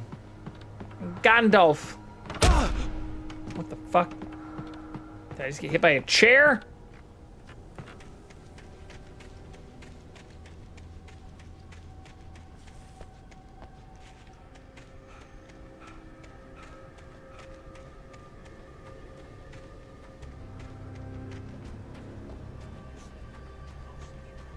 Running uphill while the crazy bunch of demon hicks try to take your head off.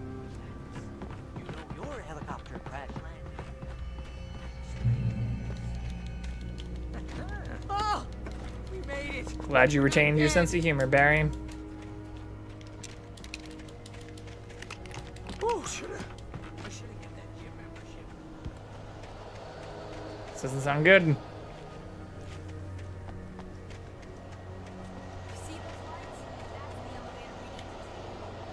Fuck.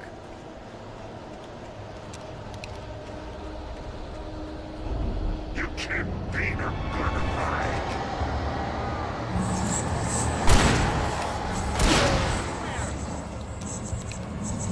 Oh crap, there's more than one of them! Nothing moves like that. It's impossible. It's okay. It's not our first rodeo. Calm the fuck down. Do something!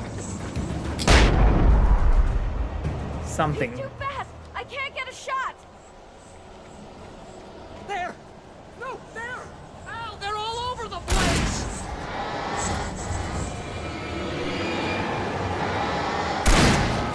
How many of them are there? Where'd that one go? Ah, this can't be happening! There's only 3. Calm down. What is this, your first night here?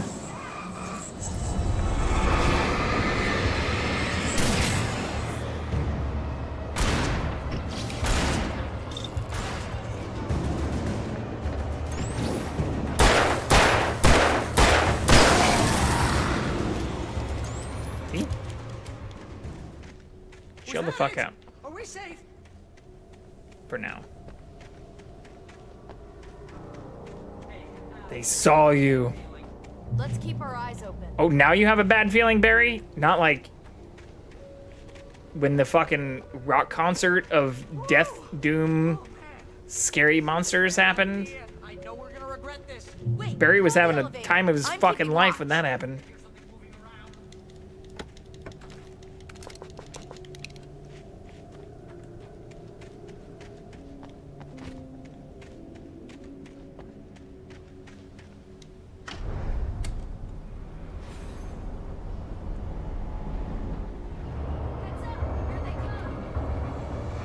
Oh no! Oh no!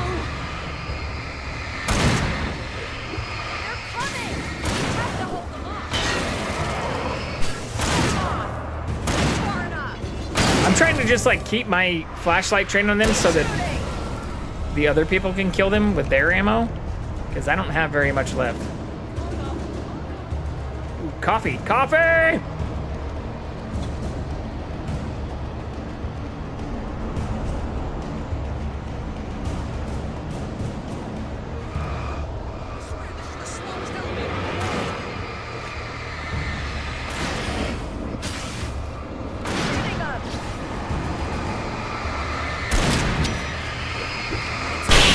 Hi, bitches!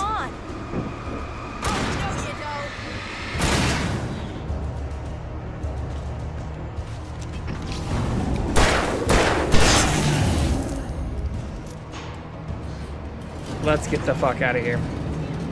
Let's go! Oh, no, you don't. Keep hitting them.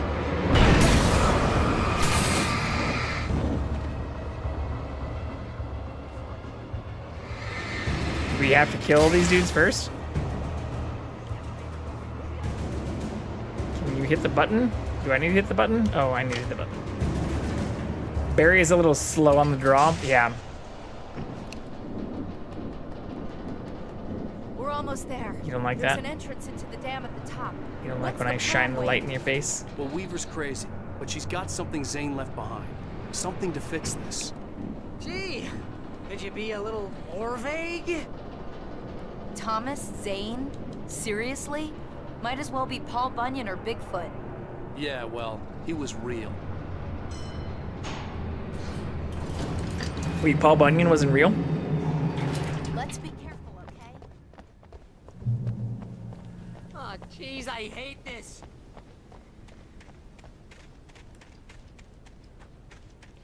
Shut the fuck up, Barry. I think something's broken. Hold the button down so we can get in. Oh my god. How do I get in then?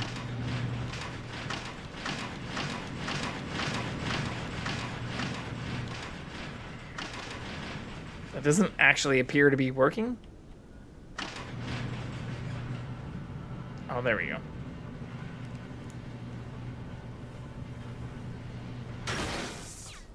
Yeah, how do I get in now? Oh, okay. Not only can no one else not hold the fucking button. You guys go ahead and find Weaver. She should be in the dam now. I'll have to make it alone Motherfuckers. through the top.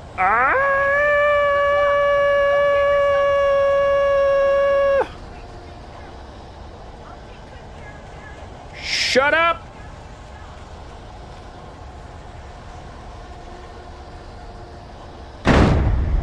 Oh, okay. You gotta be kidding me. Why is this glowing?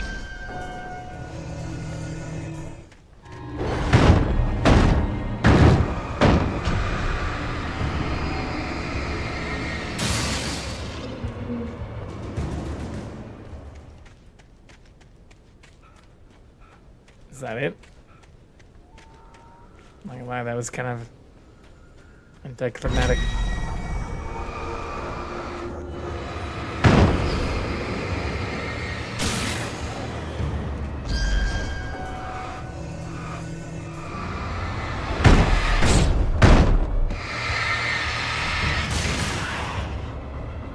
Down, boy.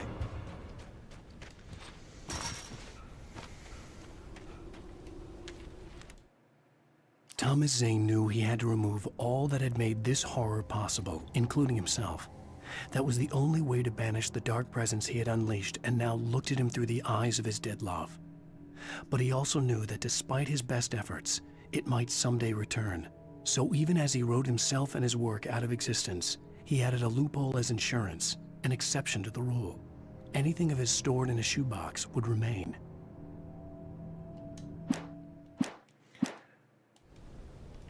So we're looking for a shoebox?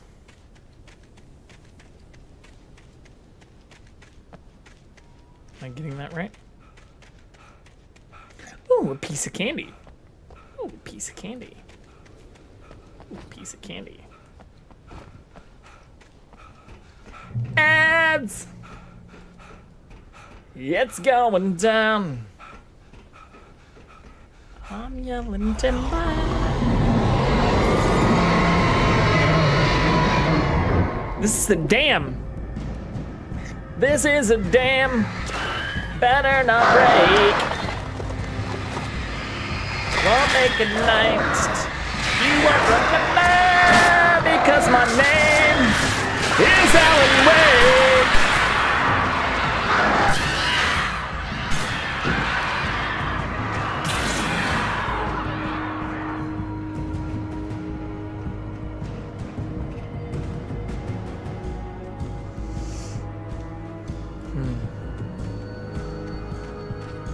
The well-lit room. What's this way, though? Coffee, secrets, drugs. Alu Diclo? What the fuck is that?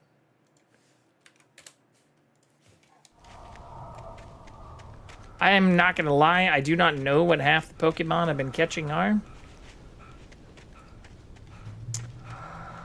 I just catch. Do not ask questions.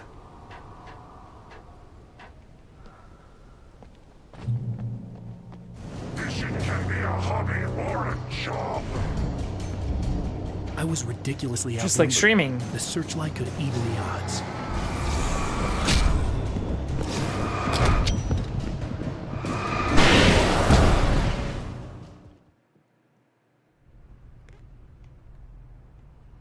Where's the searchlight? Oh, right here. Fishing can be a hobby or a job. I was ridiculously outnumbered. The searchlight could even the odds.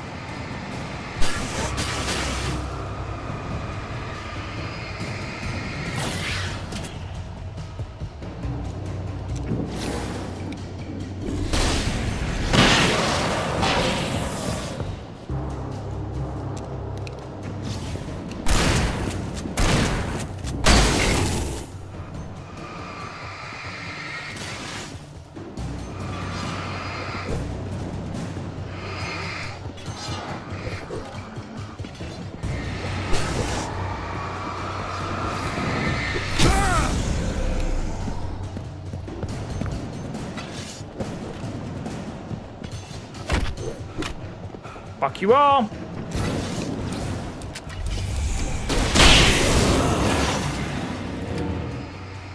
bitch. Get out the way. Get out the way, bitch. Get out the way. I'm doing 100 on the highway. Doing the speed limit in the fast lane. Get the fuck out of my way.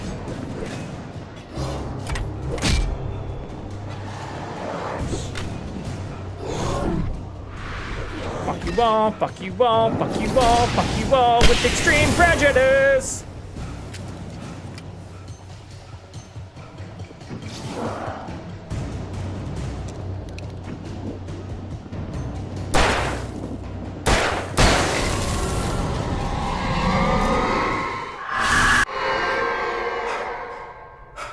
What was that? You will go no further. Was that also Alice? With the widow chick? Why did those cutscenes keep getting cut short?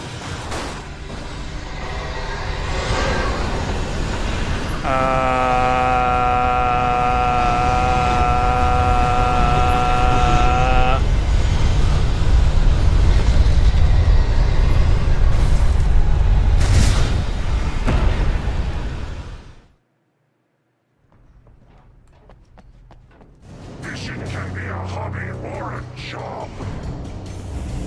I was ridiculously outnumbered. The searchlight could even the odds.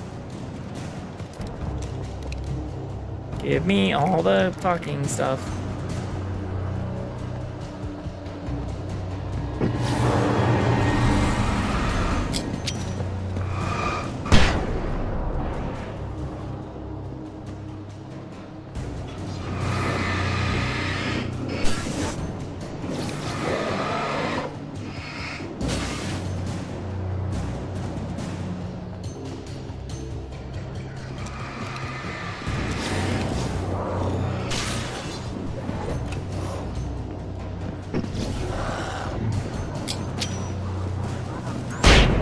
Bye, bitches.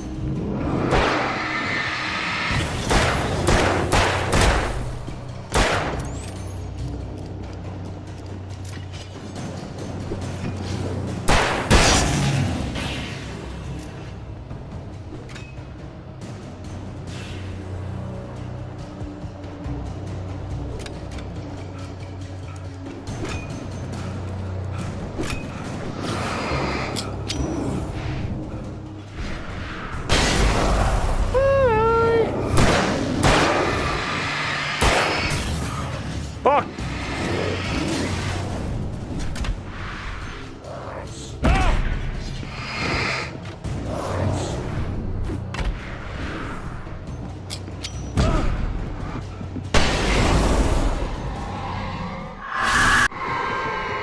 Why is it so fast?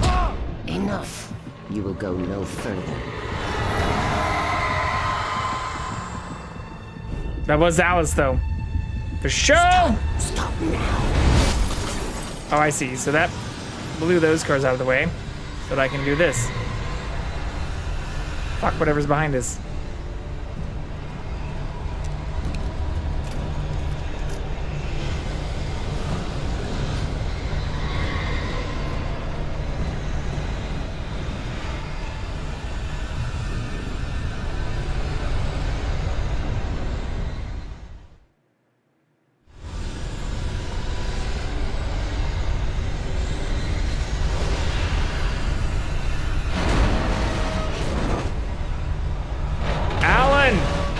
Really need to exercise, bro. Your stamina's trash.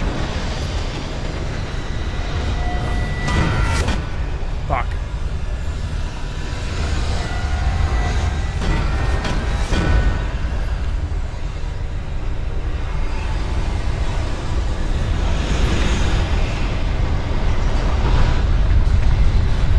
Coffee!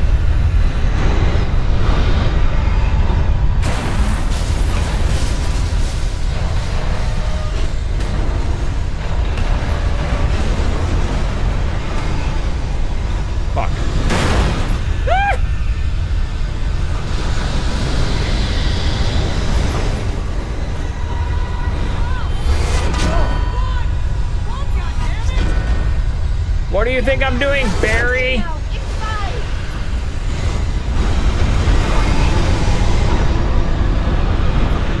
Run, Alan, run!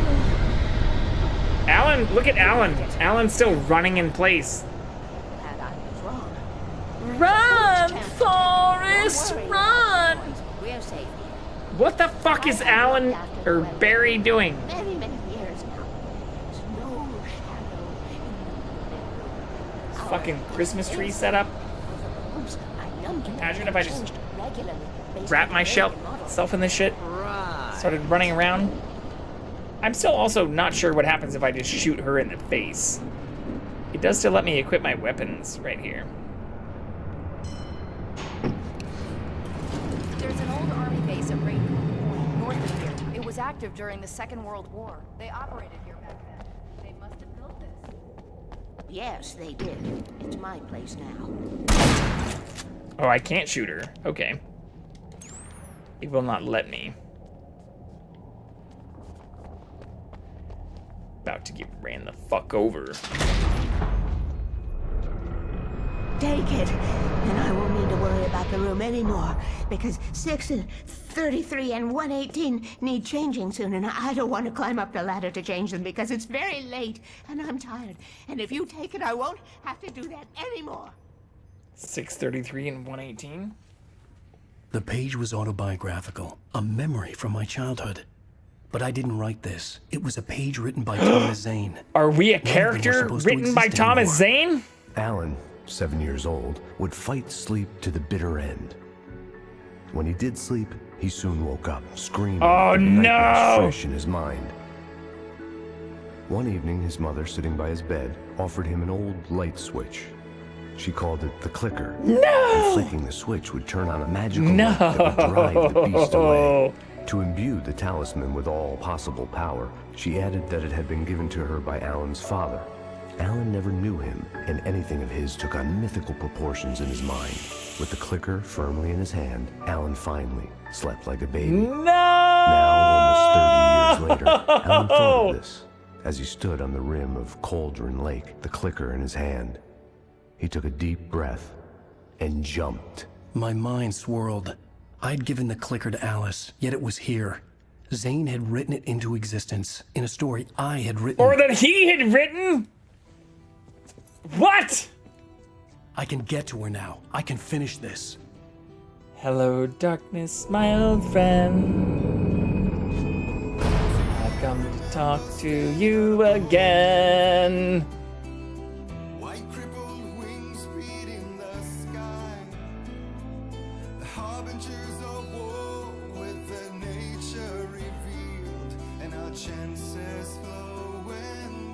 Strap the fuck in, because we are not going to bed tonight, y'all.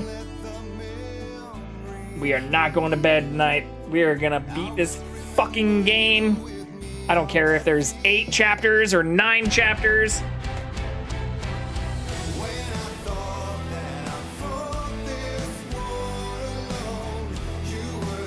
I don't know if I should have a 3rd glass of wine, though. I think we should just switch to exclusively water. Welcome to Alan Wake, buddy. Who is Thomas Zane? Why is it not called Thomas Zane?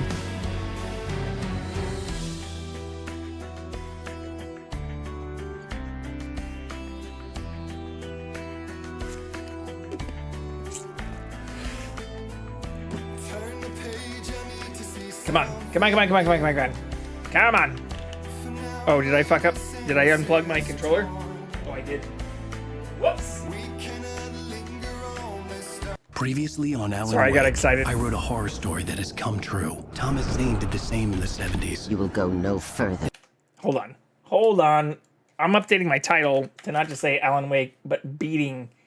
We are beating Alan Wake. I don't give a shit. This needs to turn into a fucking 24-hour stream. Also, welcome in Fancy Montenegro. I have not been doing a very good job of paying attention to my TikTok like chat. The Dark Presence wants me to, the story I'm writing won't save Alice. Hello, it's TikTok. a horror story. No one will survive. You knew Zane! Thomas Zane! You're the Lady of the Light in the song! He left something behind to help me. The clicker. Alan thought of this as he stood on the rim of Cauldron Lake, the clicker in his hand. He took a deep breath and jumped. I can get to her now. I can finish this. Departure? Are we getting on a flight? 2 years ago, New York City. Wow, who sleeps like that? Alan. You were sleeping the wrong direction, and you're fucking... Who has one fucking sheet and one comforter? Especially in somewhere like New York City. I had a hangover. My head was about to explode and the light hurt my eyes. I needed my sunglasses and painkillers to dull the pain. Sound like... In one of my finer moments of self-deception, Max Payne. I swore to quit drinking. This seems very Max Payne-esque, actually.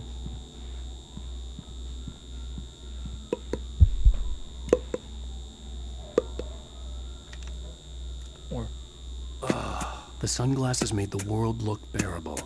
Now I could keep my eyes open without feeling like a vampire in the sun. Totally look less sure like a I'd make it out there vampire without some painkillers. wearing sunglasses indoors, you fucking psychopath. I do love this bathroom, though. We saw this earlier.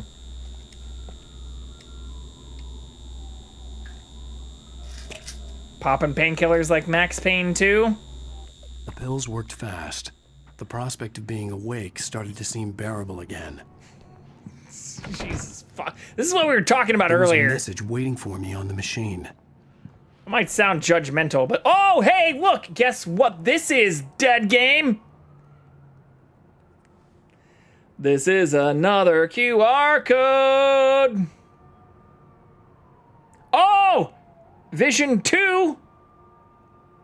So we did see them out of order, I guess, because I watched this one yesterday with you. I thought I'd missed Vision 2 because we'd already seen Vision 1 and 3. But no. Vision 2 apparently comes later when we look like fucking Neo back at the apartment we'd already been to. Let's watch it together. Unlisted by Remedy.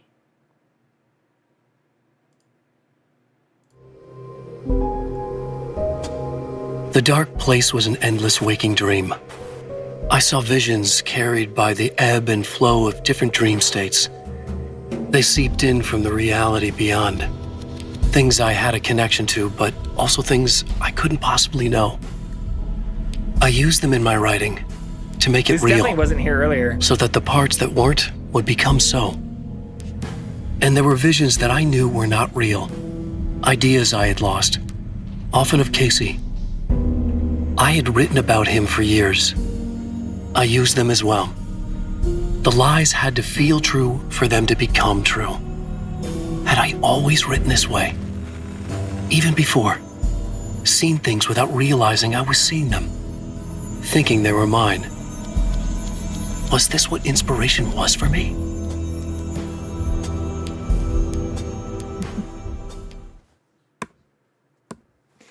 Yeah, see? We didn't... Last night when you were like, I wouldn't watch any more of that. That's all we saw. And we just saw it again through the unlisted actual URL. No, I'm not going to listen to that message yet. You think I'm not going to fucking explore more? Fuck you, Remedy. Fuck you and your game design. And your 18 chapters of nonsense that still don't fucking actually make a cohesive story yet. We're back where we fucking started. Only Alice is gone. And none of this makes any sense. Alright, I guess I can't do anything else. Man, there's no coffee here.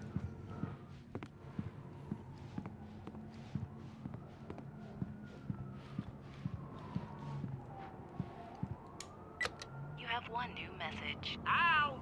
Are you still asleep? Wakey, wakey! You should have your show on your Hey, I TiVo. fucking caught the If Alice Pokemon. wasn't too mad to record it, as she called me earlier and really chewed me out. Yeah, we went a little overboard last night. But parties are a part of this business. Al, look, I'm saying this as your friend. She's not doing your career any favors by trying to run your life like that, okay? Talk to you later, Al. Watch Sounds like she's paying for this fucking high-rise apartment in New York while we don't write for years, so she's our sugar mama. You should recognize this and accept it and be happy for us, Barry. We found a woman who's willing to support us while we literally don't work for I'd been a years. guest on the talk show the previous night, talking about my latest book. Have a pretty The show dope was fucking supposed to be place. waiting for me on our Apparently, in Midtown Manhattan.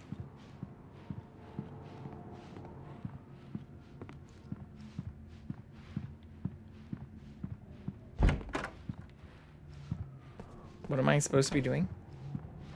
Oh, turning on the TV. Sorry.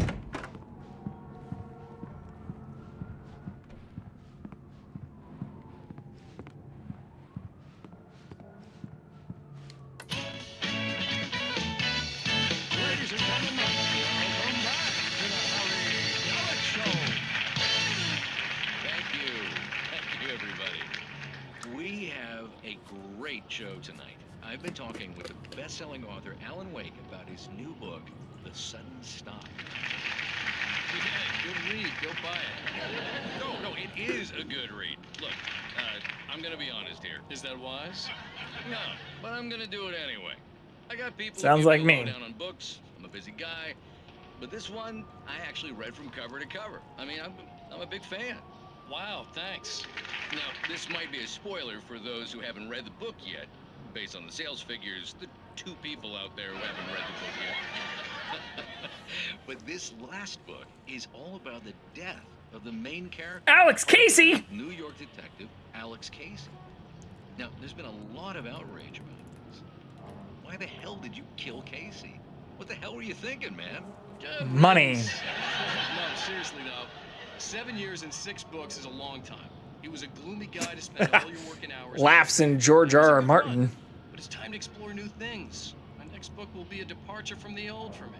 You selfish bastard, always thinking of yourself. Well, you've certainly given us a lot of entertainment over the years. And now that you mention it, Casey was a gloomy guy. Never had much luck with his love life with the ladies. Was that autobiographical in any way? Yeah, no kidding. Casey's lady friends tended to die on him. With Casey, it was all about his pain. No, nothing autobiographical about that. I'm a happily married man. My wife is my muse. Until she dies. Congratulations. That's great to hear. So, how's the publicity tour been treating you? Good, great. But I gotta say, I'm glad to be back home in New York. Well, you've certainly been on the news a lot lately. Lots of parties and, you got into a fight with some paparazzi. Oh, man. Well, that guy was really in my face. I lost my temper. I know that wasn't cool. You are famous for that temper. Well, I did also write several books. Well, your latest novel is called The Sudden Stop, and it's in bookstores now. Go get it. That means the two of you out there who haven't bought it yet. Ladies and gentlemen, that's all we have for you tonight. I want to thank all our guests for the evening. Alan Wake, Sam Lake. Once more, do the face for us, Sam. And our musical guests, Poets of the Fall. Poets of the Fall! At least I'd been funny. I told myself I could live with that. Hey, honey. Did you watch the show? I didn't Alice! say anything stupid if You're that's what you not wanna know. dead! Okay, Grumpy. You want an aspirin or something? Are you gonna start with me about drinking now? You know what?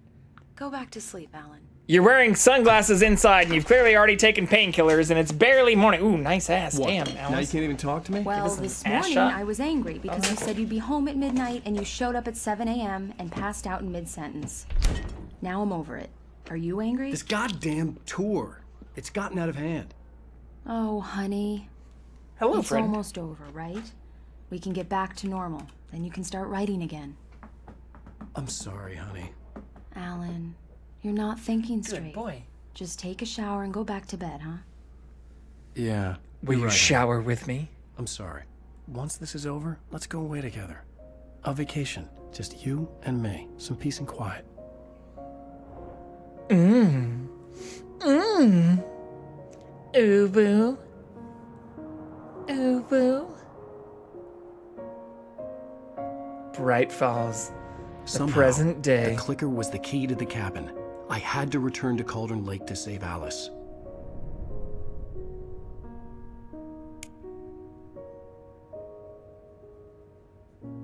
I'm going back to the lake to finish this. I'm going to write an ending to the story in the manuscript on my own terms, to make it all right. Why can't you just write it here? The last page is still in the typewriter. I need to read it first. Everything needs to be just right. Zane tried to cut some corners, and it didn't end well. Okay, ready when you are. I'm sorry, Sarah, but I need to do this alone. Barry, Pull take the her gun. fucking gun on her? Jesus Christ, Miss Alvin. Weaver, close the door when I leave. Goodbye, Barry. Good luck, Al. Goodbye, my Barry. Goodbye, later. my friend. You have been the one. You have been the one for me. When I got out, it was warm and sunny. I'd flicked the switch of the clicker. Had it done this? I didn't stop to question it. I had to take advantage of the sunlight to get to the lake. On Zane's page, I'd stood on the rim of Cauldron Lake, about to use the clicker. Let's give that lake That's a where I was fucking headed. cauldron rim job.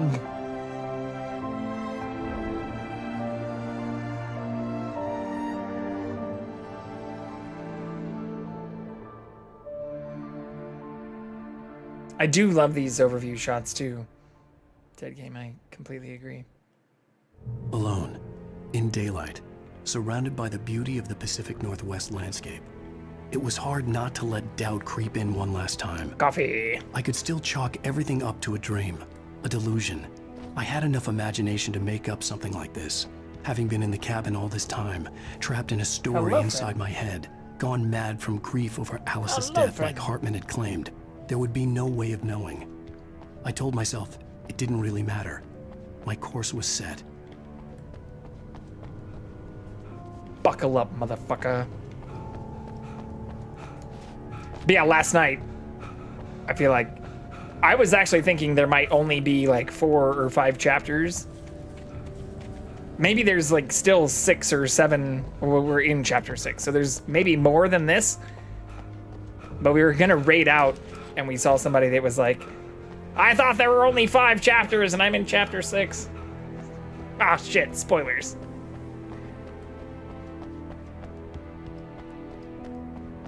But yeah, those pano shots, it's almost like they anticipated drones.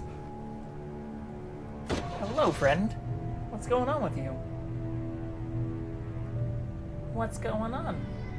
You want butt scratches? Yeah? Belly rubs? No?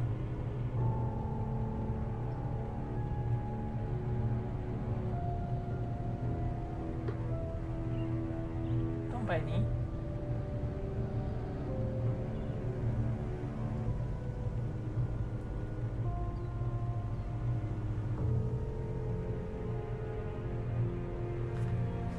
No bites.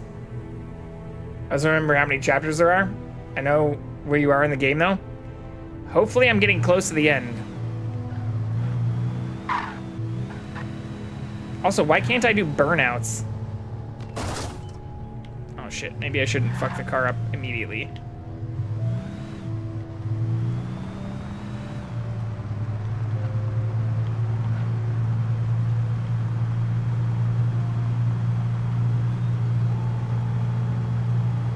Ah!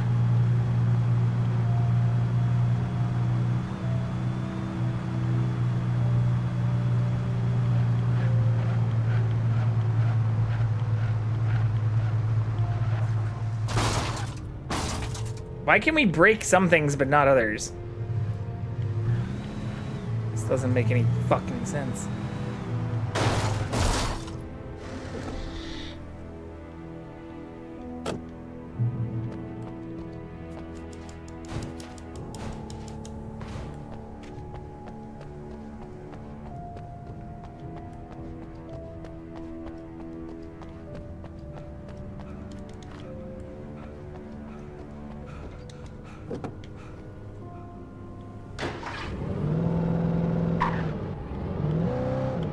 Much faster.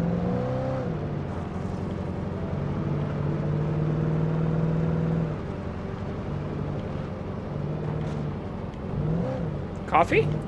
Secrets?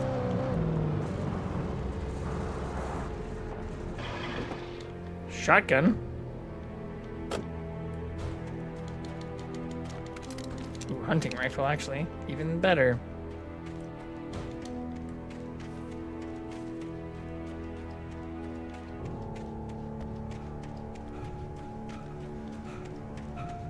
Why does this go down for so long, even though the road looks like the way we're supposed to take?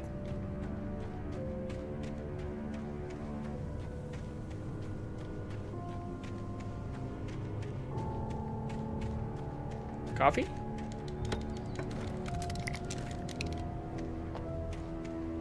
Coffee?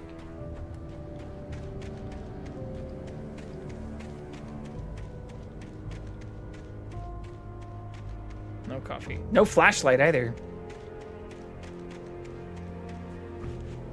Is that just because it's day?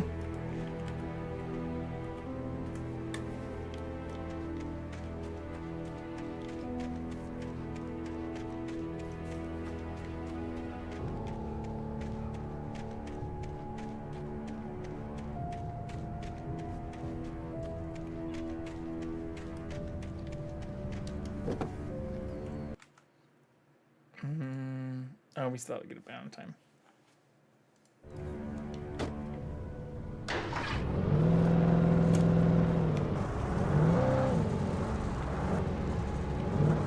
Oops.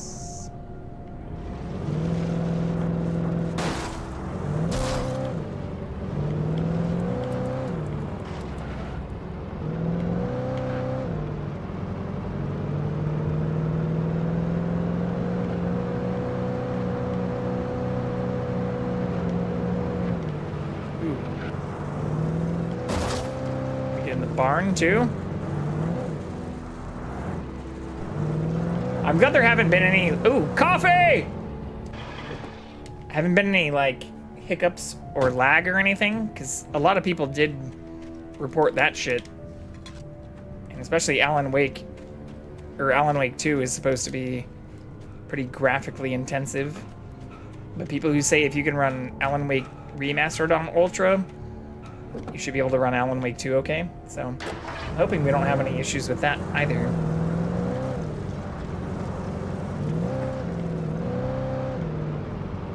Oh no! Oh no!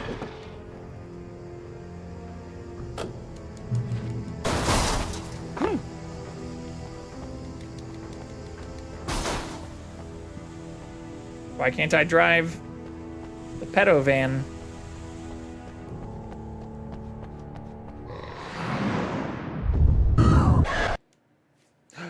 That is definitely Alice in her underwear. I'm on a 3070 Ti and it runs like a dream. Well, I'm on a 4070 Ti, but it's more when you're streaming it I think the additional encoding requirements from the streaming. So we've seen that scene twice, which I just got lucky. Ah!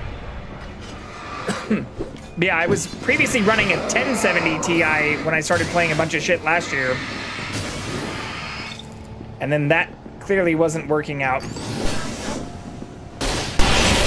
So the 4070 Ti is less than a year old. I bought almost all of the components for the computer that I'm running right now, which I built on stream last December during last Black Friday. So they're almost a year old now that I say that. The Dark Presence was no longer trying to capture the writer so he could create the ending it wanted. The writer knew too much. He was too strong. And he carried a weapon left behind by Thomas Zane, something that could hurt it. Now, the Darkness was doing everything in its power to simply stop the writer from ever reaching Cauldron Lake and the dark place it came from. Yeah, you can see the build stream. I'd say it was scuffed, but I built 2 computers technically. I took all the components out of my old computer and put them into a different case. Oh shit, I got a shiny! And then I put all the new components in the old case, which I'm still using right now for this computer. So I built 2 computers on that stream, and they both booted successfully on the first try. Fuck yeah, got my retro handheld all set up. Fuck yeah.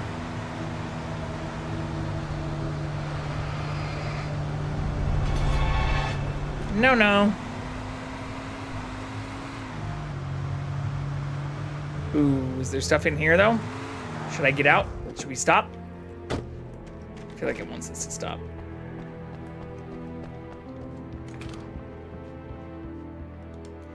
The Majestic Motel. General information. Refundable $100 security deposit is required on all reservations. No personal checks accepted. We take all major credit cards and bank cards. Checkout is 10 a.m. No loud music. No pets. 1 vehicle per unit. Facilities are registered for guests only. No visitors are allowed on premises after 9 p.m. No exceptions. We hope you enjoy your stay at the Majestic. If you're a senior or a vet, ask about our discounts. Coffee.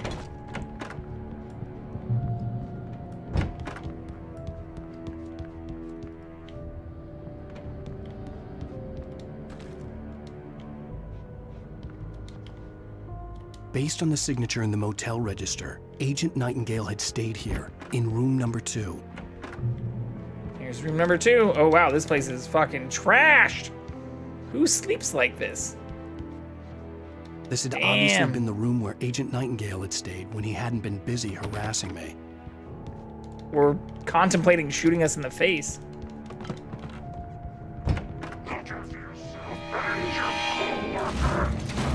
Could have fooled me, pal.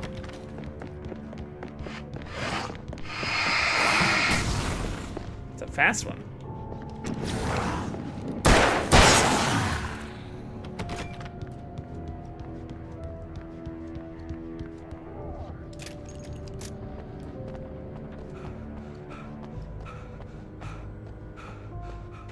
I heard another one, but I don't see it. Oh, there you are.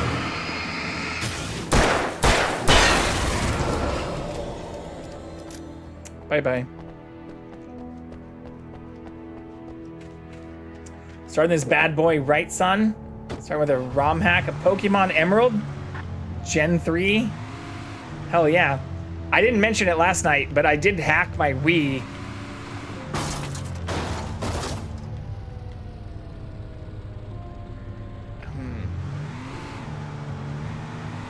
I've seen a bunch of stuff about people running some ROMs and emulators on the Switches.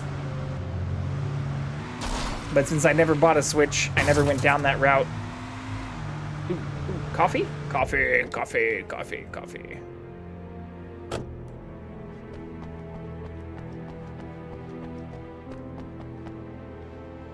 No coffee? Is that just, is the entire lake just shining? Oh, it is. Interesting.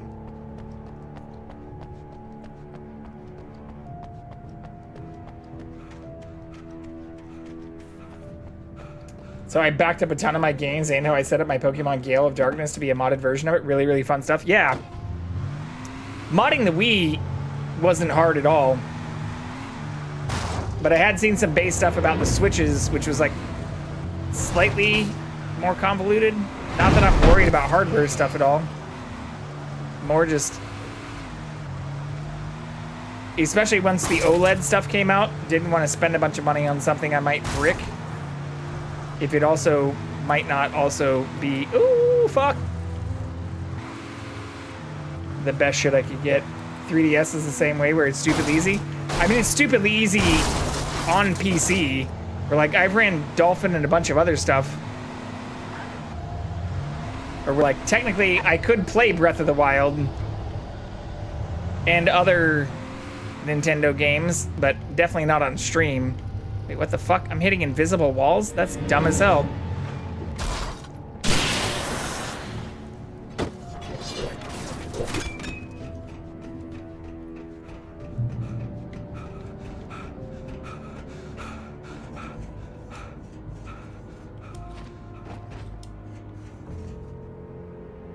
More invisible walls! God, that's dumb as fuck.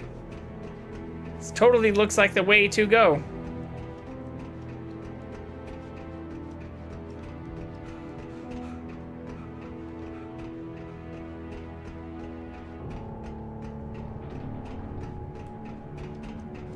I guess you just have to hoof it. Uh-oh. Flares and batteries, never a good sign.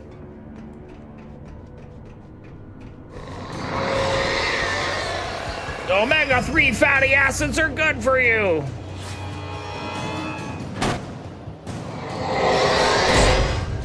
What the hell? I guess I just run? That's a lot of shit.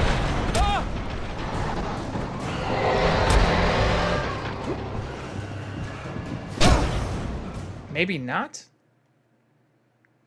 Fuck this place? Yeah, I don't know. I mean, it's a lot of shit.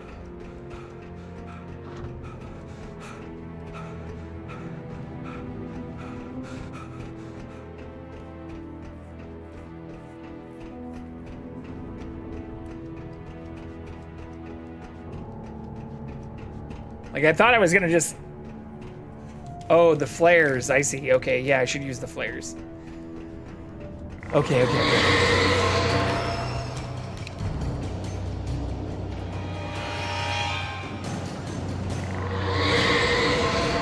What the hell?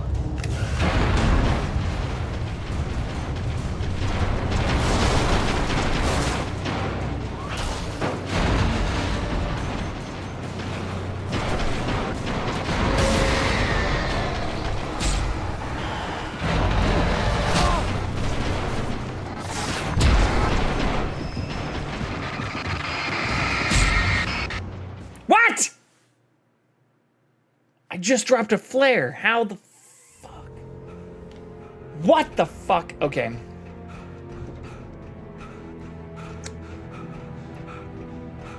Let's regain our composure.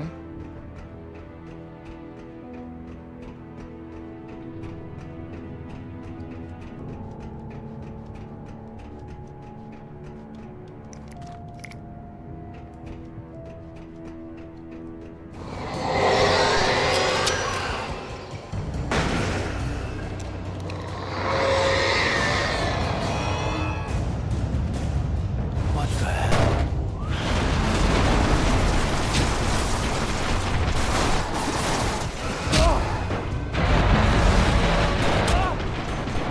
You gotta be shitting me.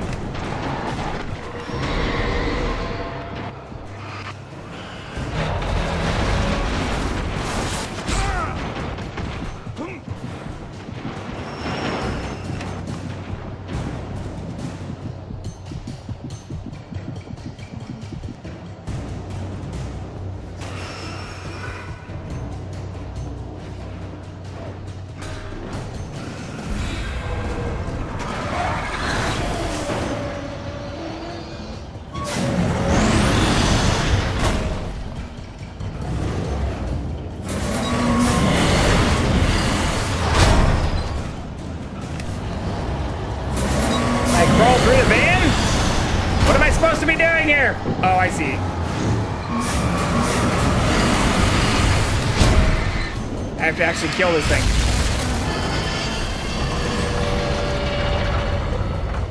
Nice to see you, too. Ah, Evil Dead car.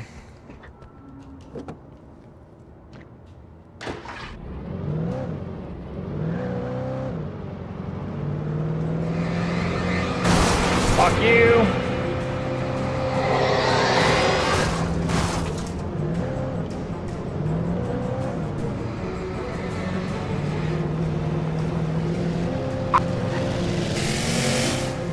There's zombie cars now too? Fucking kidding me?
Fuck. More flares.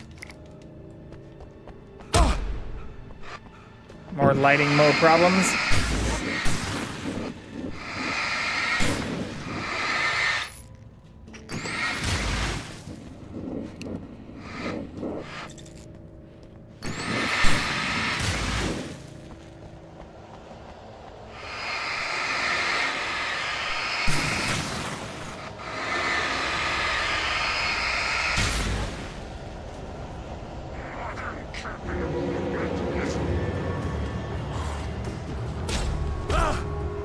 Bro.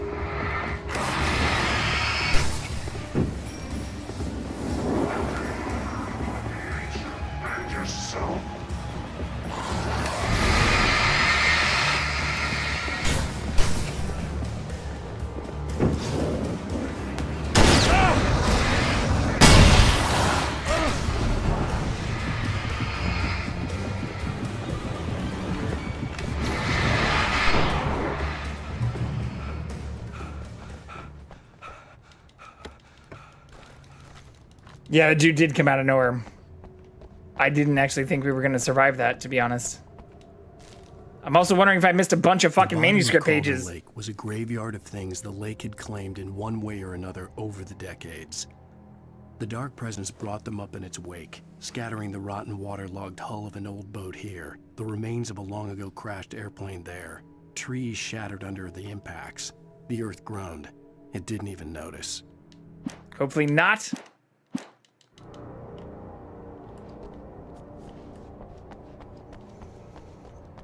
Ba-dum, ba-dum, ba-dum, ba-dum, ba-da-dum.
Fuck out of here.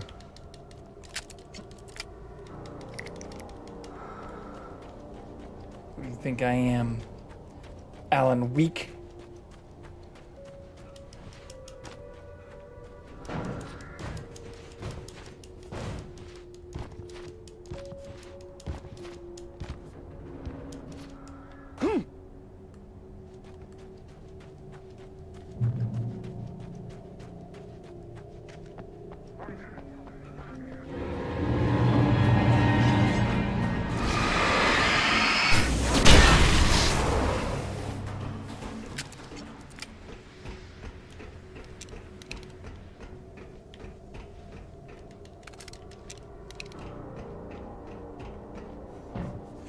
watery.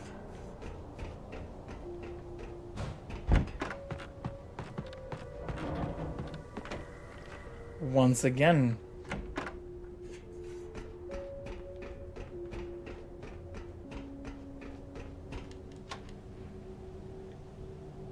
Oh, hey. Well, you don't want any of this.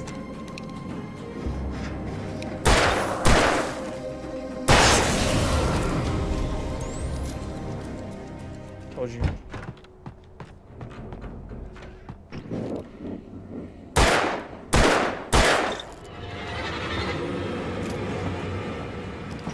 How dare you? I was having fun.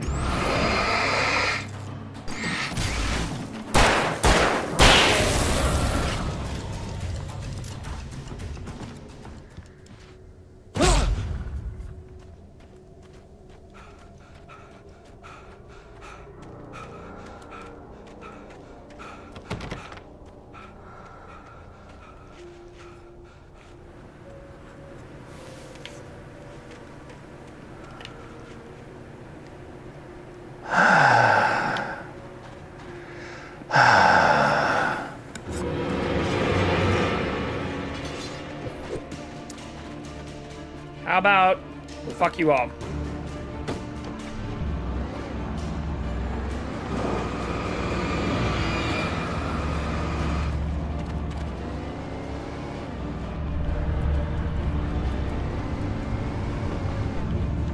Uh-oh.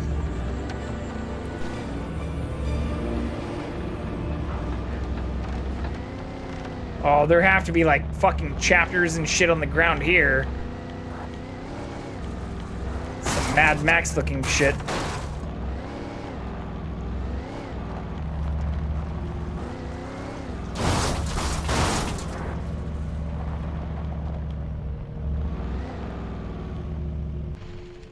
There's one right there.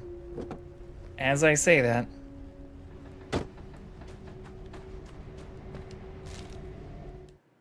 Zane cut its heart out, but it didn't die. The thing that wore Barbara's face kept crooning sweet nothings, sugar-laced poison. He put on the suit, untied the monster from the chair. The thing in his arms thrashed weakly, but he held fast. He stepped outside, off the pier, and into the dark water, a sinking pinprick of light descending toward a bottom that never came.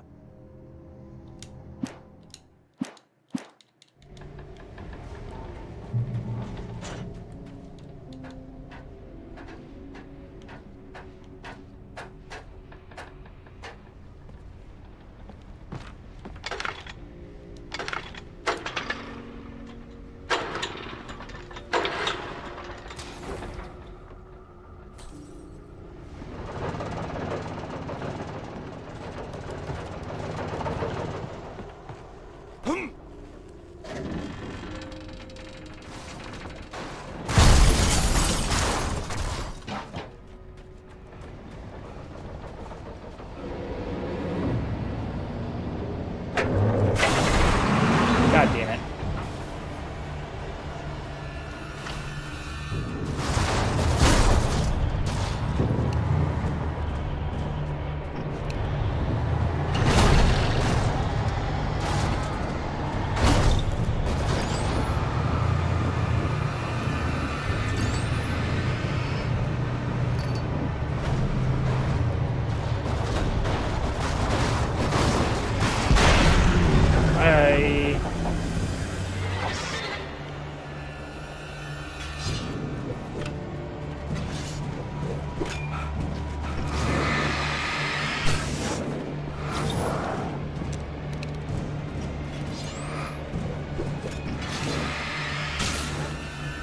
Go.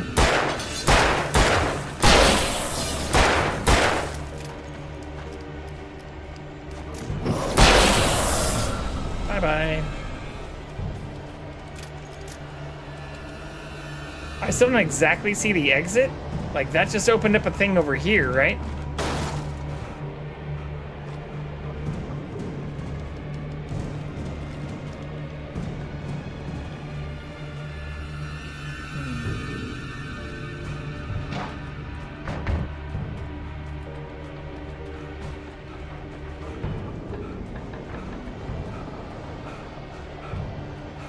Oh, I see. Okay. I can get in the truck and drive it over there. Assuming the truck still fucking works.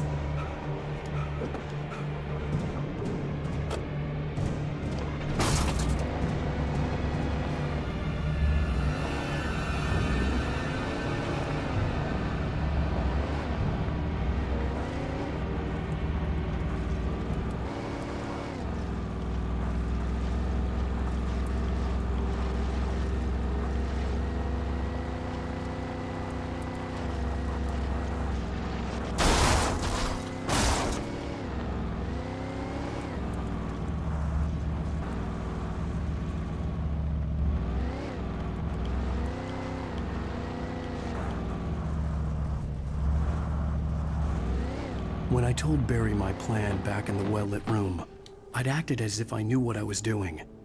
I didn't. I was operating on the shifting logic of a dream. I had to fight my way to the lake through the horrors of the night. I had to flick an old battered light switch imbued with childhood magic. I had to write a happy ending to a horror story. I had to save my wife from the dark prison she was being held in.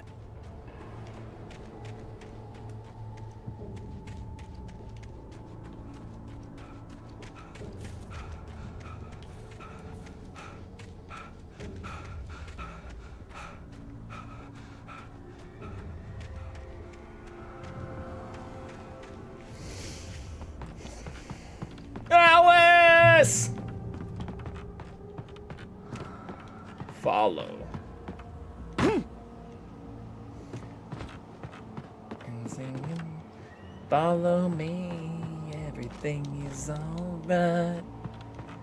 And I'll be the one to tuck you in at night. And if you wanna leave, I can guarantee you won't find nobody else like me.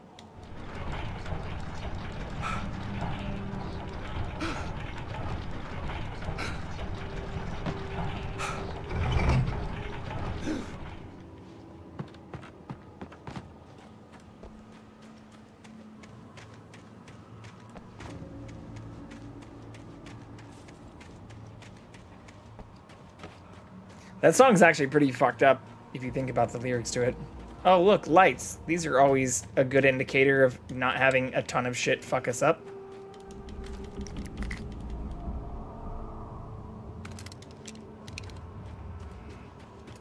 I'm not worried about the ring you wear, 'cause as long as no one knows, then nobody'll care. You're feeling guilty, and I'm well aware.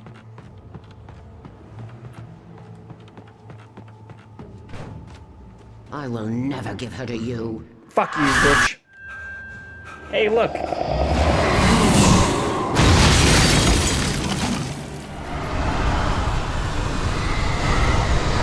ain't feeling crazy, baby. I'm not scared of singing. Follow me.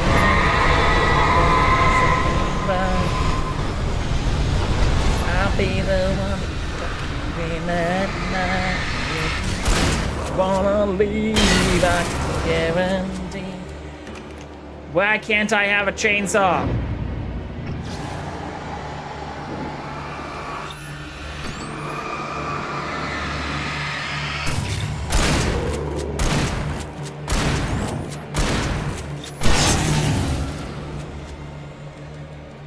I'm guessing batteries are significantly more rare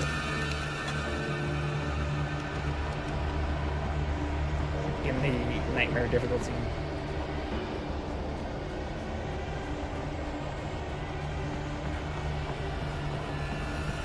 Oh, hello, friend. Welcome back. That was a very crazy jump. Especially for a 16-year-old man like you.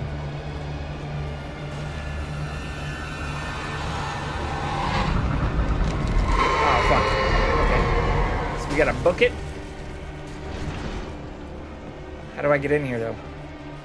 Push? Do I have to push again? Yeah.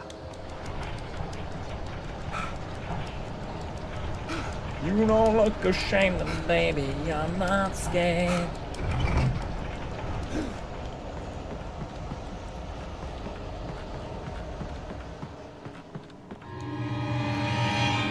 Bro, I'm trying to read here.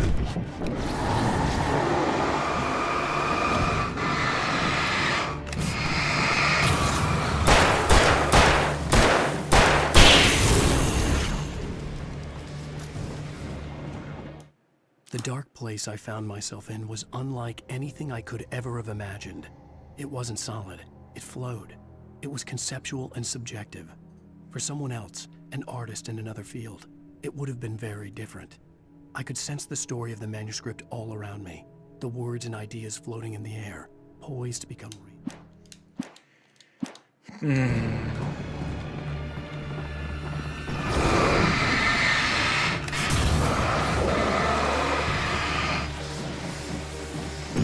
Come back! I must kill you!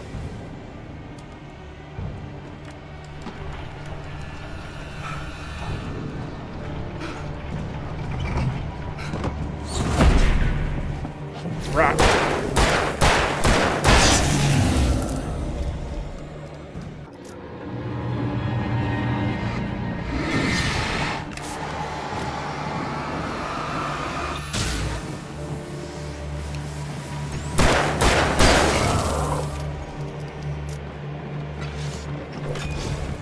Remember when I thought headshots mattered?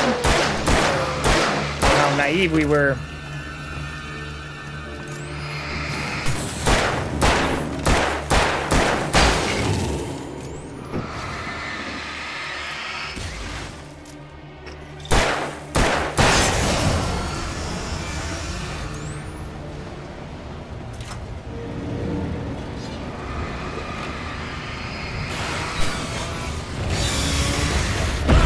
Oh, what the fucking actual fuck? What is this shit? I can't stop it! I should have just continued on with where I went. Oh my god, I think I accidentally went the right direction. Oh my god, yeah, this is so far back. Jesus Christ.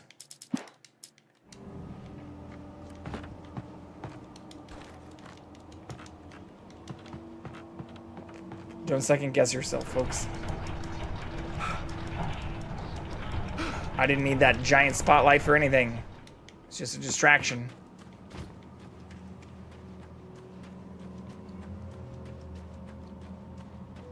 I don't need these lights either. All of it's a distraction. Give me that. Fuck this shit. Wasn't there something in here, though? No? Hello, friend. I know. I will never give her to you. Getting sleepy.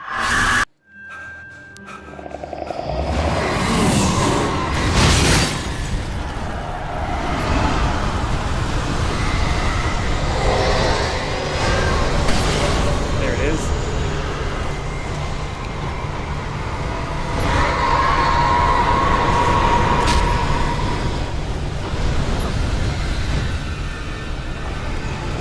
You're feeling guilty.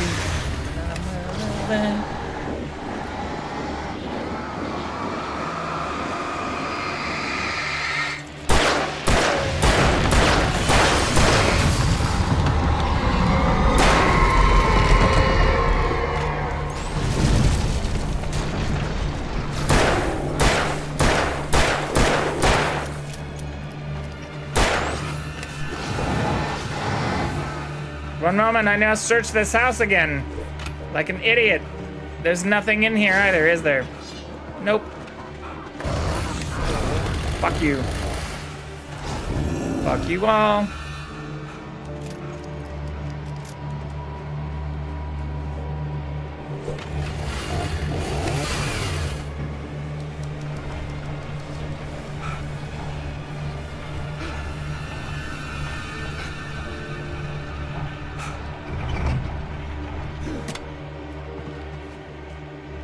Oh shit, I'm fucked. I'm cooked. How'd I get down here?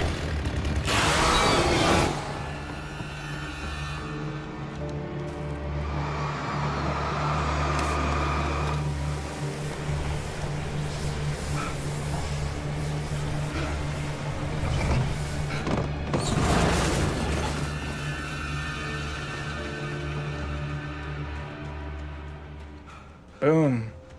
Nailed it.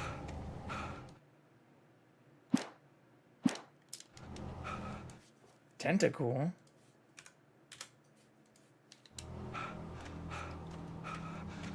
Who's sleepy? The kitty's sleepy.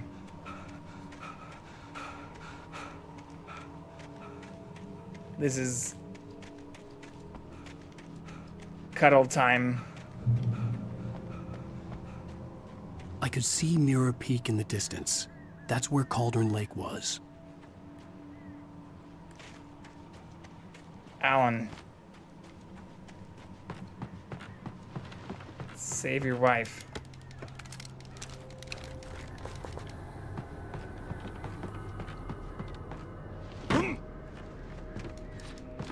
Oh, Indiana Jones?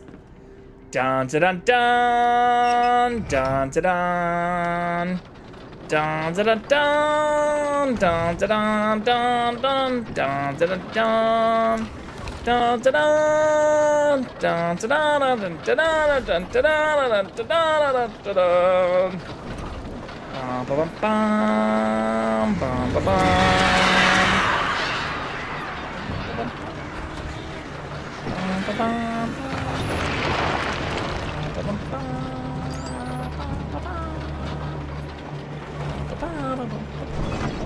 That didn't last very long.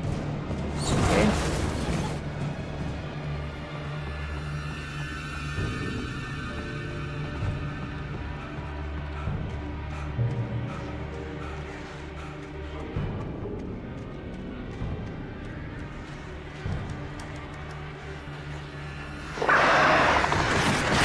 How dare you? I'm climbing.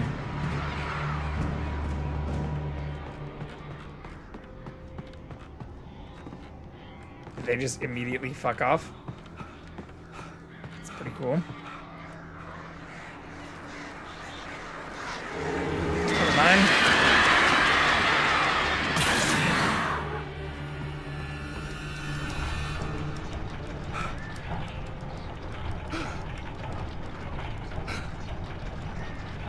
I also love how this wasn't a mechanic, like, at all in the game prior to the last fucking chapter.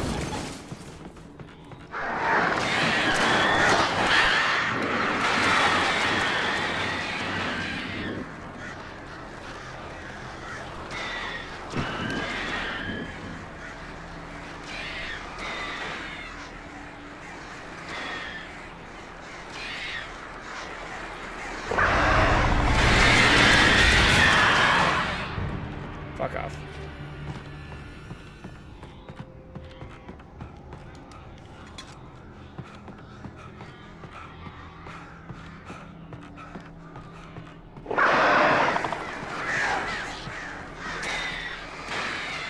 Oh, no, no, no, no, no! I almost accidentally jumped off the fucking side. Bro, why are there so many birds here?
Fucking kidding me?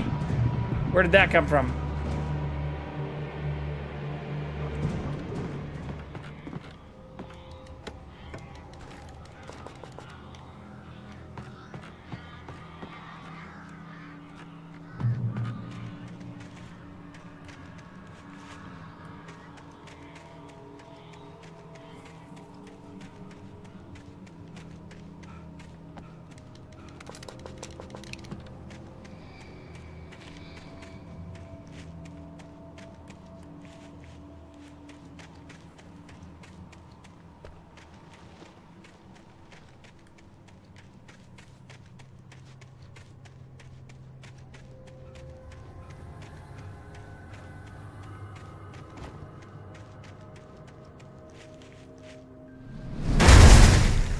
Cool, cool, cool.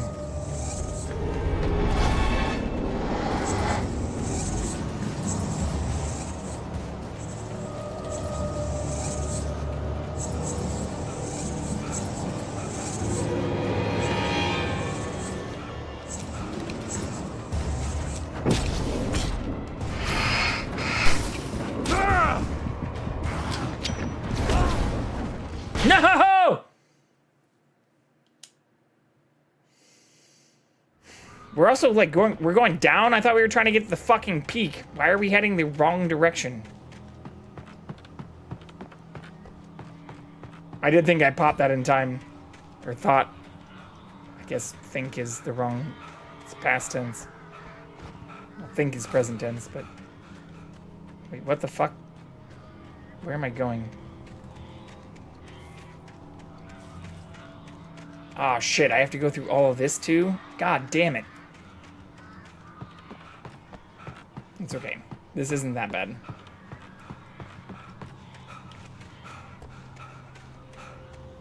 Slight gush fest. Bro, I adore this little handheld. It's perfect for GBA, SNES. Makes sense.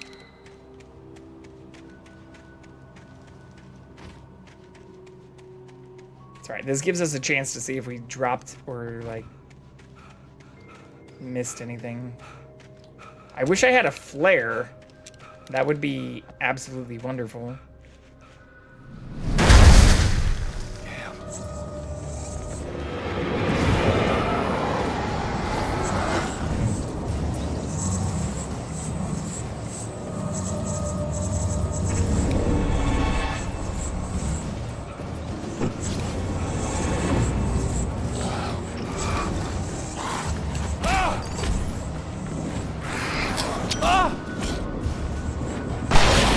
Fuck off.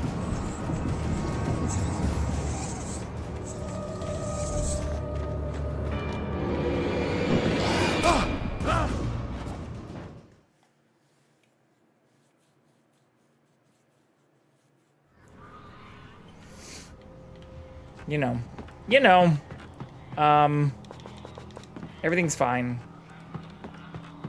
It's totally cool.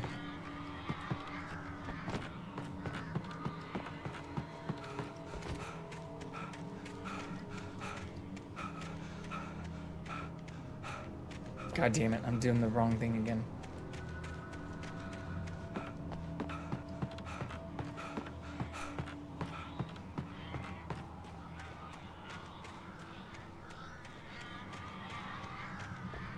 Wait, am I? No, no, no. God.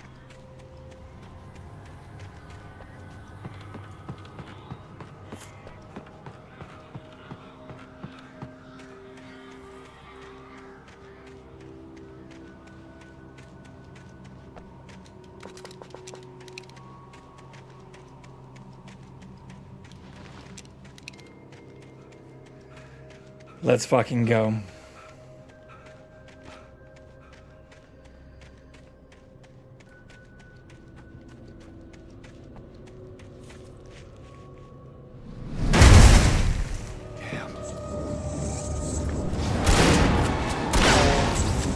Come back, bitch. I'll fuck you up right here. Fuck you up right here. Come at me.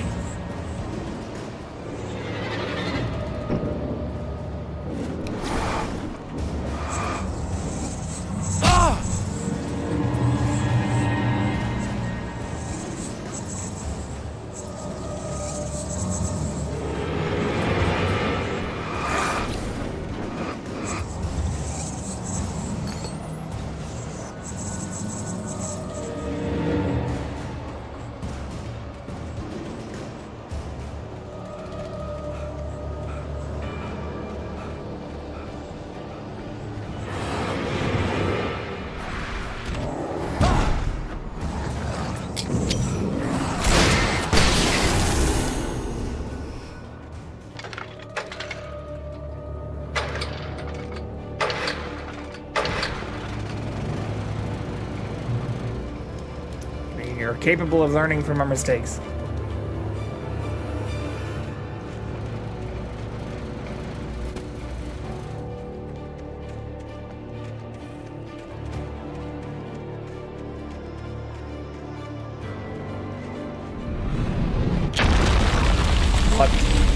the actual fuck.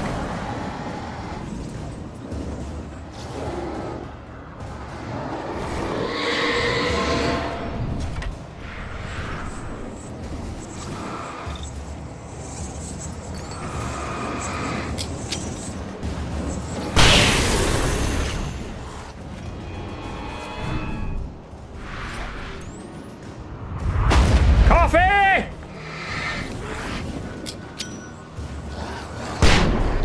Bye, bitches.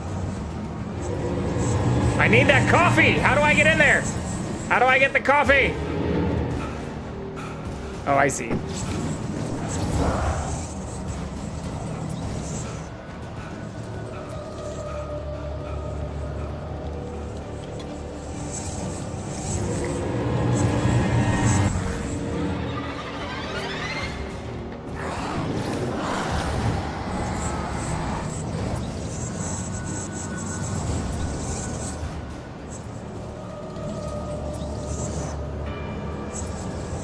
Come here!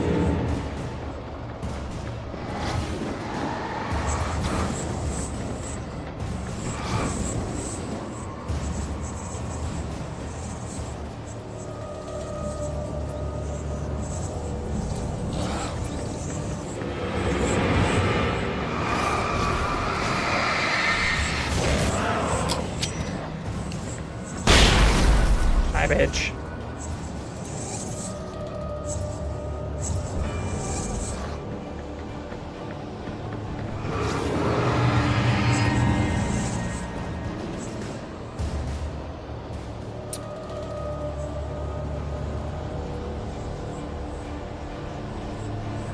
Come back. Come on.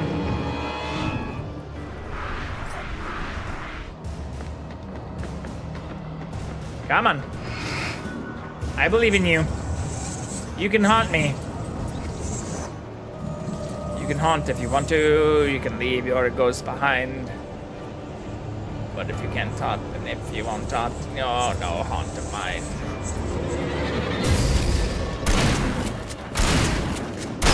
Fuck you, bitch. Suck my dick. Hey, look! Now we know how the boats just dropped out of nowhere. Oh, I'm going the wrong way. This is the wrong way.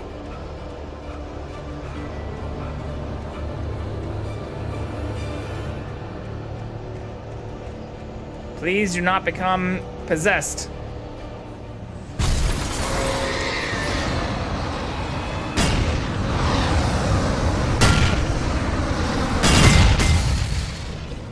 That didn't kill you?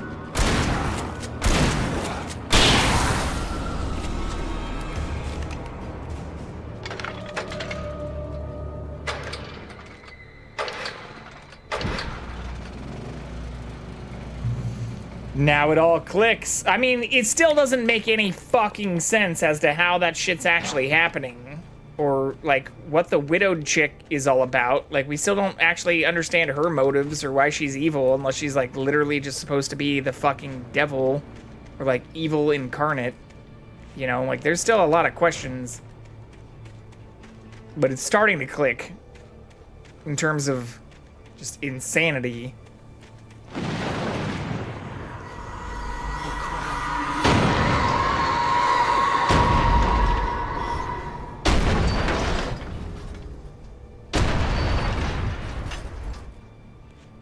But, you know, same for that stuff. Like, how does the widowed chick, like, what does she have to do with whatever's, like, just throwing shit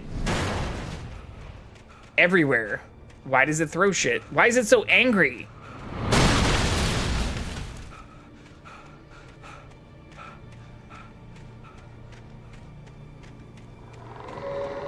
Just need to get laid? Horny? Is it just an incel? Something?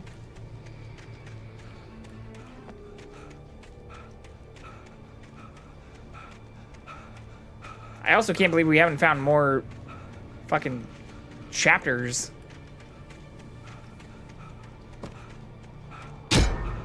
What the fuck was that?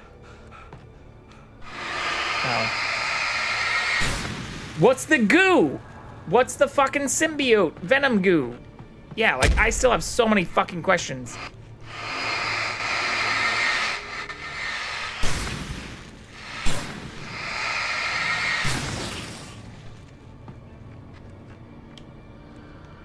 Don't step in it. I know, don't answer any of these questions. I'm just, you know, I'm talking out loud here. Because Alan's acting like we're at the end of this game. Or like we figured shit out. And I don't think we figured out fucking dick.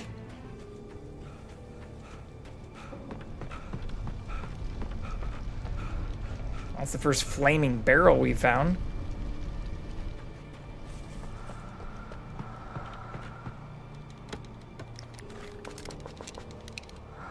Although, I don't think the goo is ever straight up explained or described. But again, long ass time, so some tiny bits are a little bit fuzzy. That's fine.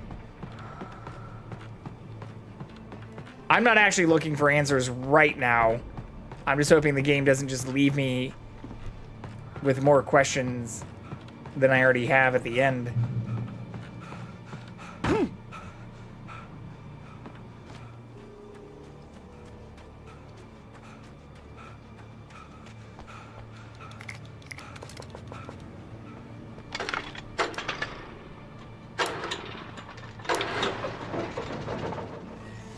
I also totally get where Dead by Daylight got their fucking inspiration. I will say, if you have it, definitely do American Nightmare next and then Alan Wake 2. God damn it.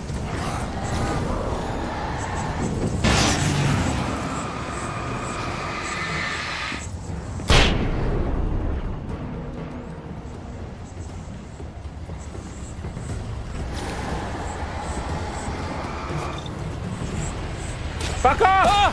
No! No, no, no, no, no, no!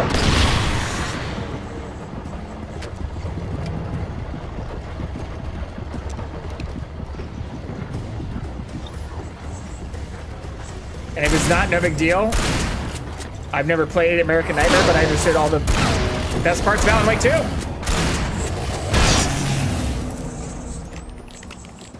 I'm trying to just survive Alan Wake 1 right now.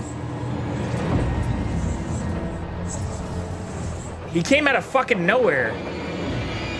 Or they just keep spawning? Is this like another endless spawn thing? Is it telling me I just need a GTFO?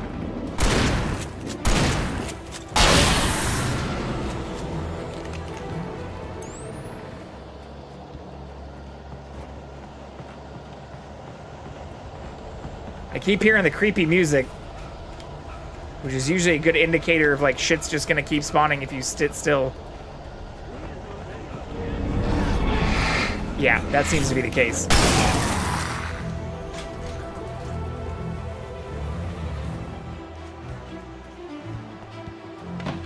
Which also means there's probably loot here.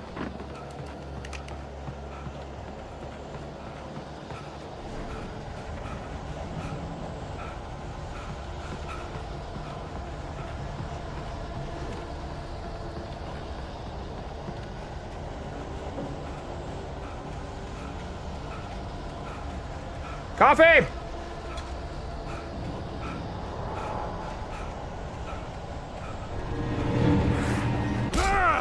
Fuck, fuck, fuck, fuck, fuck, fuck. Two of them? Two of them? In a row?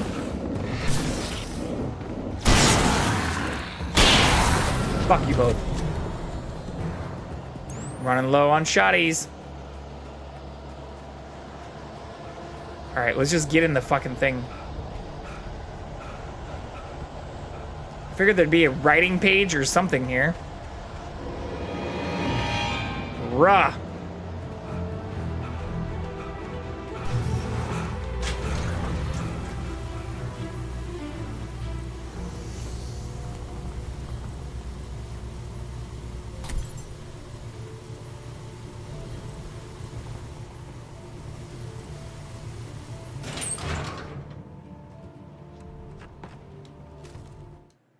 After Zane had gone, I stood alone in the shifting dream that was the dark place. I had to find a way to the cabin. I'd written myself a way through this place in the manuscript. I followed the idea of a path. I had written myself across the ocean that blocked my way, and an with idea that, of a plan. there was a bridge to the island beyond. The idea of the cabin flickered in the underwater darkness. I willed the cabin to be real, and it was.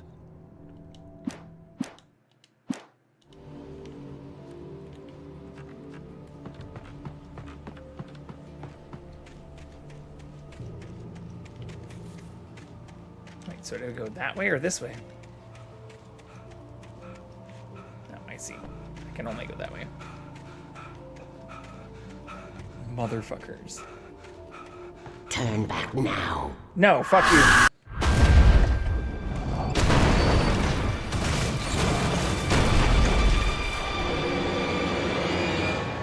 God damn it.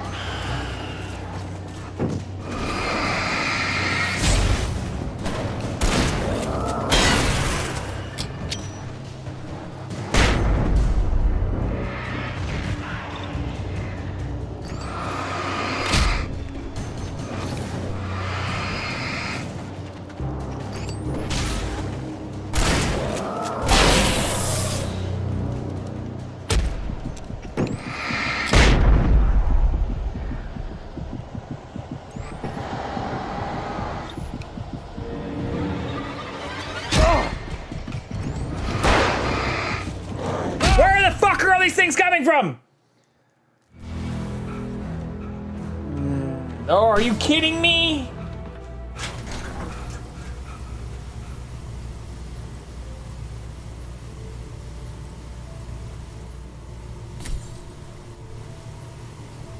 Come on, load slowly. Come on, come on, come on. You can do it. I believe in you, little Alan. Turn back now. Turn back. Fuck out of here. Why is Alice constantly in her underwear, too?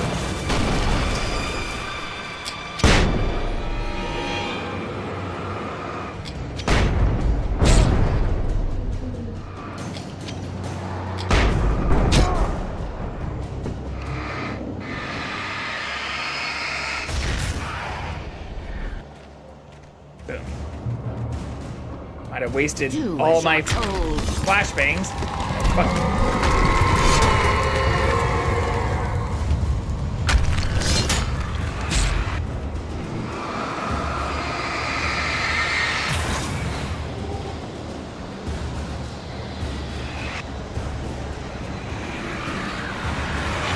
Never loved you.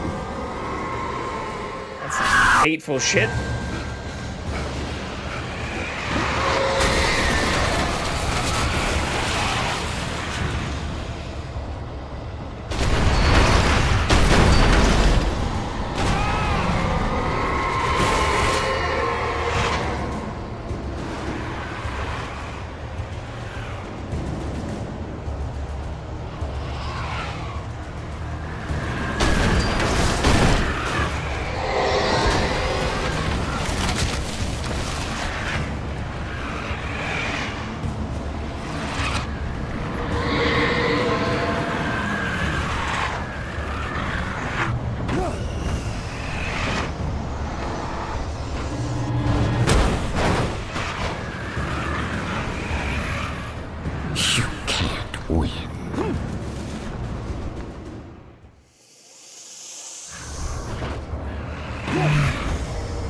About to lose my shit.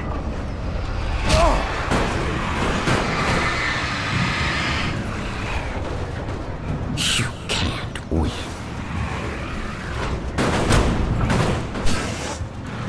You will fail.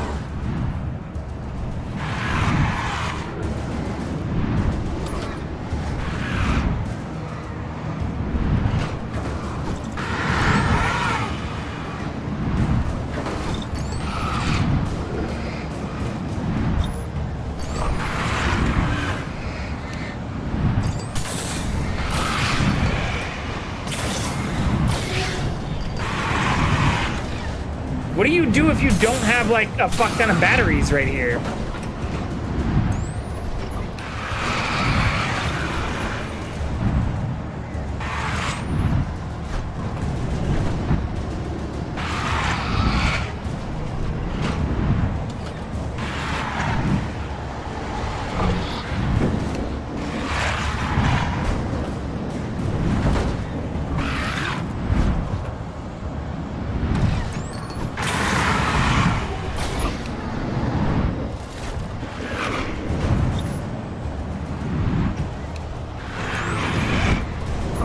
this not the way I need to go?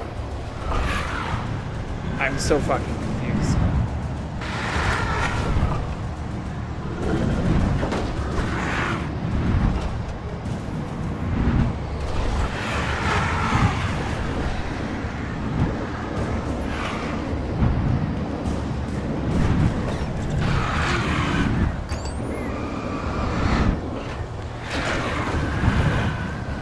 I had to get light into its heart to hurt it.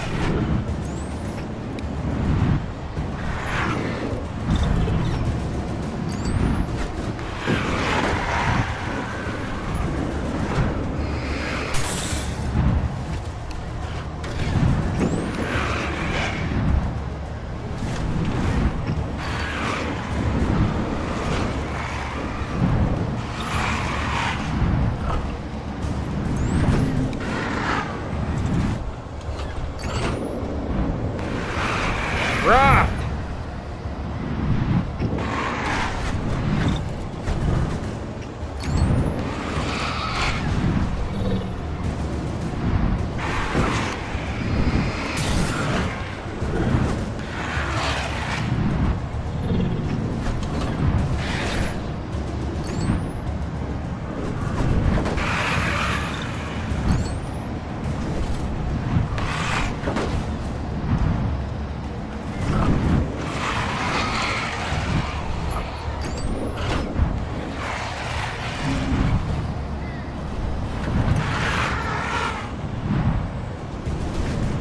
Is that not its heart?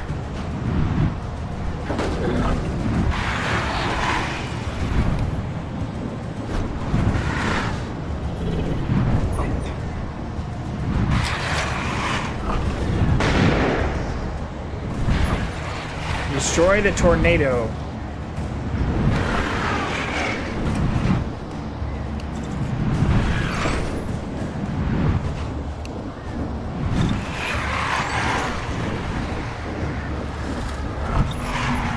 What the fuck?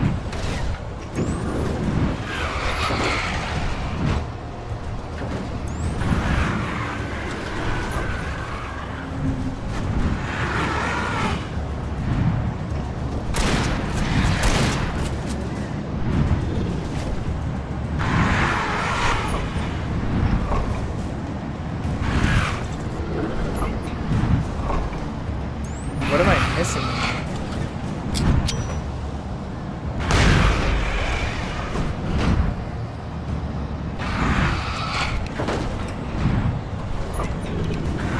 The flare gun was the only way to get light into the heart of the dark presence.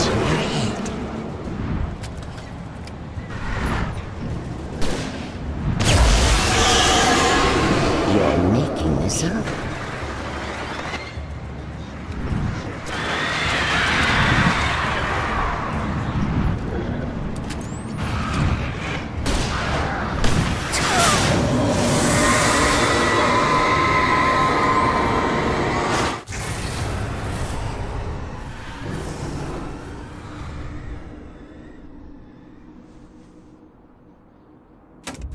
That doesn't seem like a good idea.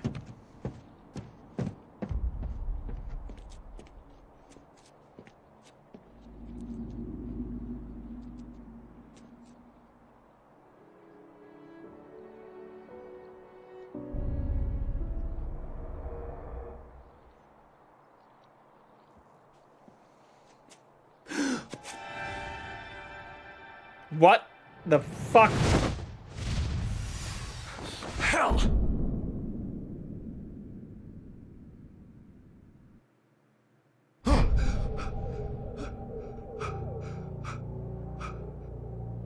Shh, baby. You were having a bad dream. Why are you it was wet? Just another nightmare. No. Everything's fine. You're home. Why are we clothed? It wasn't a dream. Everything's fine. Turn the lights on. Turn the lights on! Shh, baby. The power's out. There's no light. Come back to bed and I'll make you forget all about your fear in the dark. My fear? It's your fear. Why aren't you afraid? You're not Alice. Turn the lights on now. Where's the clicker? What did you do with it? Find the clicker. Find the clicker. Oh no, she can teleport. Our wife is a ghost now. You want me to call Dr. Hartman? Shut the fuck up, Alice. Departure is your best work yet. Shut You're up. A genius. I'm so proud of you. Shut up. Come back to me.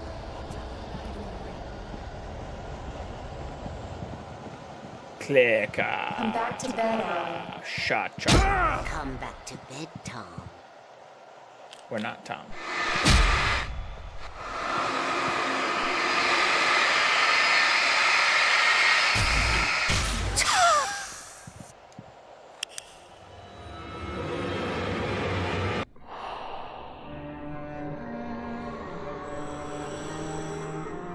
What the fuck? His, like, diving suit changes each time. Oh my god. It won't let you pass. There's more? It has no heart. It's filled with darkness. Oh my god. It must fill its heart with light. I'm not gonna lie. I love this game and what's happening, but I do wish it would just get to the fucking point already. Don't mind him. He's Mr. Your friends will meet him when you're gone.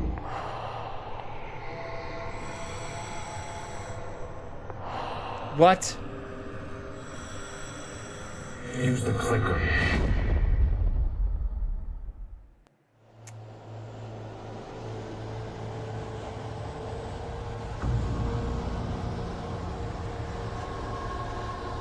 Don't mind Mr. Scratch. We're just gonna introduce a whole bunch of new random shit. After 24 hours of fucking gaming. Your friends will meet him when you're gone, which means we're gonna die? Or something?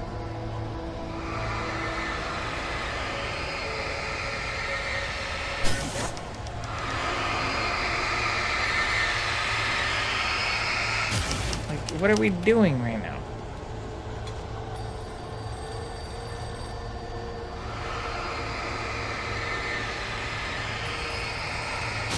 I'm literally just pointing a flashlight at words.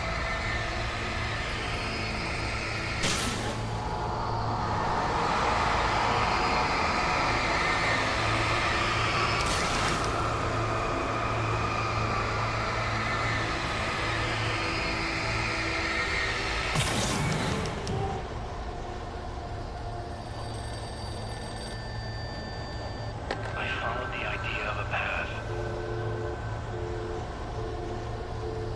Dun dun dun dun dun dun dun dun dun dun dun dun. What? I'm leaving you, Alan. I met someone. Oh no! No, what are you saying? Alice is cheating on us. How could you? You don't even love yourself. All you do is torture yourself with work you can't do anymore. No, I love you more than anything in the world. You're my muse. Who are you? What have you done with my Alice? Alan? What are you doing? Put the light back on. What are you doing, Alan? Stop. Put the light back on. It wasn't true. Nothing like that had ever happened.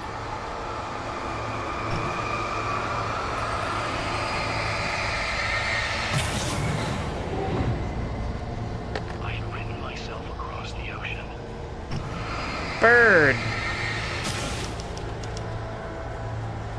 You're not my Barbara. Tom, let me go. I promise to be good. Please, untie me, you naughty boy. I will have you. What the fuck? I would love you. Is some BDSM in here too? No, you're not Barbara Jagger. Brown! Terrible mistake. I should have never written. How are you, friend? I hope I didn't actually piss you off with all my Chiefs love. I hope you know it's all in good fun.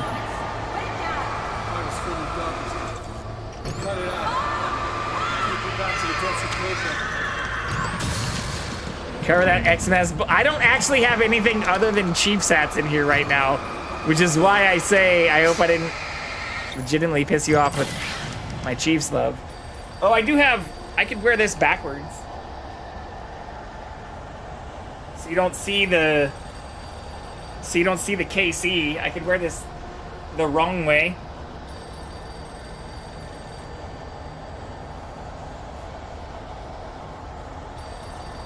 How's that look? Probably looks dumb as fuck, but I willed the cabin to be real. hope I didn't piss you off by timing you out for a month, a whole fucking day. You said you undid it after a few hours, but I just gave up after like more than 30 minutes. Get away from me, you hag! Where am I? Let me go! Alice, I'm coming. Wait, did you actually time me out for longer after that? Told. All he had to do was write what I wanted him to write. It said a day. I even screenshot it. It said 24 hours. So I closed the application and gave up. Now you will never get her back.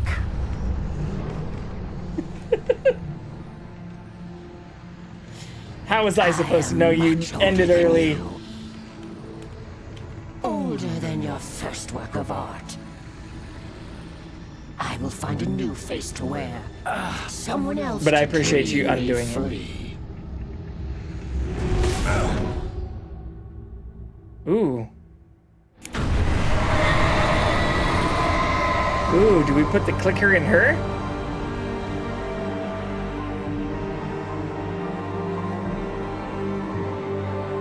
It's called the long game.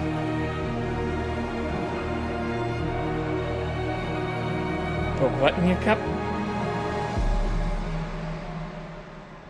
No, the long game is something you're supposed to be able to do with the special teams and not allow people to block. Like those Broncos field goals!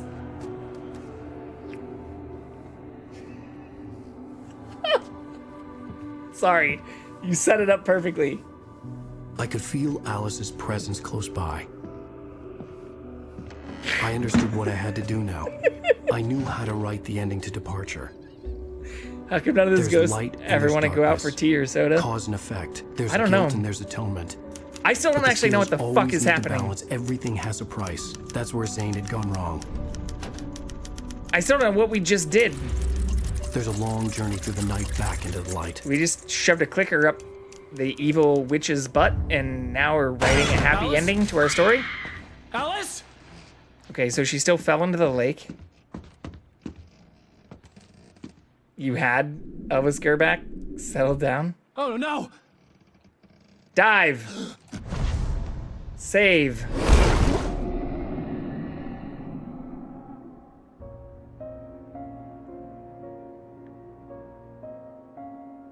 Wait, what the fuck? So we didn't actually write a different ending? The same shit happened?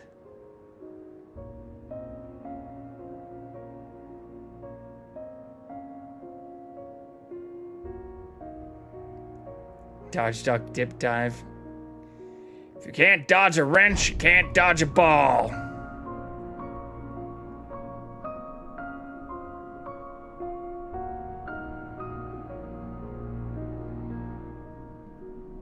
Oh, good. Alice can swim.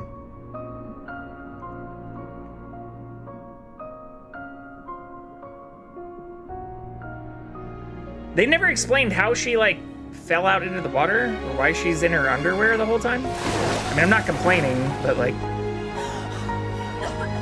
that white tank top should also become significantly more see-through when she's wet. Fucking prude game developers. It was when she was changing, something chased her.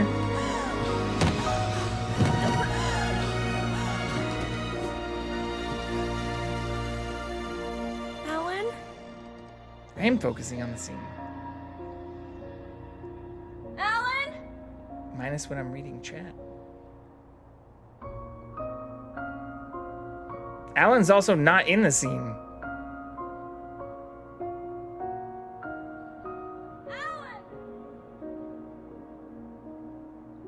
The fuck?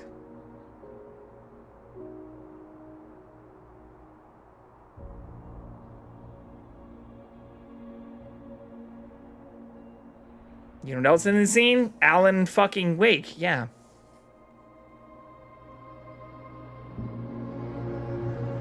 Did he sacrifice himself so that she could live? Is that what happened? Oh my god, if that's the ending, I'm gonna be so mad.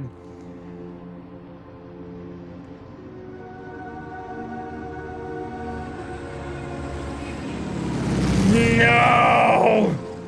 No! No! No!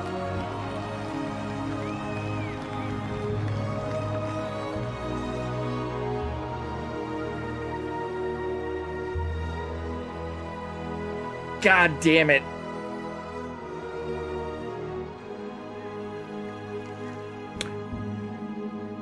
Thorin Odin, or Torin Odin. I'll let you stew on that for a sec, because I had you for 13 years.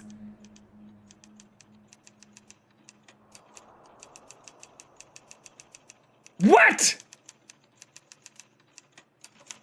It's not a lake. It's an ocean. Alan, wake up. No! No! No! God, no! Please! God, no! What the fuck is this shit? I spent more than 24, I spent like 27 plus hours. I guess I yapped for a while today too. So did you get kick blocker?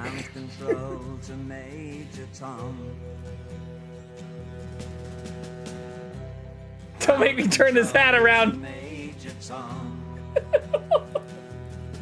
Ah! What the fuck? I'm definitely gonna get muted again for this goddamn song, for sure. Oh my god. So for the longest time, the entire 3 is what you said. Everybody speculated he sacrificed himself. You're sweetie, fuck that hat and the B with a W. I mean,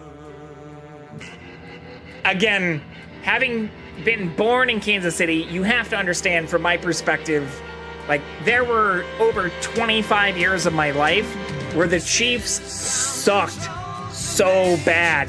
Even when we had, like, fucking Joe Montana and Derek Thomas and Marcus Allen, we had moments of greatness, but we never had the level of what we have now. So, like, you know, just let me gloat a little bit, because if we can three-peat this shit, well, rip Derek Thomas.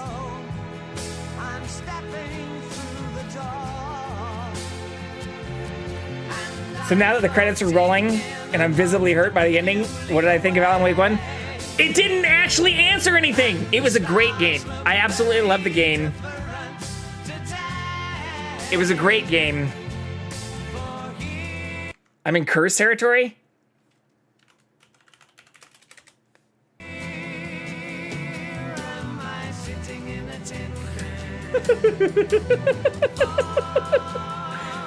But yeah, Dead Game, I'm very happy you turned me on to this. I'm not sure how playing American Nightmare in between is going to help me be happier about the start for Alan Wake 2, but I'm definitely, I don't know, fuck it. I guess we could just do that. There it is.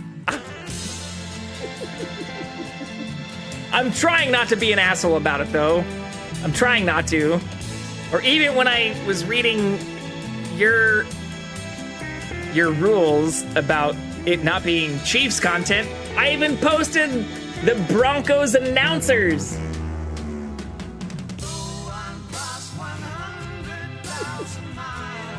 Are you? Would you not feel the same way if you were in my position, though? I guess is the way I should ask it. They won't lose! Or even if they lose, you said until they lose it all. And they better make it to the fucking Super Bowl again. That was all I could hope to hear. I hope you understand. That's what makes it so special. Nightmare is 100% skippable. inject Alan Wake 2 straight into my fucking veins. I'm not trying to talk shit. Technically, I wasn't talking shit.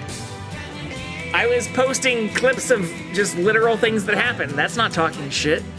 That's just reliving reality in an unfiltered and unedited way. And all I said before that was Chiefs with a lot of E's. Chiefs. That's not talking shit. That's gloating. When they get bounced, I don't want to hear anything, but you'll watch me. Look, you know what? The start of my stream was very sad today. So, dead game, this also completely changed. I'm glad I actually didn't just end my stream. The start of my stream was very sad. And me being a very sad, whiny bitch.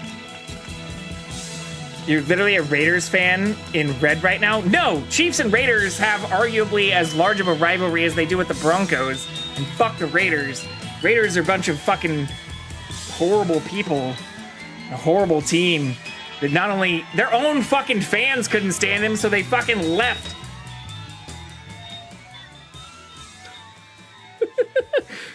Even Raiders fans didn't like the Raiders.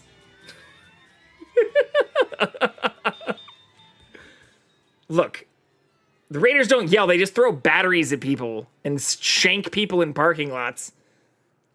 They don't yell anything other than just like fucking... Am I being detained?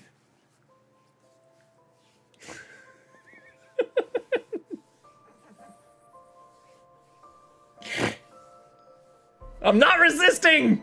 That's what Raiders fans yell.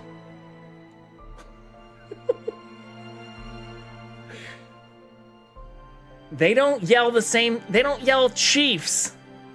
So we're not the same. We are not the same.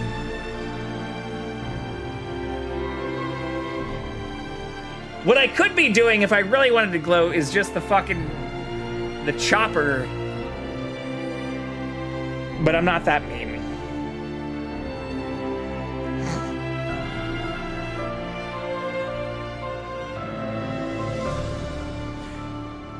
Fuck the Raiders. Fuck the Raiders more than the Broncos. I know you're a Broncos fan. And my last post was, I am sorry if you're sad. Because, again, I end up with a sad room for the rest. For sure, at some point, like, this can't last forever. This can't last forever. But I spent, like, again, 25 fucking years in the sad room, even when we had good players. Like, that was the worst part. Like, I used to go to fucking games, or even just watch games, freezing cold in fucking Kansas, or I guess technically in Missouri. Don't try to flip it, Gloaty McGloaterson. I mean, if we could win 3... Come on, like a three-peat, it's like never been done. Well, there's like, you know, the Patriots and some of their bullshit. It's never been done by anybody besides them. And also, this is the first time since, like, before any of us were born that the Chiefs have started off 9-0 and have the same streak after a fucking Super Bowl win that they have right now. So it is a phenomenal season right now. And to have that kind of a win, like, your team was about to fucking win. Your team was about to fucking win. Your team was about to make our team 8-1. And the angels intervened. Not that I believe in angels or blah, blah, blah. Watch your credits. I'm just saying, it's the best season they've had since I've been alive. I can't help but be excited about it. And prior to this year, I don't remember there being any anti-Chiefs rules in Sportco.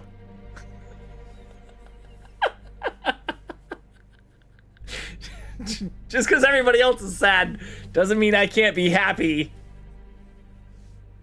Just because Sideshow Bob drank extra baby's blood gifted from Brady doesn't mean you're getting 3. I mean, if Sideshow Bob was Patrick Mahomes, who was put on this earth to help the fucking Hunt family and the Chiefs carry Kansas City into Valhalla, then I don't give a shit if he drank baby's blood or not. I made the channel, bitch!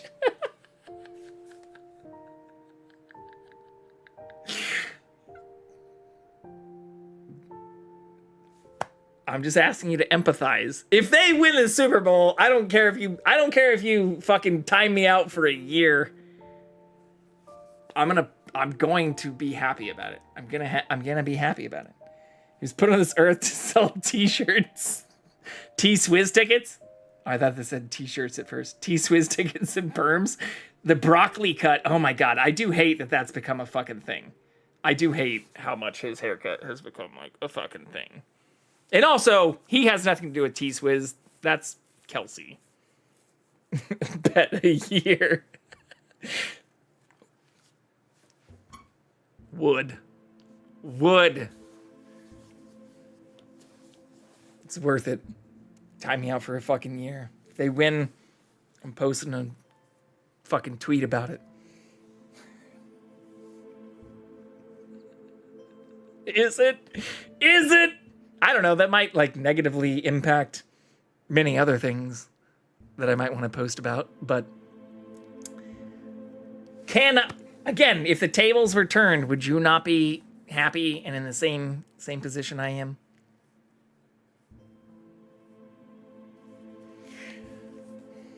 I think you would. No matter how sad others might be. But yeah, also Dead Game, to your point. This game definitely changed my mood today. Because today sucked. Not gonna lie. It sucked in like a very first world, whatever. In a way that I honestly thought about ending my stream and like not posting this VOD. But I will. Even if I was kind of whiny and pissy. Unable to log into Epic online services. Wait, what the fuck? I wouldn't be mouth fucking myself for epic failure. I am gonna start. So wait, so are you saying Alan Wake American Nightmare I shouldn't do tomorrow? I should just go straight into Alan Wake 2? What are the extras? Oh, it's just statistics. No! No! We missed... Oh, I thought we just missed a few. We missed fucking 12 coffee thermoses? Jesus fucking Christ. And all of the cardboard standees, I guess. Do you have to, like, touch them? Because we didn't find them.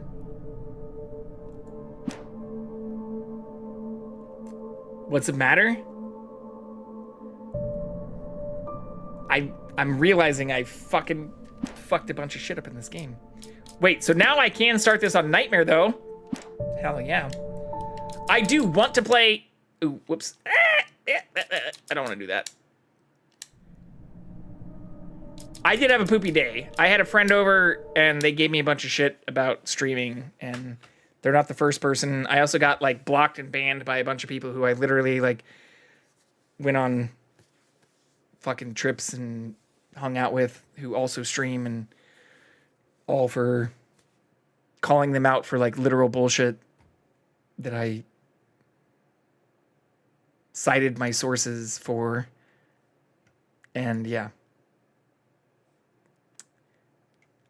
It's been a poopy month since the work I was doing on contract also ended. So I'm now back in a position. I mean, you want to hear it. I'm not going to continue being poopy because I am happy. And in general, I'll be okay even for a few months. But I am not working full time like I was for the last 10 months. And when I started streaming last September, it was because for the first time in like 15 or 18 years, I hadn't been working full time. And so that's really what kickstarted me streaming overall. Here, let's put the cat on full screen while I look at the Alan Wake shit. So we're back in the position where I'm not working full time. And so I've started getting a lot of the same questions I was getting around this time last year, with people asking me how I can actually like survive, or whether or not this is a viable thing to be doing for thousands of hours, since I also pulled up, like, it is kind of, I don't know. I say I should scale it back, but on the other hand, I just kind of want to maybe just go like all in and like fucking do it even more. Like just start doing all day shit, or get back to our sleep streams and stuff, you know? But yeah, over the last year, we have streamed already. Well, this is even just since January. So since I started, 1,900 hours? Should have said prostitution. I could just lie to people for sure. But like 1,900 hours? So yeah, we're pretty much, when I say full time, like it is literally like 2,080 hours is 40 hours a week times 52 hours a week. So in the last year, or since like November 2023, I have put in like 1,900 hours, which is kind of fucking nuts. But anyways,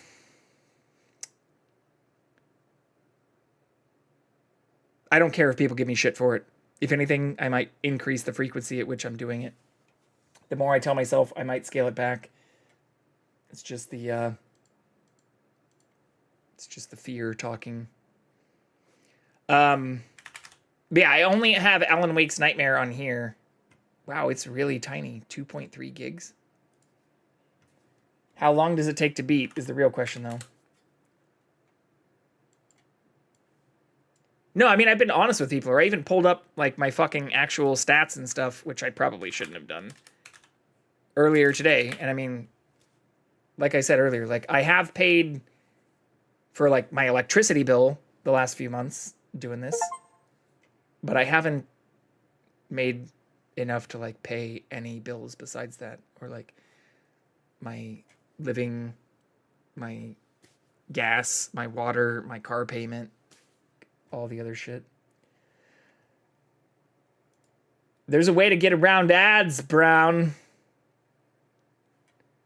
This says you can get through this in just 4.5 hours. He said, suck it, opposite sports team fan. Okay. Maybe we will play American Nightmare to start tomorrow. Because this is... Let's just fire this up and see if it requires any special shit.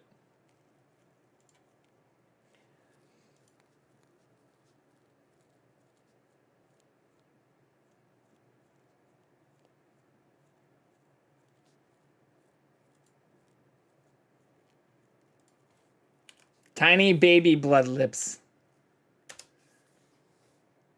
That game, bro, does shit that blows my mind. There's a reason it took 13... Wait, this game? Because this came out, I thought, not long after the first one.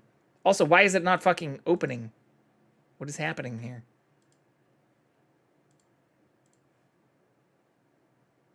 Why is my shit just, like, freaking out right now? Is this game broken?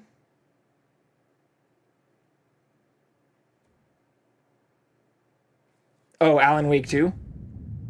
In-game in real time? Well, I already have Alan Wake 2 ready to go. So this is the only thing I hadn't installed prior to, like, literally installing it while we're live. Why does this look like... This looks very much... like, reminiscent of Evil Dead. There's no borderless?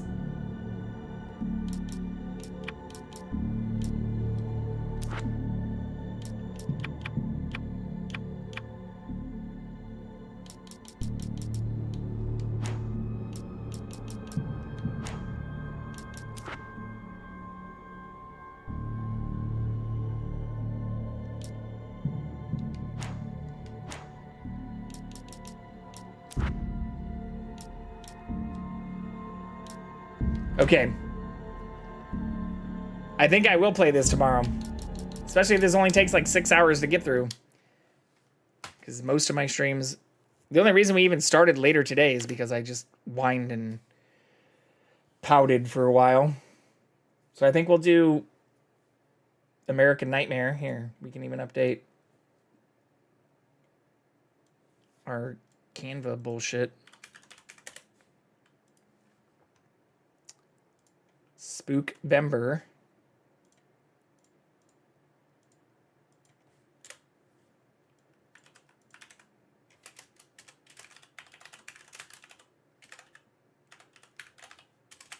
That's what it is, right?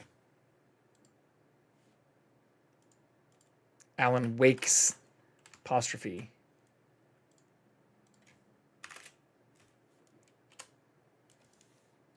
Boom.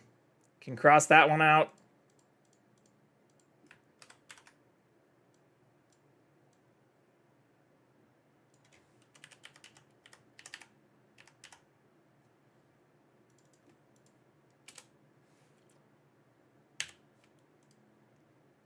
Hell yeah, dude.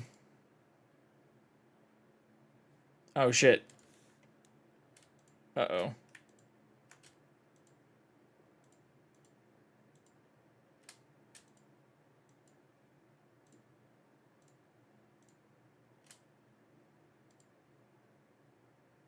Fuck it. I'll fix that later. Death Stranding is on the list, too. That's why I'm trying to make sure I can get through all of this month. This list has turned into a fucking crazy amount of things. Or, like, even if I look at the things I've beaten this month.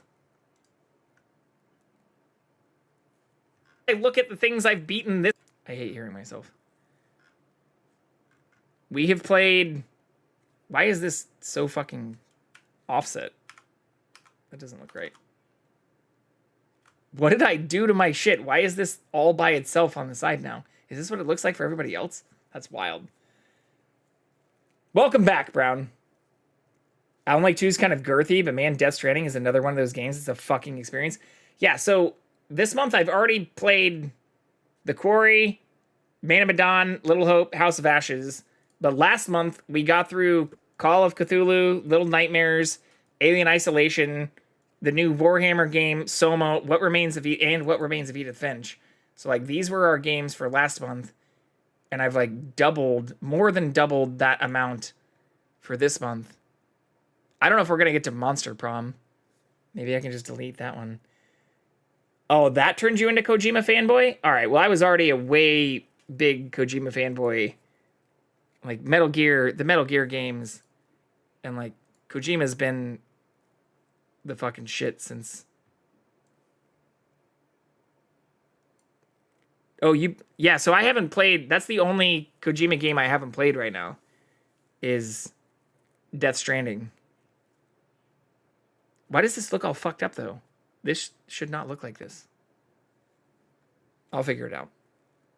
Yeah, so the downside with Death Stranding is it also takes a long-ass time to beat. Right? Like, I don't know anything about it.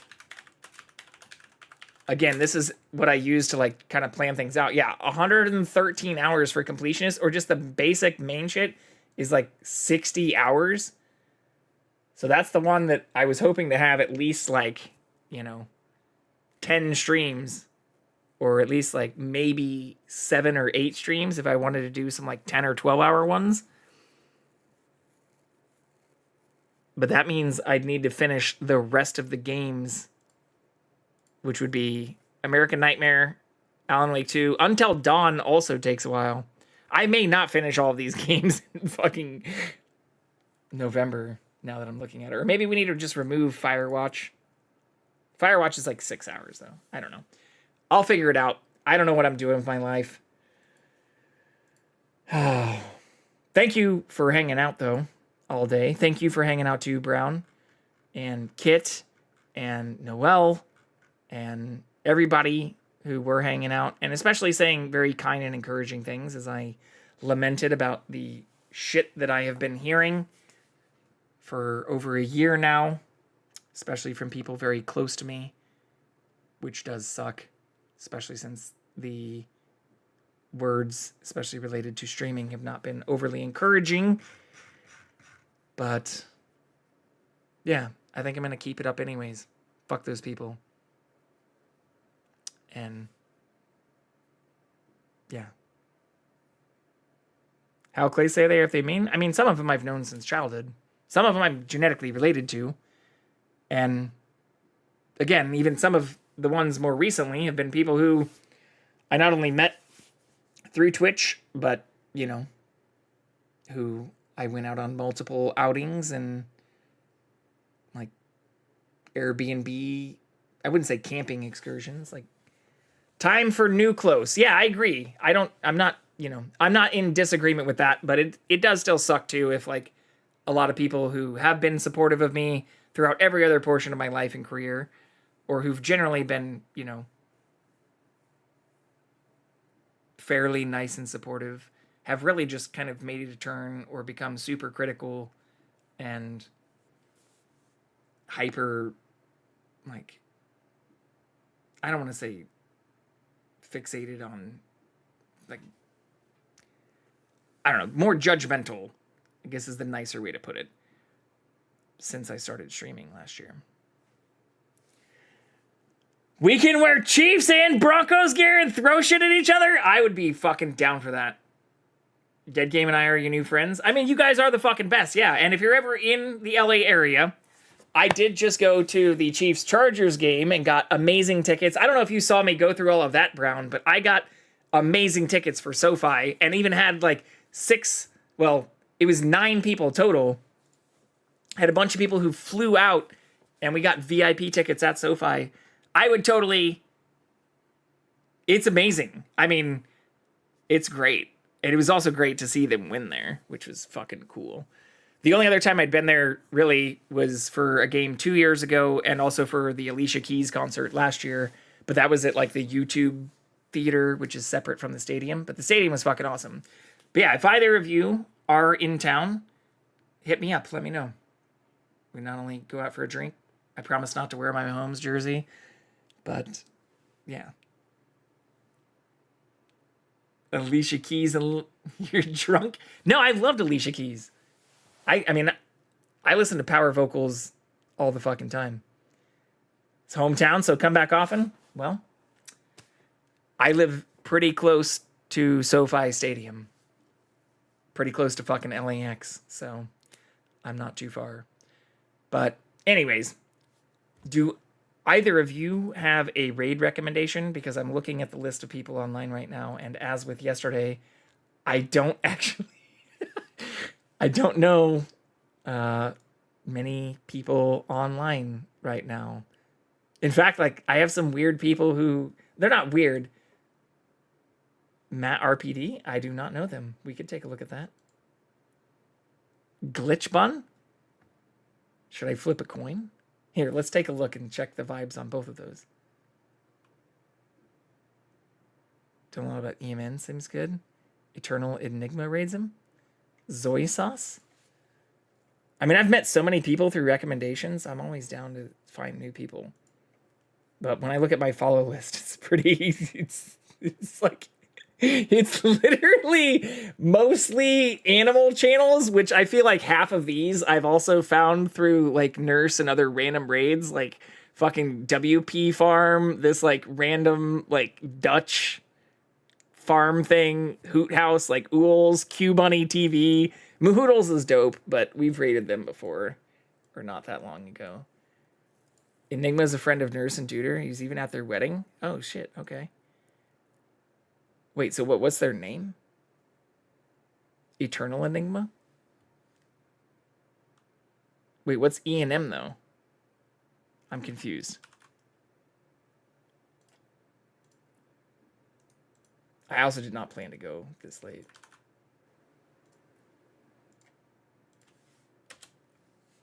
An Eternal Enigma? 13-year Twitch streamer? Holy fuck. Wait, is that it? He's not live. This person? This person? They're not live. Oh, Matt RPD gets raided by Enigma? I'm confused about what's happening right now.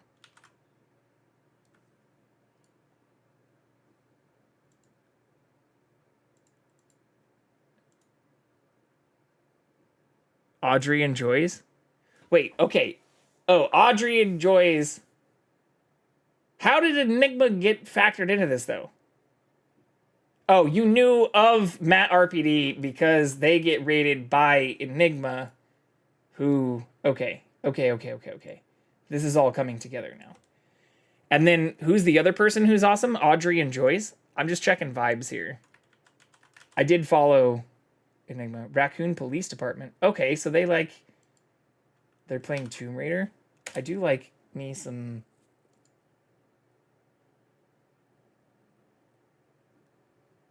Resident Evil stuff.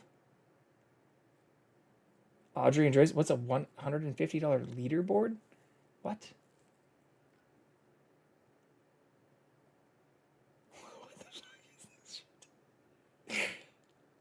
I'm not gonna lie, Audrey looks more fun right now. I'm gonna follow both of them.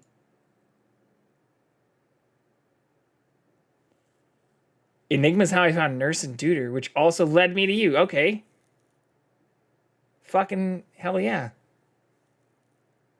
No, I get it now, Dead Game. That makes sense. I followed both of them.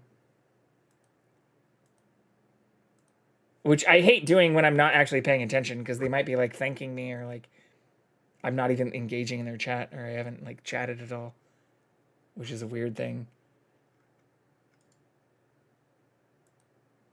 I think I am gonna fucking raid. I don't know. Now I'm conflicted because I'm looking at both of them. All right. I think we'll raid Audrey, but I'll check out. Yeah, let's fucking raid Audrey. I need to just make a decision. I appreciate the suggestions, actually. Yeah, I appreciate both of them. I was also looking at other people playing Alan Wake, because that was what I was trying to do yesterday. But there are so few people. Look at this. Yesterday, there were only 5. Today, there's only 3, and one of them's all in Russian. The other one, the title is literally, "This game sucks less the more I play," and this one's in Chinese. I mean, I'm not, like, you know, trying to be against people playing in other languages. Obviously, especially at this time, it's peak time for other areas. Oh, shit. Whoops. I'm fucking this up. My friend Matt plays that Alan game. I'm actually having a lot of fun with it. Having a lot of fun with both of them. But I am going to check out... Yeah, I appreciate both the recommendations.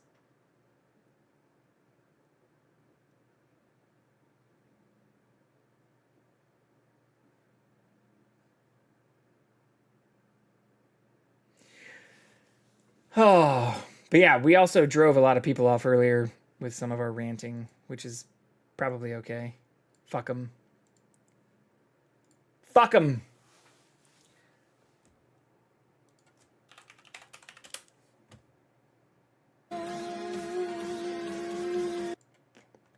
But yeah, thank you both for hanging out.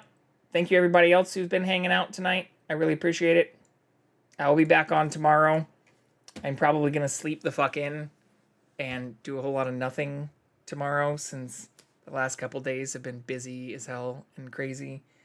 But yeah. Thank you both. Here, we'll give a spite your redeem. We'll give a little chrome sextome. Oh shit. My Santa hat is also shedding, which isn't a good sign because it shouldn't be doing that. But yeah, we're going to go raid Audrey. Yeah, Lint Dome. I need to go like take a fucking shower is what I need to do now. I know you both have some mod duties and things to do tomorrow, but we'll be playing some more Alan Wake and hanging out tomorrow. And I look forward to catching everybody again soon. So thanks for all the fun. Thanks for everybody even earlier who did stick with me through some of the ranting and raving.